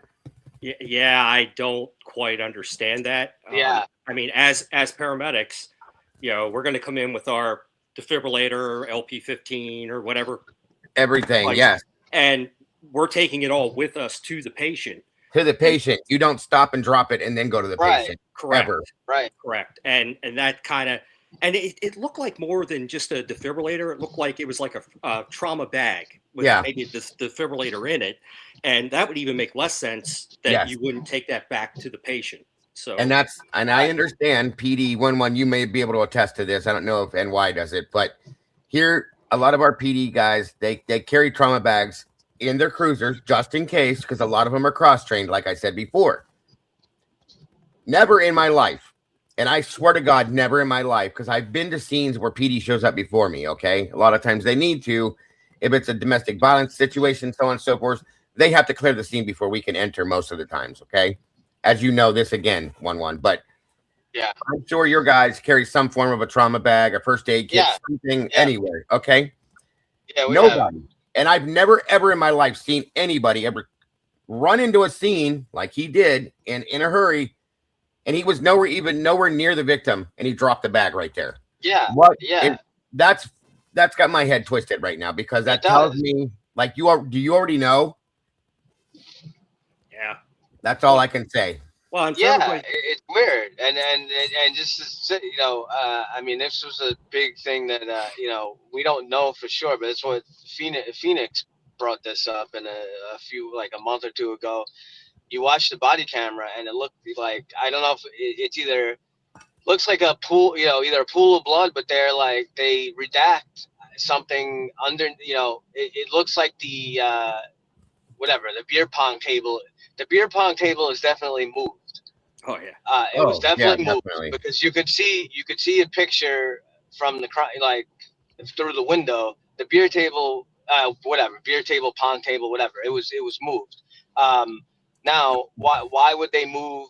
Why would they move the table? And that bag is placed right there. Why would you just drop the defibrillator or a Right, trauma bag there? It doesn't make sense. Not even Unless close. there's a body there, right? Unless you already know that you're not going to be able to use that, okay? and Yeah. just to let everybody know, police usually would get there before we do, because they're out on the street and we're usually in the station. So they have a head start on us. We have to come out of the station, get in our apparatus, and respond to the scene. So there's a lot of times police would beat us to the scene by, it was a couple minutes. So that's why they showed up when they did. But I was also, I sent you this in the email. I didn't understand the response of EMS seemed very slow. And then when they approached the house, they never went in the house. And I don't know about you, but that's really not the way it's supposed to happen. Well, and did you also notice, TDS? Did you also notice that EMS, when they did show up as they're walking up the hill, that they had respirators around their neck? Yeah. Have you ever responded to a scene without previous notice with a respirator? Ever? No. They knew. I mean, but I watched the one episode where you were talking about the odor and everything. And I'm right there with you. I've seen all that. And I can tell you there's times like I've walked up to the front door and knew what was going on and went back and put SCBA on because I knew what I was getting into. And that's just experience. Yeah, 100%. But it didn't even seem like they had, I don't remember, they even have EMS bags with them. They're just kind of dilly-dally. I think one of them may have had one on his shoulder, but that's all I saw. I saw what looked like 2 medics and 3 EMTs. Yeah. But they just stopped right there and they turned around and went, okay. Yeah. Watch this real quick. Watch this. I couldn't believe they were turned away. Yeah. Hold on a minute. Is that where he dropped it? No, he drops it by the table. Right by the table. Yeah. And then it becomes evidence. So that's why it's there forever. And it stayed there. Yeah. Yep. It never moved after that. Okay. Yep. Because it's evidence. Somebody said that he took it into the room and then came back out and dropped it. No. Right there. See, there it was. Yep. It doesn't make any sense to me. Okay. It doesn't make any sense to me at all. Welcome, Gene. Good to see you. I don't know, you guys. Something's that's always bothered me. He only thought that this person was passed out. Yes. And he said they didn't weren't know. breathing. They did get a radio call from 911. The operator from 911 that said that this person wasn't breathing. That's it. See the bag sitting there as he comes back out of the room? Yep. And it stays there. It's in every other picture. It's crazy. They blacked it out, but you couldn't see it. Yeah. Okay. And my opinion is that table with the cups on that was staged, because there's no way all that madness happened and those cups end up in the perfect triangle. There is no way. Well, it was moved. We know Yeah. the table was. We know it was moved. I mean, that we have proof of that. The table was definitely moved. Yep. Because you can see the crime scene. You can see the pictures. So we know it was. There's the bag. We don't know the actual spot that it was at from the crime because they moved so When much. he dropped the bag, did he even see anyone yet? Yes, that's correct. Yeah, I think he saw them, but I don't think he didn't anticipate the situation. Like he didn't assess the situation. He didn't have the ability to at that point. To know if they were helpable or not. It was within a matter of seconds that all that happened. He just looks and he drops it and he goes and now he's doing this shit. So it's not enough time in my opinion to do anything. I'm sorry. Yeah, I think he probably He's just saw getting his crime scene tape out. Yeah. I think he probably saw Xana, and that it looks like it's hard to tell because it's a body cam, but it looks like he was looking down the hallway, saw her and dropped the bag, which doesn't make sense. But maybe he saw how bad it was, or I don't know. And yeah, but I've never done that. I've never gone to a scene. Why would you go get your crime scene tape before helping someone? Right. Or search none of the this rest makes of the any house. sense. It doesn't make any sense. None of it. Yeah, or search the rest of the house. They haven't even cleared the house yet, and he's already pulling out crime scene tape. No, that clearing of the house was nonsense, and you never leave. You know that you have a crime, a homicide that happened. You don't need a warrant to go through a locked door. Not with a crime like that.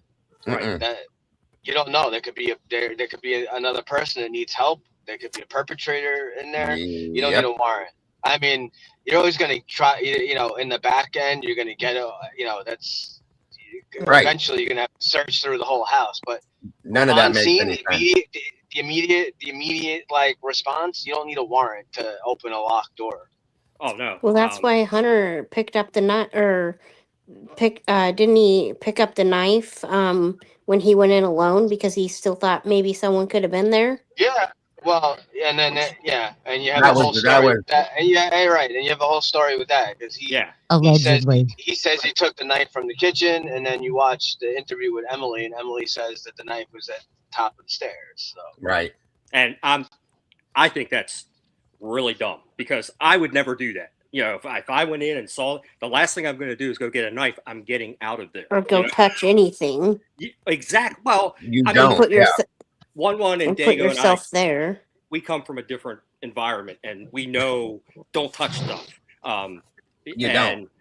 But just the average person, you would think as soon as they look down and saw that, I'm out of here. I'm gone. And why would you go grab a knife? And I never would have went back in the house if I was Hunter. Exactly. I'm gonna tell you why I think Hunter grabbed a knife. At this point, after seeing these photographs, I believe they told him they're dead. Somebody killed them. And that's why he went in and went for a knife. That's exactly what I think he did. They knew, in my opinion, at least the two girls, they knew that all four of them were dead, in my opinion. That's my opinion. Nobody has to agree with that. Yeah, no. I agree. I don't even think, well, I mean, we haven't seen the message yourself. I mean, but the info that we have, right, dude, we pretty much have info that between 9 a.m. and 9:30, all the Snapchat messages went out. Yeah. Someone overdosed, or first it was a stabbing, then it was an overdose, then shooting, then overdose. Shooting. Yeah. Right. And then to add to that, when Hunter did go in the house, and this is again my opinion fully, I believe because you could hear him as they're making the 911 call, and he's yelling, "Get out, get out." He sounded like he was quite a distance away from them. I'm going to tell you, I believe he went clear to the top floor. That's what I always thought. Started yelling, "Get out, get out," and that was the end of it. But they already knew. The girls already knew. Yes. I don't think that, I'll be honest with you, I don't know that Emily and Josie knew for sure, but the two, Dylan and Bethany knew, in my opinion, and then Hunter knew too. Yep, I agree. I mean, even there's speculation Bethany may not have been there. Who knows? Well, I think Bethany was going to leave. I think Bethany was going to She was leave. about ready to flee. She was standing over there by that pole waiting for Jenna McClure to get there. Jenna shows up right in front of the cruiser.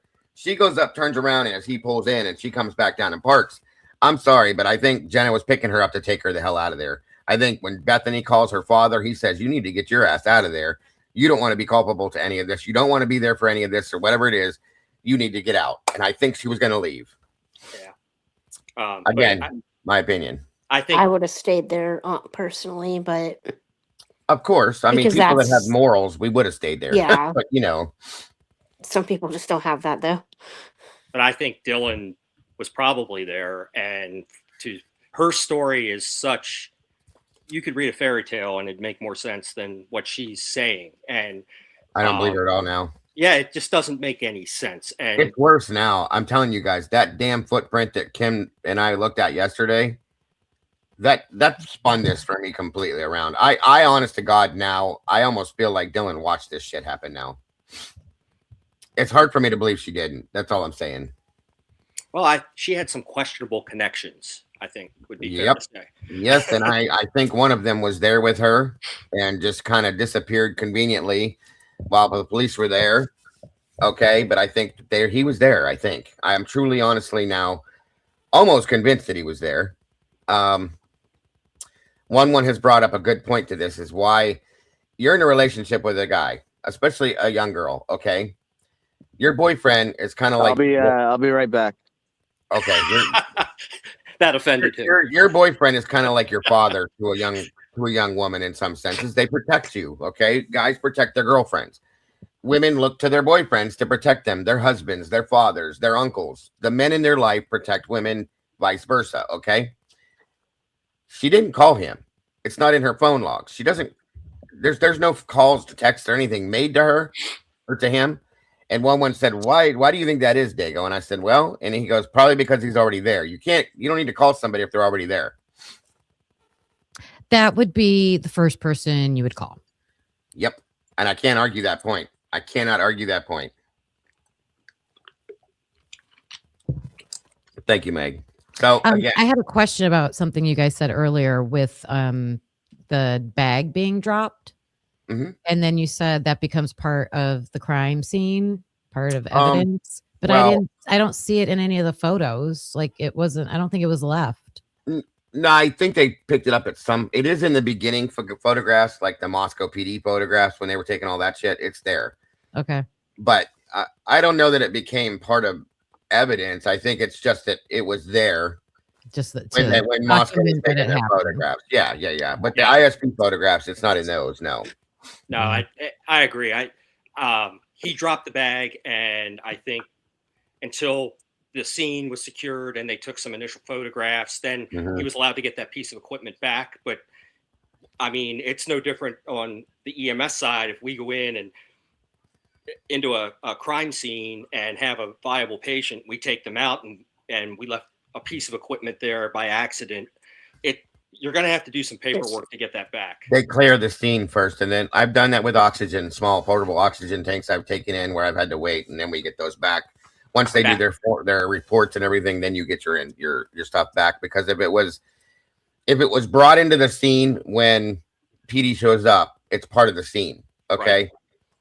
So therefore, in turn, then it has to be reported on, photographed, blah, blah, blah, and then it goes back out. That's how I've seen it happen, is all I'm saying. Yeah, mine was a backboard. We had a longboard that we left, and we done couldn't that get too. it back. Yeah. Backboards are always getting left at the hospitals in different places constantly. So yeah. Yeah. So, but yeah. And is it TDS? Is that yes your username? You heard the 911 call? Yes. What were your thoughts about the instructions that were given? Did you guys talk about that already? I think I go. I'm sorry. I didn't mean to take away from the photos. I mean, that's what this is. No. We're about done with those anyway, boss. You're good. I like this better because we've already looked at what we can look at. We like to talk. Yeah. I think and being that you're another, thank you for your service, brother. I appreciate you very much. Thank you. Yeah, I made some statements about what I heard. She wants to know your opinion now, so go for it. Yeah. Well, first I'll start off with that dispatcher was an angel. She was very patient. She was getting very frustrated, which I completely understand. They usually have a card in front of them, depending on the situation. So unconscious person, they bring up that card. It's maybe on the computer, and they go down a list of questions that they have to ask. Most importantly is address, name, contact number. Since everybody uses cell phones now, it's good to get a contact number in case you lose communication, get back to them. Those are the really important things. And then it goes to what's going on. And the phone's getting passed around, and she is getting so frustrated. And I can understand that she's trying to read the screen, giving them directions, and they're not doing what they're supposed to do. And it was a mess. And I applaud her for her patience and professionalism for handling that, because it was crazy. I could never be a dispatcher. I can't put up with that. I think one of the questions she's probably waiting to get an answer from you from when they did everything they did and they asked Hunter Johnson, is she breathing? And he said no. The next statement she made, the next question she asked him was, do you have a defibrillator? Oh, yeah. Okay. I get it. You already know where he's going, so go ahead, bud. Yeah. The next response should have been, do you know CPR? And if they didn't know CPR, they can give directions over the phone on how to do it. It's simple, stupid. Get on the chest and between the nipples and press hard and fast and many times. And she didn't do that. Correct. She asked about the defibrillator, and I'm speculating, in fairness, it was such a mess that she may have gotten mixed up on her directions. Where I used to work at, our dispatchers for fire and EMS were also police dispatchers. And they were civilians. They didn't have experience in fire, EMS, or police. Right. So they were, I don't mean to take anything away from them, but they were basically like trained robots. They're reading from a script based off what somebody calls in. That's crazy to me. Like, yeah, I've seen that. You can just be a dispatcher. You can just be you have to go through training. Operator. Yeah, you have to go through a training course. But, and don't get me wrong, he's absolutely right. A lot of what we have here are just dispatchers without any kind of previous like fire, EMS, PD work or any of that. Now, we do have some that are now working for 911 that have been firefighters, medics, EMTs, police officers now. But they're not always, it's not always been that. You can go get hired right now without any of that experience. You go through a training course. They teach you how to read the screens, the modules and everything within the screens and all that kind of stuff. But that's truly all they have to do. Okay. You don't have to really truly know. Especially in a small town. Right. Yeah. And here's the thing is Moscow and Pullman share their EMS service through Whitcomb. That's who they were running both places. So, or is it a county dispatch center for EMS and fire? I don't know. I think they run both. They run both directions for both things. Yeah. Like it's county and city. It's all one unit that runs Pullman, Moscow, and Latah and whatever that county is over there as well. It's crazy, but that's how they do it. I thought that was nuts, but it is what it is. Yeah, I never really looked in. I think their EMS in Moscow is volunteer, from what I understood. That's how I took it too. Yeah. Yeah. So which would explain somewhat response time, but still, like, if you don't have volunteers following, like, because sometimes they'll drop tones for volunteers and people are out to dinner, people aren't in town, so then you have to rely on maybe your next closest county for mutual aid to show up. Right. But it wasn't. I don't know. I don't believe that was somebody other than Moscow. So I guess they were there, but they were still delayed, and they still showed up with those respirators, which means there was communication from police to them stating, you need to bring respirators. This is a bad smell in here. So yeah. And the other thing I thought about is they could have a duty crew where you're a volunteer, but you agree to work. You be at the station between like 7 a.m. and noon or something. I don't know. I didn't really. We have here. I live in a small farm town type area, and we have paid part-time like firefighters and medic. Well, one medic and the rest are EMS. There's like a crew of like 5 people. Okay. And everybody else that responds is all volunteer. So, and there's a day crew. They have a day crew. They don't have the paid part-time guys on at night. That's all volunteer. So, right. But and to just reaffirm what I was saying is she did make a mistake. She should have gone right to CPR, and then there was enough people there that you could have got somebody performing CPR and have somebody still on the phone to give directions like, is there an AED present? Can you grab it? Do you know how to place it on the patient?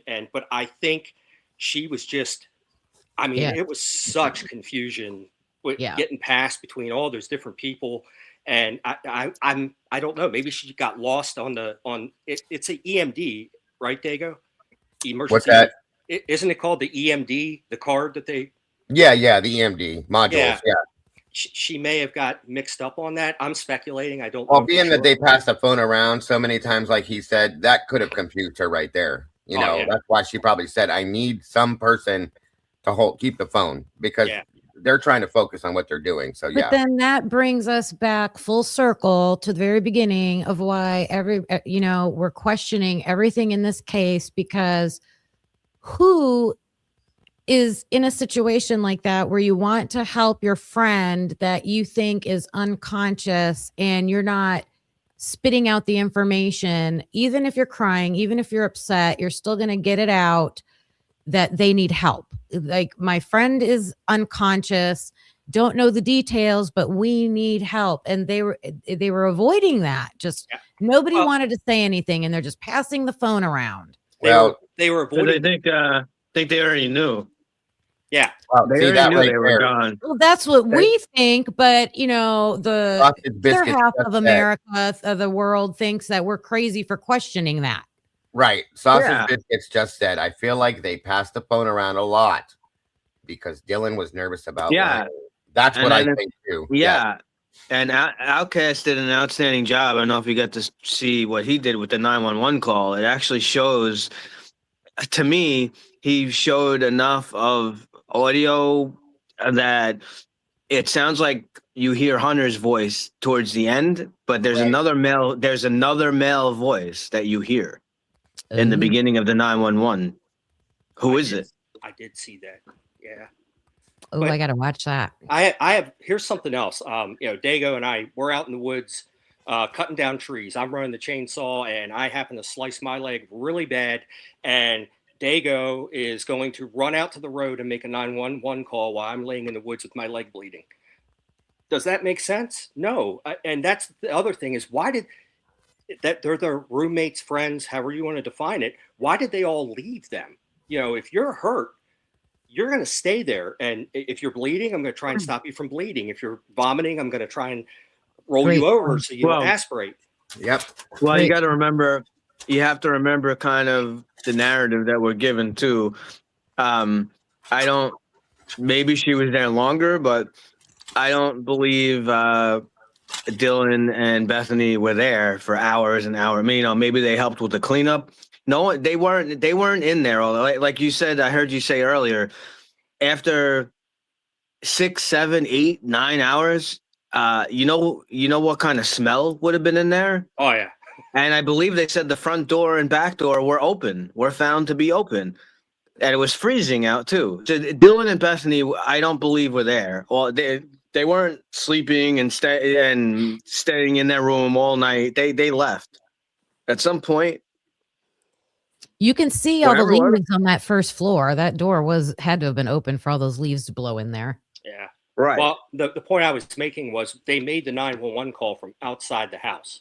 Why weren't you inside next to the people that were hurt or unconscious? Why weren't you right with them? I think anybody would stay right there. If, you see they're unconscious, they're not responding, you're going to stay right with them and make that 911 call, because like we talked about the CPR, if she gave CPR instructions, they would have had to go back in the house and go back up and go back to the room in order to perform CPR, because they weren't at the side of the person that was unconscious. And that doesn't make any sense to me.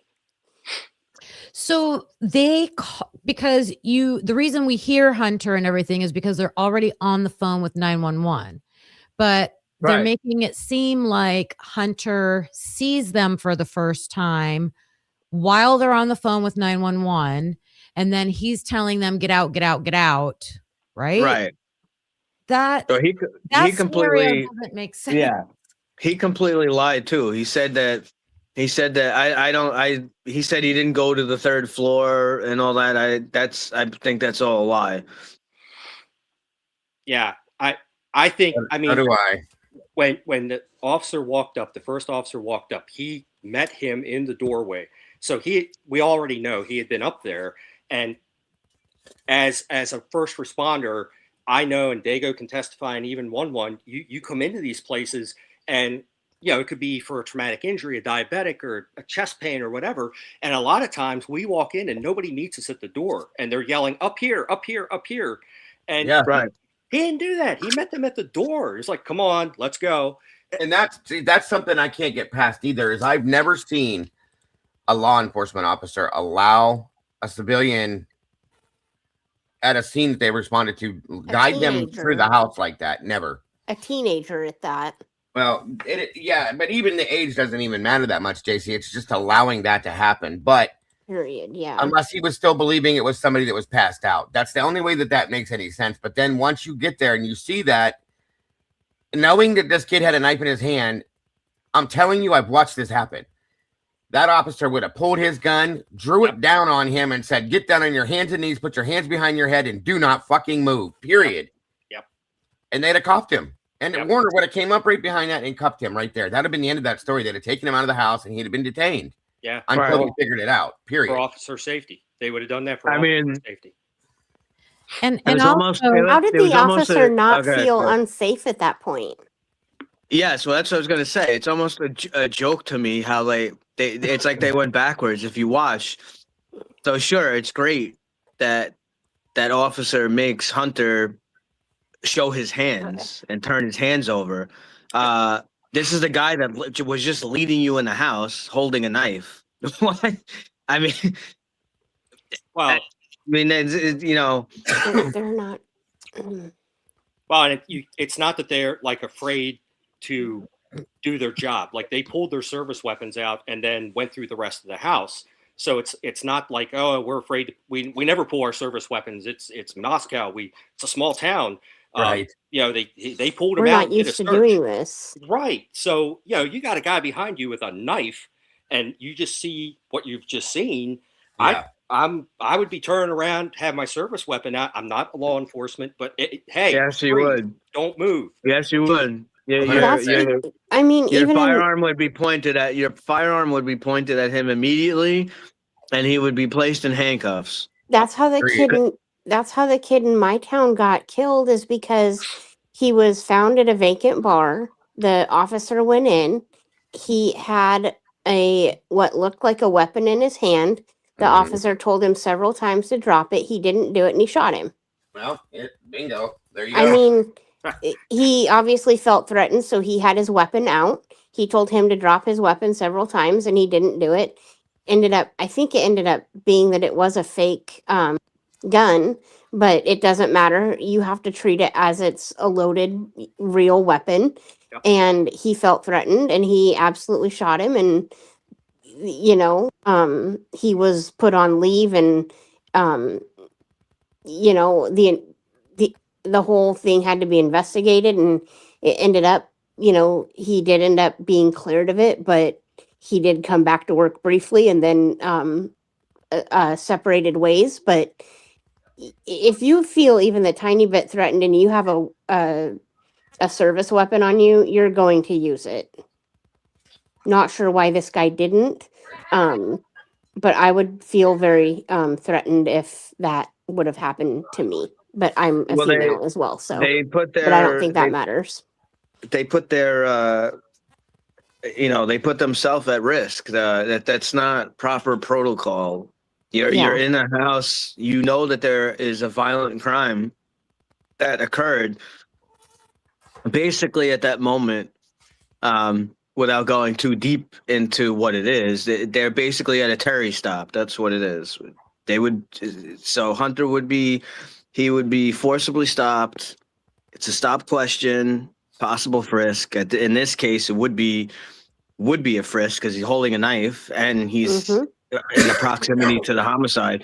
So they have every reason to hold him and handcuff him. And you don't need to be placed under arrest to be put in handcuffs, and they don't need to read him Miranda rights either Right. at that moment, unless they're going to unless right at that moment, unless they're Have gonna reason.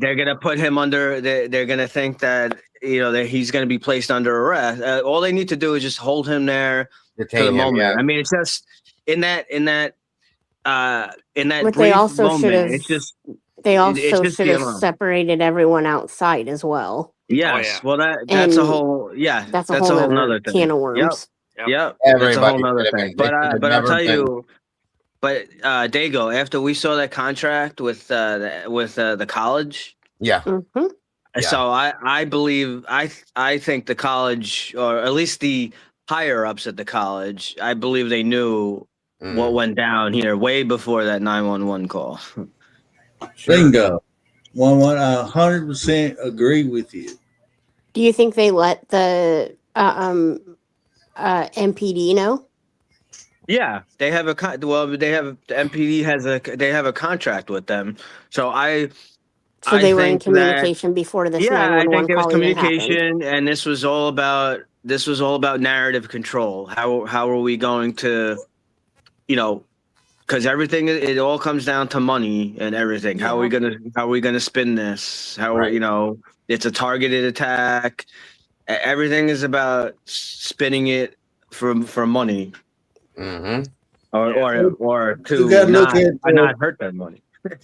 just look at the events that happened leading up to this event, right? Right. You got several students that was killed. One for bullying. They said it was suicide, and then there was another one that was in a creek. No doubt was killed in an inch of water, and said it was drowning by suicide. There is I felt this, spiritually speaking, I really did, that something is off in this whole thing, this whole town, because you got a dark element of, okay, this is how it's going to go down. Everybody keep their mouth shut, or this is going to happen to you. Exactly. Right. I felt that was. I can't point fingers at it, but when you got an evil presence like that, it contaminates the whole town. Now the whole, I heard that everybody from the janitor knew that this was going to go down weeks before it ever happened. Yeah. There's a reason why Dylan had to go all the way up to get Kaylee. Yeah. There's a reason why they went into that narrative of Jack D's, being the boyfriend of Kaylee, and they always in and out of a relationship. They shared the dog, so it's a crime of passion. And then that narrative changed to something different, and that narrative didn't work out. So we're going to get a loner on the outside of town and point the finger at him and set his ass up for it. And that way, everything's going to go right back to normal, and nobody ain't got to worry about nothing. That's the epidemic I'm talking about, in the fact that this is how it was ran. They're used to this. But what they didn't count on is now is at the world stage. Everybody in the whole world is looking at you, Moscow, and we're seeing you. We are. And I hope, the only thing I can hope is true justice prevails here. Yeah. And whoever's doing this, it comes to an end. Mm-hmm. Or that town is just going to be nothing but and it just hurt. It makes it really hard because I see, the Goncalves family that keeps posting these Facebook messages, and Yeah. I can't imagine. Even with the messages, I have kids of my own. I can't imagine what it would feel like Right. having a child murdered, and I do feel for them, and I'm sure that We all do. We I'm all sure do. that they miss and they love Kaylee and all that, but I can't. I just I can't believe. I mean, now I know they have a whatever 400-500 million dollar lawsuit with the college. So I guess I would hope it's not just about that, but I can't believe that some of this stuff that has come out and the way like Kaylee's sister was going nuts before, and I just can't believe that they don't see some of this stuff that we're talking about. That is not theory. Like suspect vehicle 1, that that they are alarm, has fog lights. BK's car does not have fog lights. Exactly. It's not That's his a big car. problem. It's not a theory. Like we have definitive proof, and the suspect vehicle 1 with timestamps was like very specific info that was used for the PCA. It's insane. Right. Exactly. So I can't believe that they see some of this stuff that's coming out, and they don't, I just don't, I don't get it. I don't understand. I would want everyone involved to get the fullest extent of punishment and the law, whoever was involved. So maybe BK maybe he does, we don't know 100%. Maybe he does have some involvement or somehow, but he definitely, the proof is there. He definitely did not, if he was in there, he definitely did not do this by himself. And now you look at that crime scene, we see Xana and Ethan's room there. You're going to tell me that BK did this by himself? So he also killed Maddie and Kaylee, right, upstairs or whatever, and you see that bloodbath in Xana's room there. That looks like a Royal Rumble. Fucking, it was a melee in there, and you're gonna tell me that this guy and he didn't get one little thing of DNA, one little thing, and brought it back and brought it to his car, nothing in his apartment, nothing in the parents' house, nothing in his car. I mean, it's like ludicrous. Like, what he's some kind of ninja. Well, yeah, don't you know that he flew from outer space onto the deck and entered the room in the window and then landed on the porch and flew out in 8 minutes? Put on a hockey mask and just went to town with a damn machete. I mean, it's just wow. Just so everybody knows, just so you guys know, by the way, I don't know that you guys did. As of January 20th, the Goncalves family page dropped a statement that stated, "We got a call at 11:04 a.m. that photos would be released this afternoon. By the time the call ended, 12 minutes later, the photos had already been released. Likely they had been available before the call. We just didn't know it yet."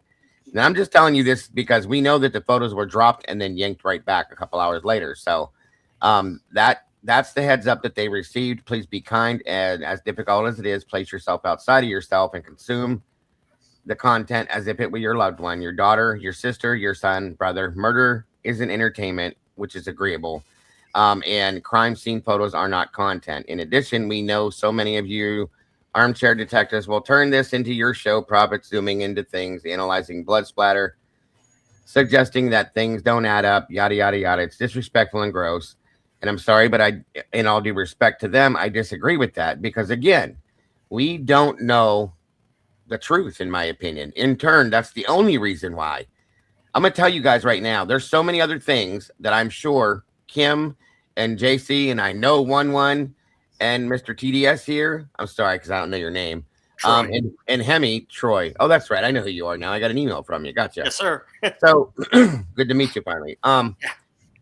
Could be doing so many other things than this. But because we want to know the truth, and we want these family members to be able to have some justice, that's why we're looking at this. Okay, that's the only reason why I'm looking at it. I can't speak for everybody here, We but I just know have we've all questions that we feel need to be answered. yes, and I know that we've all spoken about the same statement here before. Okay, Troy left me in an email a statement that he made. Hemi and I, you all know, have spoken. One and I have talked about it. JC and I have been talking about it for 3 years, and Kim and I have talked about it. We want to know the truth, and they should want to know the truth, as I hope they do. But they seem to be accepting a false truth for this. They're Just, settling. and that's not what you do. I'm sorry, but Yeah, that's not there's okay. more. There's more too. Did you see the post she made after that? I'm looking right now to read back. I can read it. I can I read think it if I you did. want. Go ahead. It's just there's a pattern here, and if you want to stop it, you have to be honest about it and go, we're going to have to expose it all for it to get better. But Yeah, they're it's not going to thinking- get any better if everybody, the parents or anybody, is not going to be the whistleblower. This And could go, happen to you another know family. what? Right. Yeah. You know what? I'm sick and tired of being sick and tired. It's time to get all this out in the open. As long as that ain't going to happen, this is going to keep on happening. It could happen to another family, guys, and I don't want to see that, and I'm sure none of the rest of us do either. But Dago, my question is this: why is, and maybe one knows too, could answer it too. I don't know, and Kim too. I don't know, but why is the college going to such lengths to protect their own? Okay, I'm gonna give you an answer, the best answer I can give you on that, JC. If you owned a business, okay, let's say you were a boat salesman, okay, and you were selling boats to the public, Okay. and somebody came in and wrote names, spray painted names all over your boats, bad swear word Graffitied the names, boats. so on and so forth, and your boats all sunk, so on and so forth. Every time somebody bought one, they put out a story on Facebook that said these boats suck, they sink every time we go in the water, blah blah blah. You're going to do something, I would hope, as a business person to protect your business, to protect your reputation for being a boat salesperson. Okay. So that in turn is what I believe that Idaho State University is doing, is they're trying to protect their reputation as a school, as a organization of learning. So that these people, so that potential people in the college don't get charged, so they can keep going to their college and keep giving them money. No, so that people will continue going to the school in general. Right. So the university doesn't get a bad reputation. Right. Oh, like nobody on our campus, nobody on our campus could kill somebody. Like that's impossible because we have outstanding citizens. Yes, and that's why they don't take reports. One's a police officer. And he's in New York City, folks, okay, which is crazy out there. So that's every bizarre. time you respond to a call 111, you have a report to fill out, right or wrong. Yes. I mean, 99% of the time. I mean, do you write it like a year later? No, you don't do it a year later. And that's what they don't do, because I think if there's no report, there's no crime. If there's no crime, there's no bad reputation. You see what I'm saying, JC? Yeah. And that's what they're doing. That's what they've been doing, in my opinion, is trying to protect the reputation of it's small town BS is what it is. Good old boy type mentality. Yes. So sorry. So I wanted you money. Yeah, I wanted you to hear this. Yeah, go ahead. One. I'm sorry. Yeah, okay. So I'll read it quick. So this was. You just disappeared, boss. We're gonna have to start that While over. he's coming back, I wanted to say something about how you were talking about like the parents and them being upset and everything, and it's just unfortunate that they don't see that we're trying to like. A vast majority of people don't think the right person is arrested, and we're trying to figure out what really happened. And I think it's the few, like always, That's always what happens. It's the few that ruin it for the rest, right? Yeah. The few crazies that are out here making AI things and, spewing theories that have nothing to do with any facts or anything. And I think that's what they focus on. And then that's why Right. they get upset. I agree with you. Well, Kim, that's what I was thinking about just yesterday about Steve G, right? He's always in the mainstream. And you know as well as I do, that's why they got a conviction for Brian Kohlberger is because of the narrative. And who was driving the narrative really hard? Steve G. Because he's over there in mainstream media running his damn mouth about what he's finding out And through they his chose own him to be the investigation and spokesperson. everything else. Right. I mean, Thank you. I'm just saying, if I put myself in his shoes or any of the parents' shoes, and that was my child, I can only speak on what I can do. You know what I would do? I would tell Steve G to shut the fuck up. Plain and simple. Well, Joe Tipler tried to do that. They didn't want him to shut up. I mean, they knew what they were doing. Yeah. Maybe let me mention this real fast, you guys. Moto Man, thank you very much, brother. I appreciate that. So very generous of you. Wow, that's amazing. Yeah, real quick. It says Very this nice. drives me nuts. So because we are questioning the crime and the possible wrong apprehension of a person, and they want a payout, all of a sudden we shouldn't care about true justice. Exactly, bro. Thank you very much for that, brother. God bless. And 100% what he's saying. I'm looking real quick, Meg. Go ahead. With what you guys were saying. I'm sorry. I have my opinion on this is that came out, the comments about stop looking, just let it go, all kind of coincided with the civil suit. And they have attorneys, Yes. obviously. And I think these attorneys have advised them, look, you need to put something out to try and get these people to stop. Because if Washington decides that they're going to take this to court and not settle, the defense, they're going to have attorneys. And they're going to come and they're going to look at all these true crime channels and pull off that information to use as a defense against the prosecution. And so I think they made an attempt to tell people, hey, just don't look at this stuff anymore. Stop. So are they putting a lawsuit on WSU? Yes, Yes. Casey.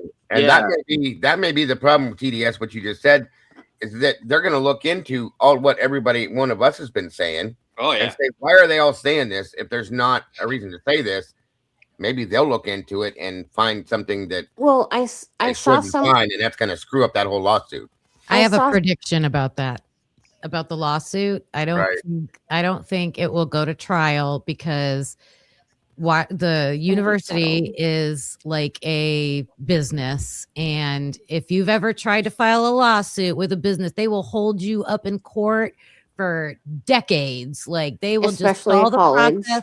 Like that's their tactic, and they will just make you pay money, and they'll just end up settling. That's just my prediction. We'll see what happens. Because there was a girl that took her life at my college, and the parents wanted to sue our college, and they settled out of court.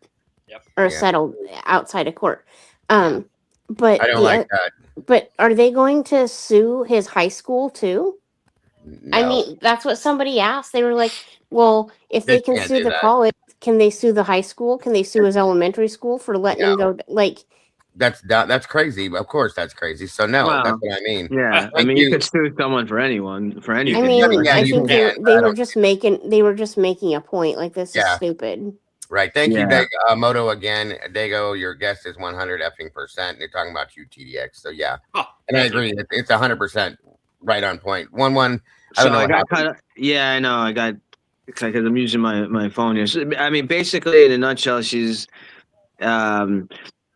basically saying that they would be screaming at the top of their lungs, and they would never allow an innocent person to go to jail.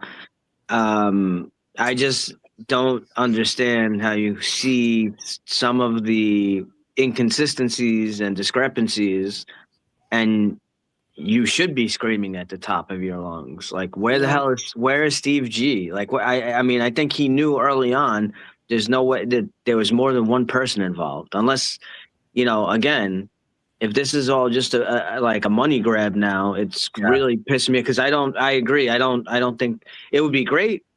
It would be great if this went to trial, because now you have a whole new discovery and more stuff would come out, but it's not going to happen. They're going to settle.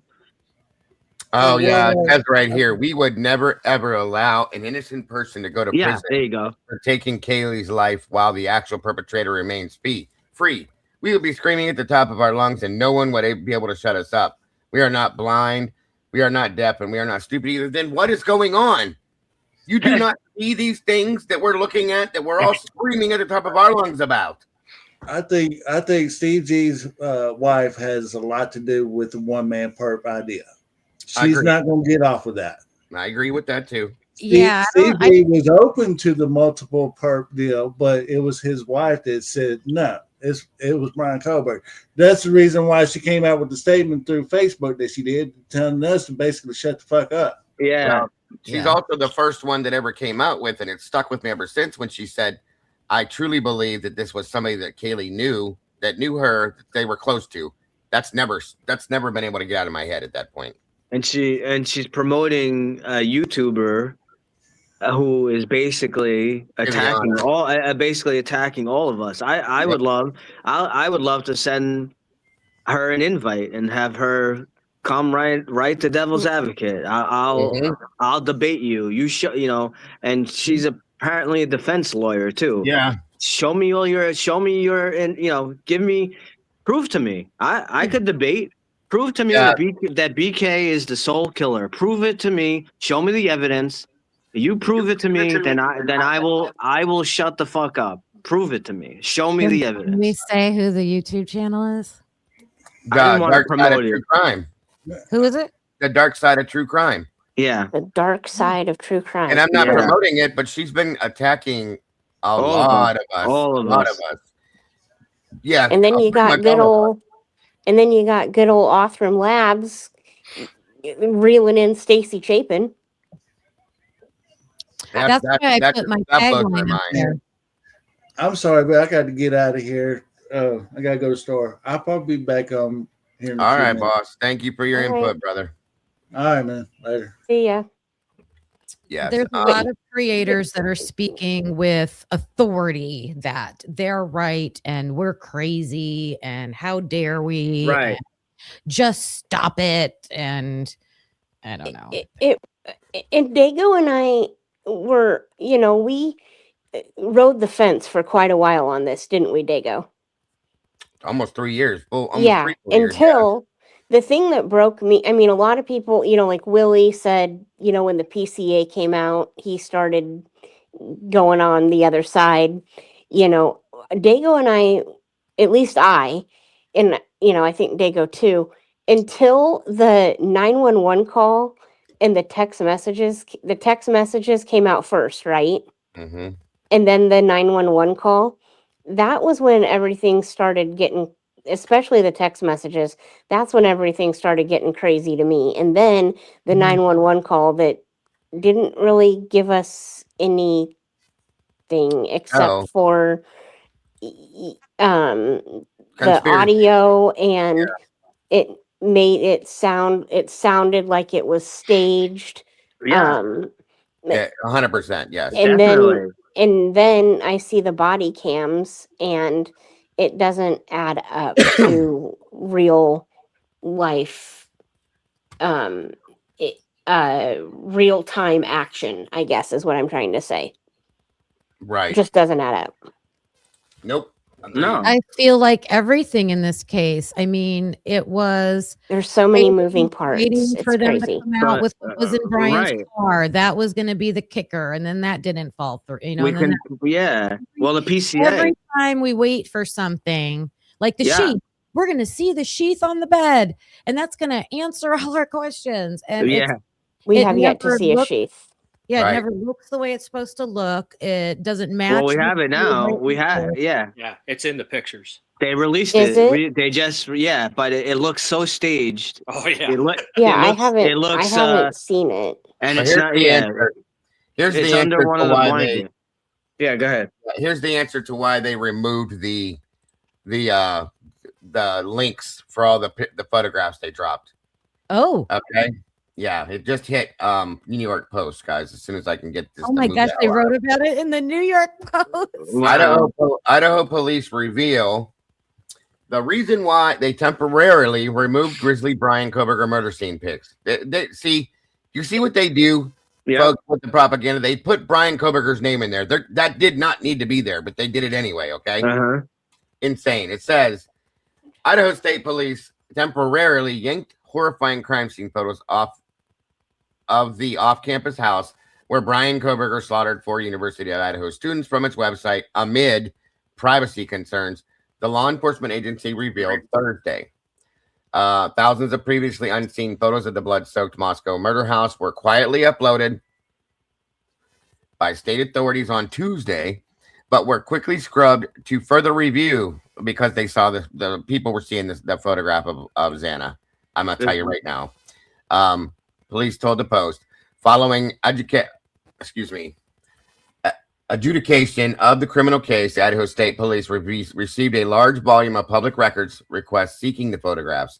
This is what Annie got pushed and pushed and pushed and pushed to get that released. So she's one of the main ones that got that done, you guys. A spokesperson for the department said in a statement, in making the redactions, the Idaho State Police also chose to follow Judge Marshall's permanent injunction, which required the city of Moscow to redact areas of the photographs depicting any portion of the bodies of the decedents or the blood immediately surrounding them. The statement continued. So that was put in play, but they didn't do a good job of it. After questions were raised, the records were temporarily removed for further review to ensure that the appropriate balance between privacy concerns and public transparency was struck. Yeah. So what they're going to do is going to go back in and move. And here's an example. You guys saw the other photos, right? Yes. From last night, right? Yeah. The one, are you talking about the ones where they show Xana and everything? No, not Xana. The one that shows Kaylee. No. I sent it to you, Dave. Yeah, you're not gonna. Yeah, you can't show it on here. Yeah, no, I wouldn't show it. I wouldn't show it. Yeah. So, JJ, he went. I didn't have time. I got home late from work. He went back and verified. I mean, obviously everyone. So, because I know AI and people manipulate photos. So apparently, one of the photos. I don't know what number it is. Lee has seen it too. I don't know. It's from one of the ones in Kaylee's room. Apparently, there's a reflection. I see it now. Of something. Yes. That you can actually see Kaylee laying on the bed. You could see her face. My God. Yeah, we definitely don't want to show it on here, but I just want to make you guys available. Make you aware. I wondered what the hell that was, bro. I couldn't quite figure out what you were trying to show me, and now I circled it. I have one picture I kind of circled. Yeah. It's not the photographer, like a reflection of the photographer. No. Hell no. Nope. There's no doubt. There is no doubt, Cam. Oh. Is it like are these two photos? Are they kind of like photos that you like wish you would not have seen? I saw the one of Xana, and it's you can't really see a lot until you magnify it with the one of Xana. It's not and gross. The one of Kaylee is it's disturbing because you know who it is and you know what happened, but you don't really see a whole lot. Okay, no. You can't see details, I guess I should say. Yeah, but it's disturbing. Thank you, one. I did not see that. But for those people, so this will put it to bed a lot. People saying that that no one died in the house and there's no bodies. Well, there are. There's at least because they never seen them actually come out of the house. Right. Well, that's something I heard.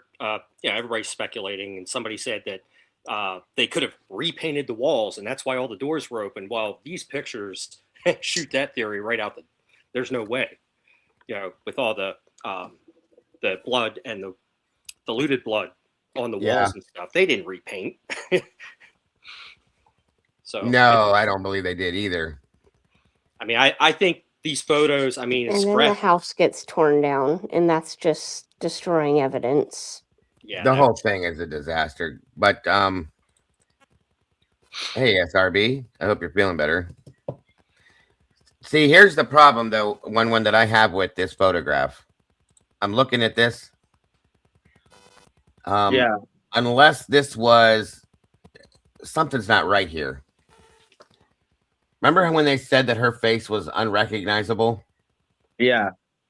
It's unless it's the other side of her face, it is kind of recognizable to me. A It's little weird. bit. Yeah, I know. It's weird. I don't know what to take of it. It looks like it. I'm not saying you're wrong, but yeah. I just didn't know if you saw it. So no, I wasn't even paying attention to those. That's definitely weird. And now, okay, I got you. All right. That's wild. No, I didn't even notice that. That's weird. I hope you're feeling better, SRB. I'm glad to see you. Because they did say that one side of her face was My badly. understanding, the front of it was completely like The whole front. Yeah. Well, I think more of the mouth, though, right? Well, around that, the nose and stuff. Yeah. I'll make a different determination after I get a chance to like analyze that better. But yeah, again, guys, based on let me make a statement here. I've said this from day one. JC's been around. Kim has been around.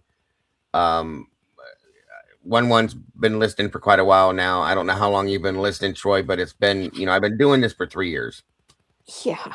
From the moment that this case dropped, I have stated the absolute horror that I feel in my soul for the families having to go through this. After seeing these photographs, it just reiterates the absolute horror that I feel for the families that have gone through this, for the victims themselves, which is what has pushed me, which has driven me to want to know the absolute truth on this. Okay. I would never, ever, ever in my life purposely ever disrespect a family that has gone through something like this. I feel like I don't understand how you're able to accept what I believe to be a false narrative and a false suspect in this. Okay, that doesn't make sense to me. If this were me, one has said this, Lee has said this, Joe has said this, Robin has said this, Kim has said this, multiple people I know have said this. If this were us, we're a lot of us are parents, okay, we would want nothing but absolute truth on this and would not settle for anything less. And I don't understand why it seems that some of them are just settling for this, and it's not the truth. Okay. Right. That's what the biggest issue with all of this is, you guys. It really And is. you have 4 families, and all 4 families are okay with this? Like I don't think they are. Nobody's raising a ruckus? I know. I can't believe that either. Like not one family is shouting from the rooftop. Like you'd think that at least 1 or 2 would be absolutely outraged going to the Department of Justice instead of Dago having to go to the Department of Justice for them. Right. I don't think they know what we know. Do you think they know what we know? Well, they watch us, Kim. They watch a lot of us, I found out. And they listen to us, but they disregard everything we say because they believe that we're all wrong because of what they believe. And I respect their thoughts and feelings on this, but how do you not see? I mean, how many of us are out here, guys, would you imagine? Now, we're probably split evenly down the middle. That's a lot of people that believe that this man was not involved in this. So how can all those people be wrong? We gave up having it be just a feeling a long time ago. It was just a feeling before documents started getting released. It was a feeling, and then evidence started coming out, and then it became justified. And like JC said, I sat on the fence for this for almost probably 2.5 years. Yeah, about 2.5 years, literally nonstop. I was just I don't know. I don't know what to tell you guys. I don't know if he's guilty or innocent. I don't know. I don't know. I don't know. I don't know. Show me proof, and we'll talk Yes, about it. They've never exactly. ever showed me proof. There's And not enough evidence. when all of this I stuff finally dropped, I said, yeah, I can't see it any other way. I don't see how Brian could have done this, knowing what I know, talking to Willie talking to Brian's friends and his family, hearing these things, knowing what I know about Brian now, realizing that Brian's autistic and all these other things, the dyspraxia, this, that. You add all these things together. It's not just one stupid thing or Yeah. two. It's a bunch of different things that make me believe at this point. And We got nothing bad about Brian came out until after he was arrested. Nothing. And not one things word. never We didn't even know the No. name. We didn't even know that. I don't know about you, one, but we didn't even know the name Brian Koberger before December 30th of 2022. Right. We had no clue. It was a I mic knew, drop. I It knew was a about mic it. drop. I knew about it. IGG told me. So. Oh, okay. Exactly, bro. But still, guys, I mean, when we first got the evidence, when we first got the PCA, that was the Bible, right? Right. And right. they said that it was like the biggest, most detailed PCA in history. Okay. So we went with it. Okay. Trust the process, trust the process, trust the process. Okay, cool. We're, still trying to trust the process. And then all of a sudden, like the sheath, and whose DNA is on the sheath? Someone's DNA is on the sheath. It comes out it's Brian Koberger. But then also, but what they don't focus on is the two other DNAs on the sheath that's not even tested. And they then held that the back crime for a scene long time. They said- happened all these, Dave's interview comes out and he's getting Snapchats at 7:30 in the morning and he does an interview. WSU Kim comes on and she's crazy and blah blah blah. Well, even like Lana is, doing her thing. Lana's crazy, Jules is crazy, all this stuff. And then all of a Yeah. sudden, We're all little things just start to pick away. Yeah. When they lied. Yeah. when they they lied. lied, They lied to the judge. Yeah. you They pick lied to away get the the PCA. lies. You pick Yeah. away the lies, and you pick away the lies, and all of a sudden, these people are not so crazy. Yeah. Well, I mean, the two, I mean, you get like you said, the PCA is really not even worth, it's not even worth putting in a fireplace. That's how bad that sheet of paper is. The suspect vehicle one that they list at very specific times is not BK's car. So that's thrown out the window. And we pretty much, Oh, I mean, yeah, the we car, need the to car, hear, the car. and then the other big thing that they threw down everyone's throat it is in the PCA and it was also thrown in mass media and all over the place was that BK turned his phone off, and we've covered this a few times recently. Oh, and he pinged I don't 24 believe- times. He Yeah, pinged well, 24 times. Right, but I don't, Dago, where he lives, he went into a little detail about this too.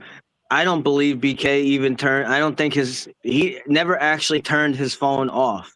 Oh, yeah, that's... and this is one of the things that bothered me early on was that supposedly he took he took a photo or something of Yeah, he was stargazing. Right, he's stargazing and supposedly there's a photo. Yeah. And these idiots from the FBI, I always forget their name. Barnharts. Yeah, the Barnharts. I call them barn bums. Celebrate. Yeah. The barn farts. The barn, the idiots from Celebrate. They said, well, that's impossible. That's a doctored, it's a manipulated photo because how could you take a photo if you turn your phone off? That's impossible. Well, as far as I know, they're right. 1,000%. I don't know any phone that exists today that you can take a picture when your phone is completely powered off. That is a correct statement. However, what's not a correct statement is that BK's phone never turned off. What happened is that his phone just disconnected from the network. Now think about this. If your phone disconnects from the network, wherever you are, whatever park, whatever mountain range, wherever you are, can you still take a picture? Absolutely. Mm-hmm. So I believe that is It was a handoff. absolutely. I believe that's absolutely what happened. Is that his phone disconnected from the network? We have hands up. We have boots on the ground. Lee from Devil's Advocate and JJ State of the Deep. They went to Wawa Park or they went Yep. over there, and he couldn't even call in live. We were doing a show. He couldn't even call in because he kept losing connection. Mm-hmm. So Yeah, they said like all the way from until they got into Pullman, they lost service or something like right, that. but if It you was a read, handoff. but now, and we covered this on we covered this on Devil's Advocate a week ago, whatever. Mm-hmm. Yeah. If you look at the PCA and look how they word it very, very strategically. Mm-hmm. They never actually say he turned his phone off. It just says the whatever it is, the FBI guy or the police. He just says, in his expert opinion, he believes that someone that would commit this crime would, it would be they would turn their phone off to hide. But they Wait, don't. are you talking about in the documents? Yeah, and the PCA. It's part of the PCA. Okay, Mhm. because I just watched an interview with the Barnharts. I forget who was talking. Oh, of course, News Nation Banfield.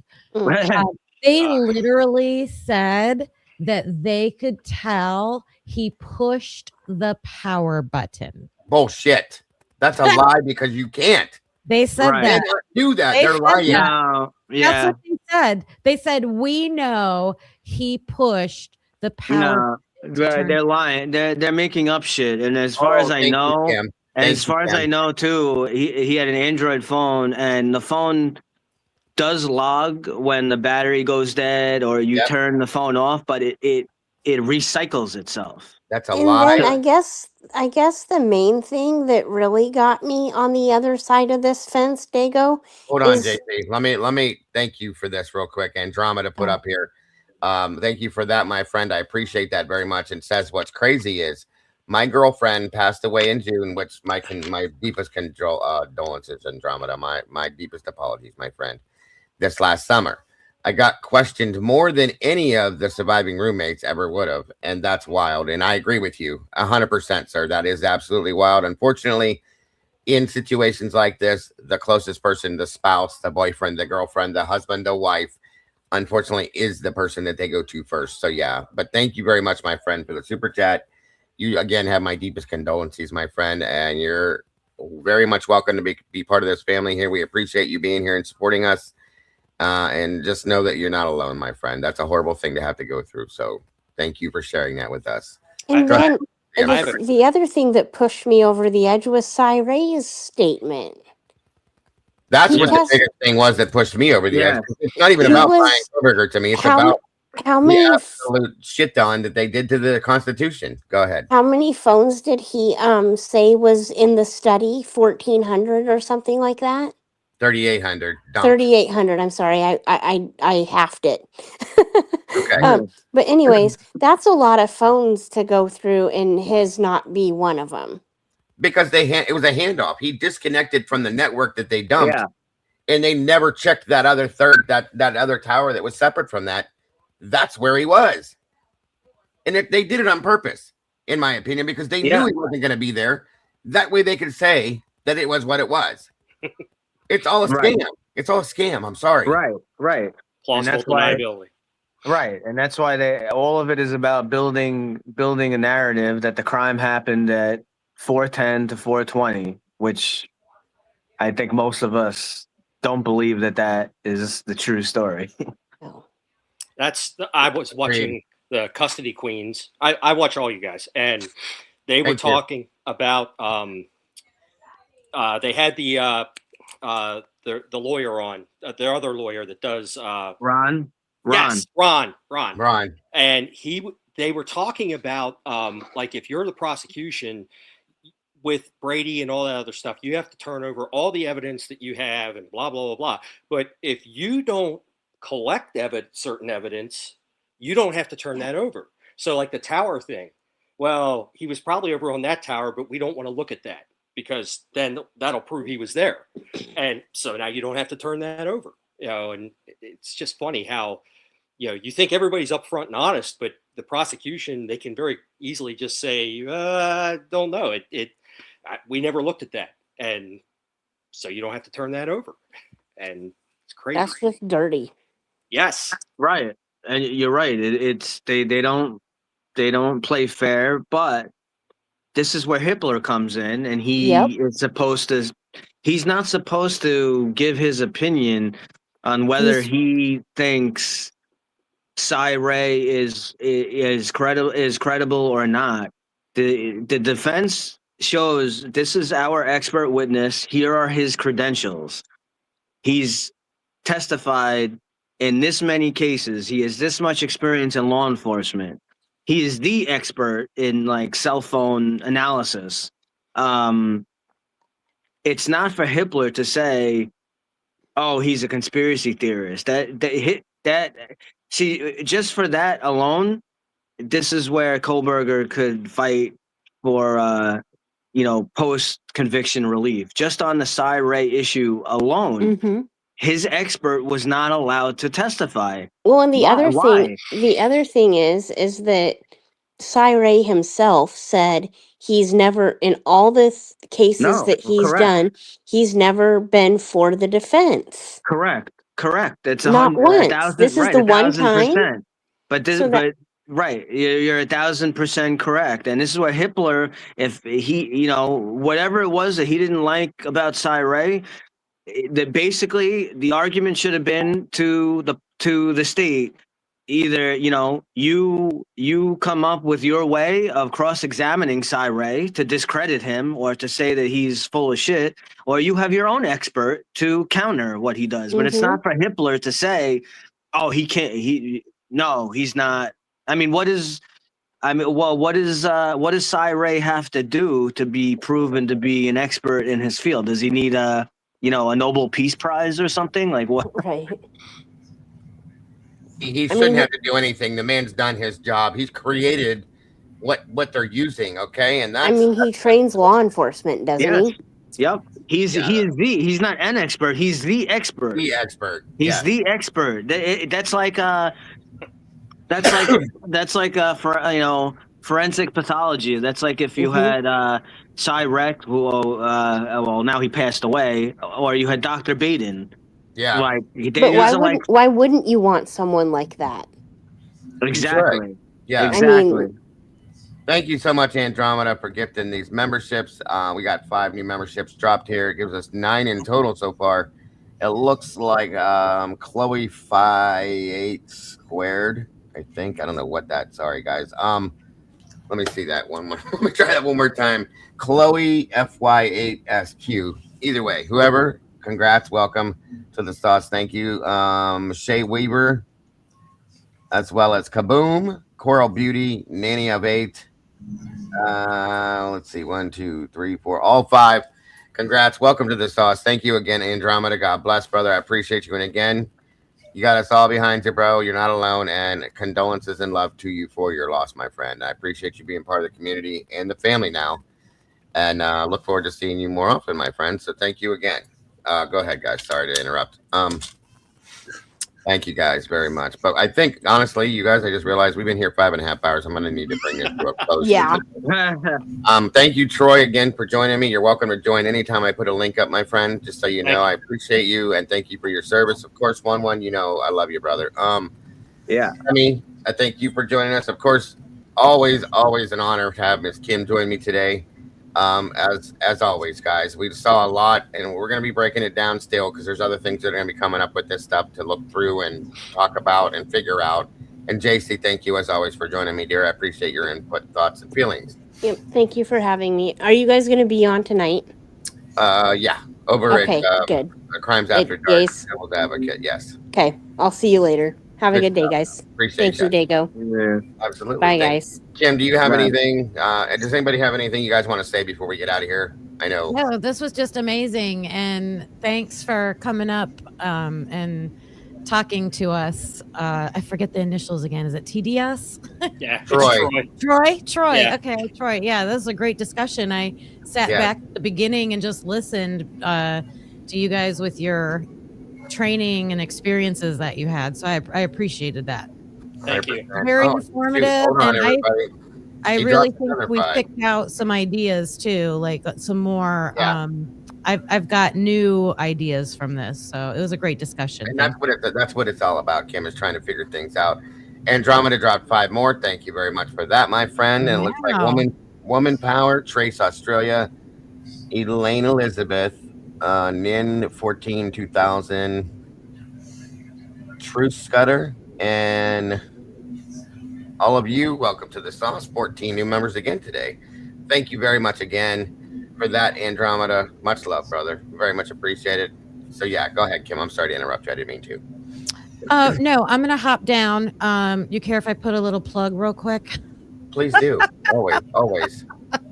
I dropped a video yesterday where I know it's old. I know it's old news with Brian's sister, the interview that she gave, but I had been sitting on that and had internet troubles and stuff last week. So I didn't just read it. I I analyzed the heck out of that thing. So please check it out if you're interested in that. So sounds great. Yes, guys. Please make sure if you're not subscribed to Typically Unique, you do that. And if you haven't done it, what are you doing with your life? Come on, y'all.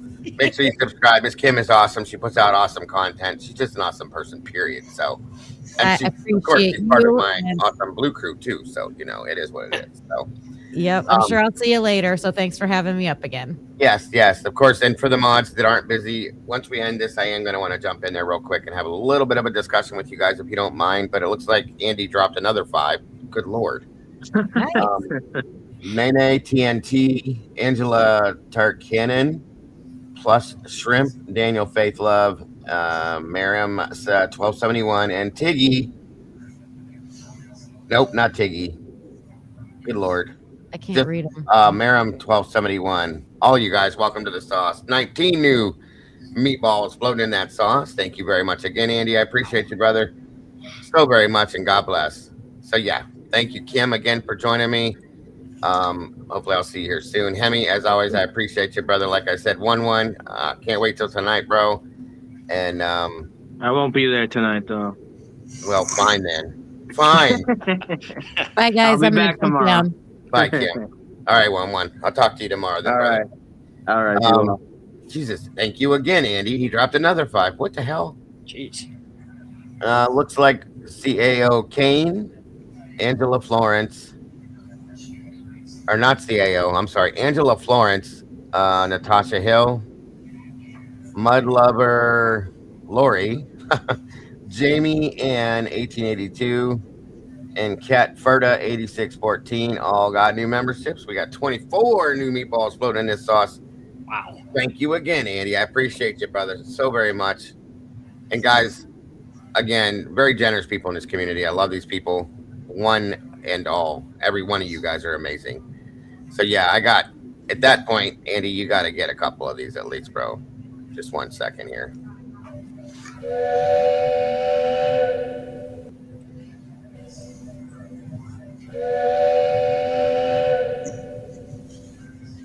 Actually, I have something new for you for that. Thank you to Miss Kim. Put it in.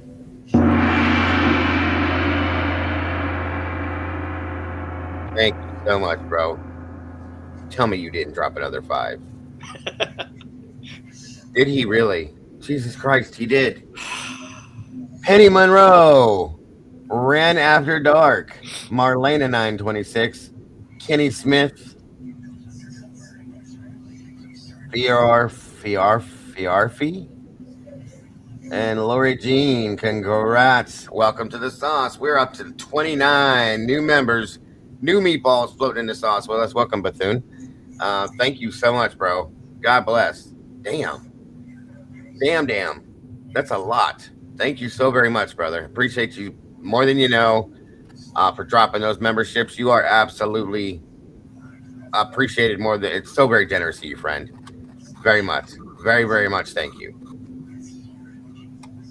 I'm going to hold on here. I was going to say, is the button stuck or what? Because I want to make sure exactly what Murky just said. Right. All right. I think we're good.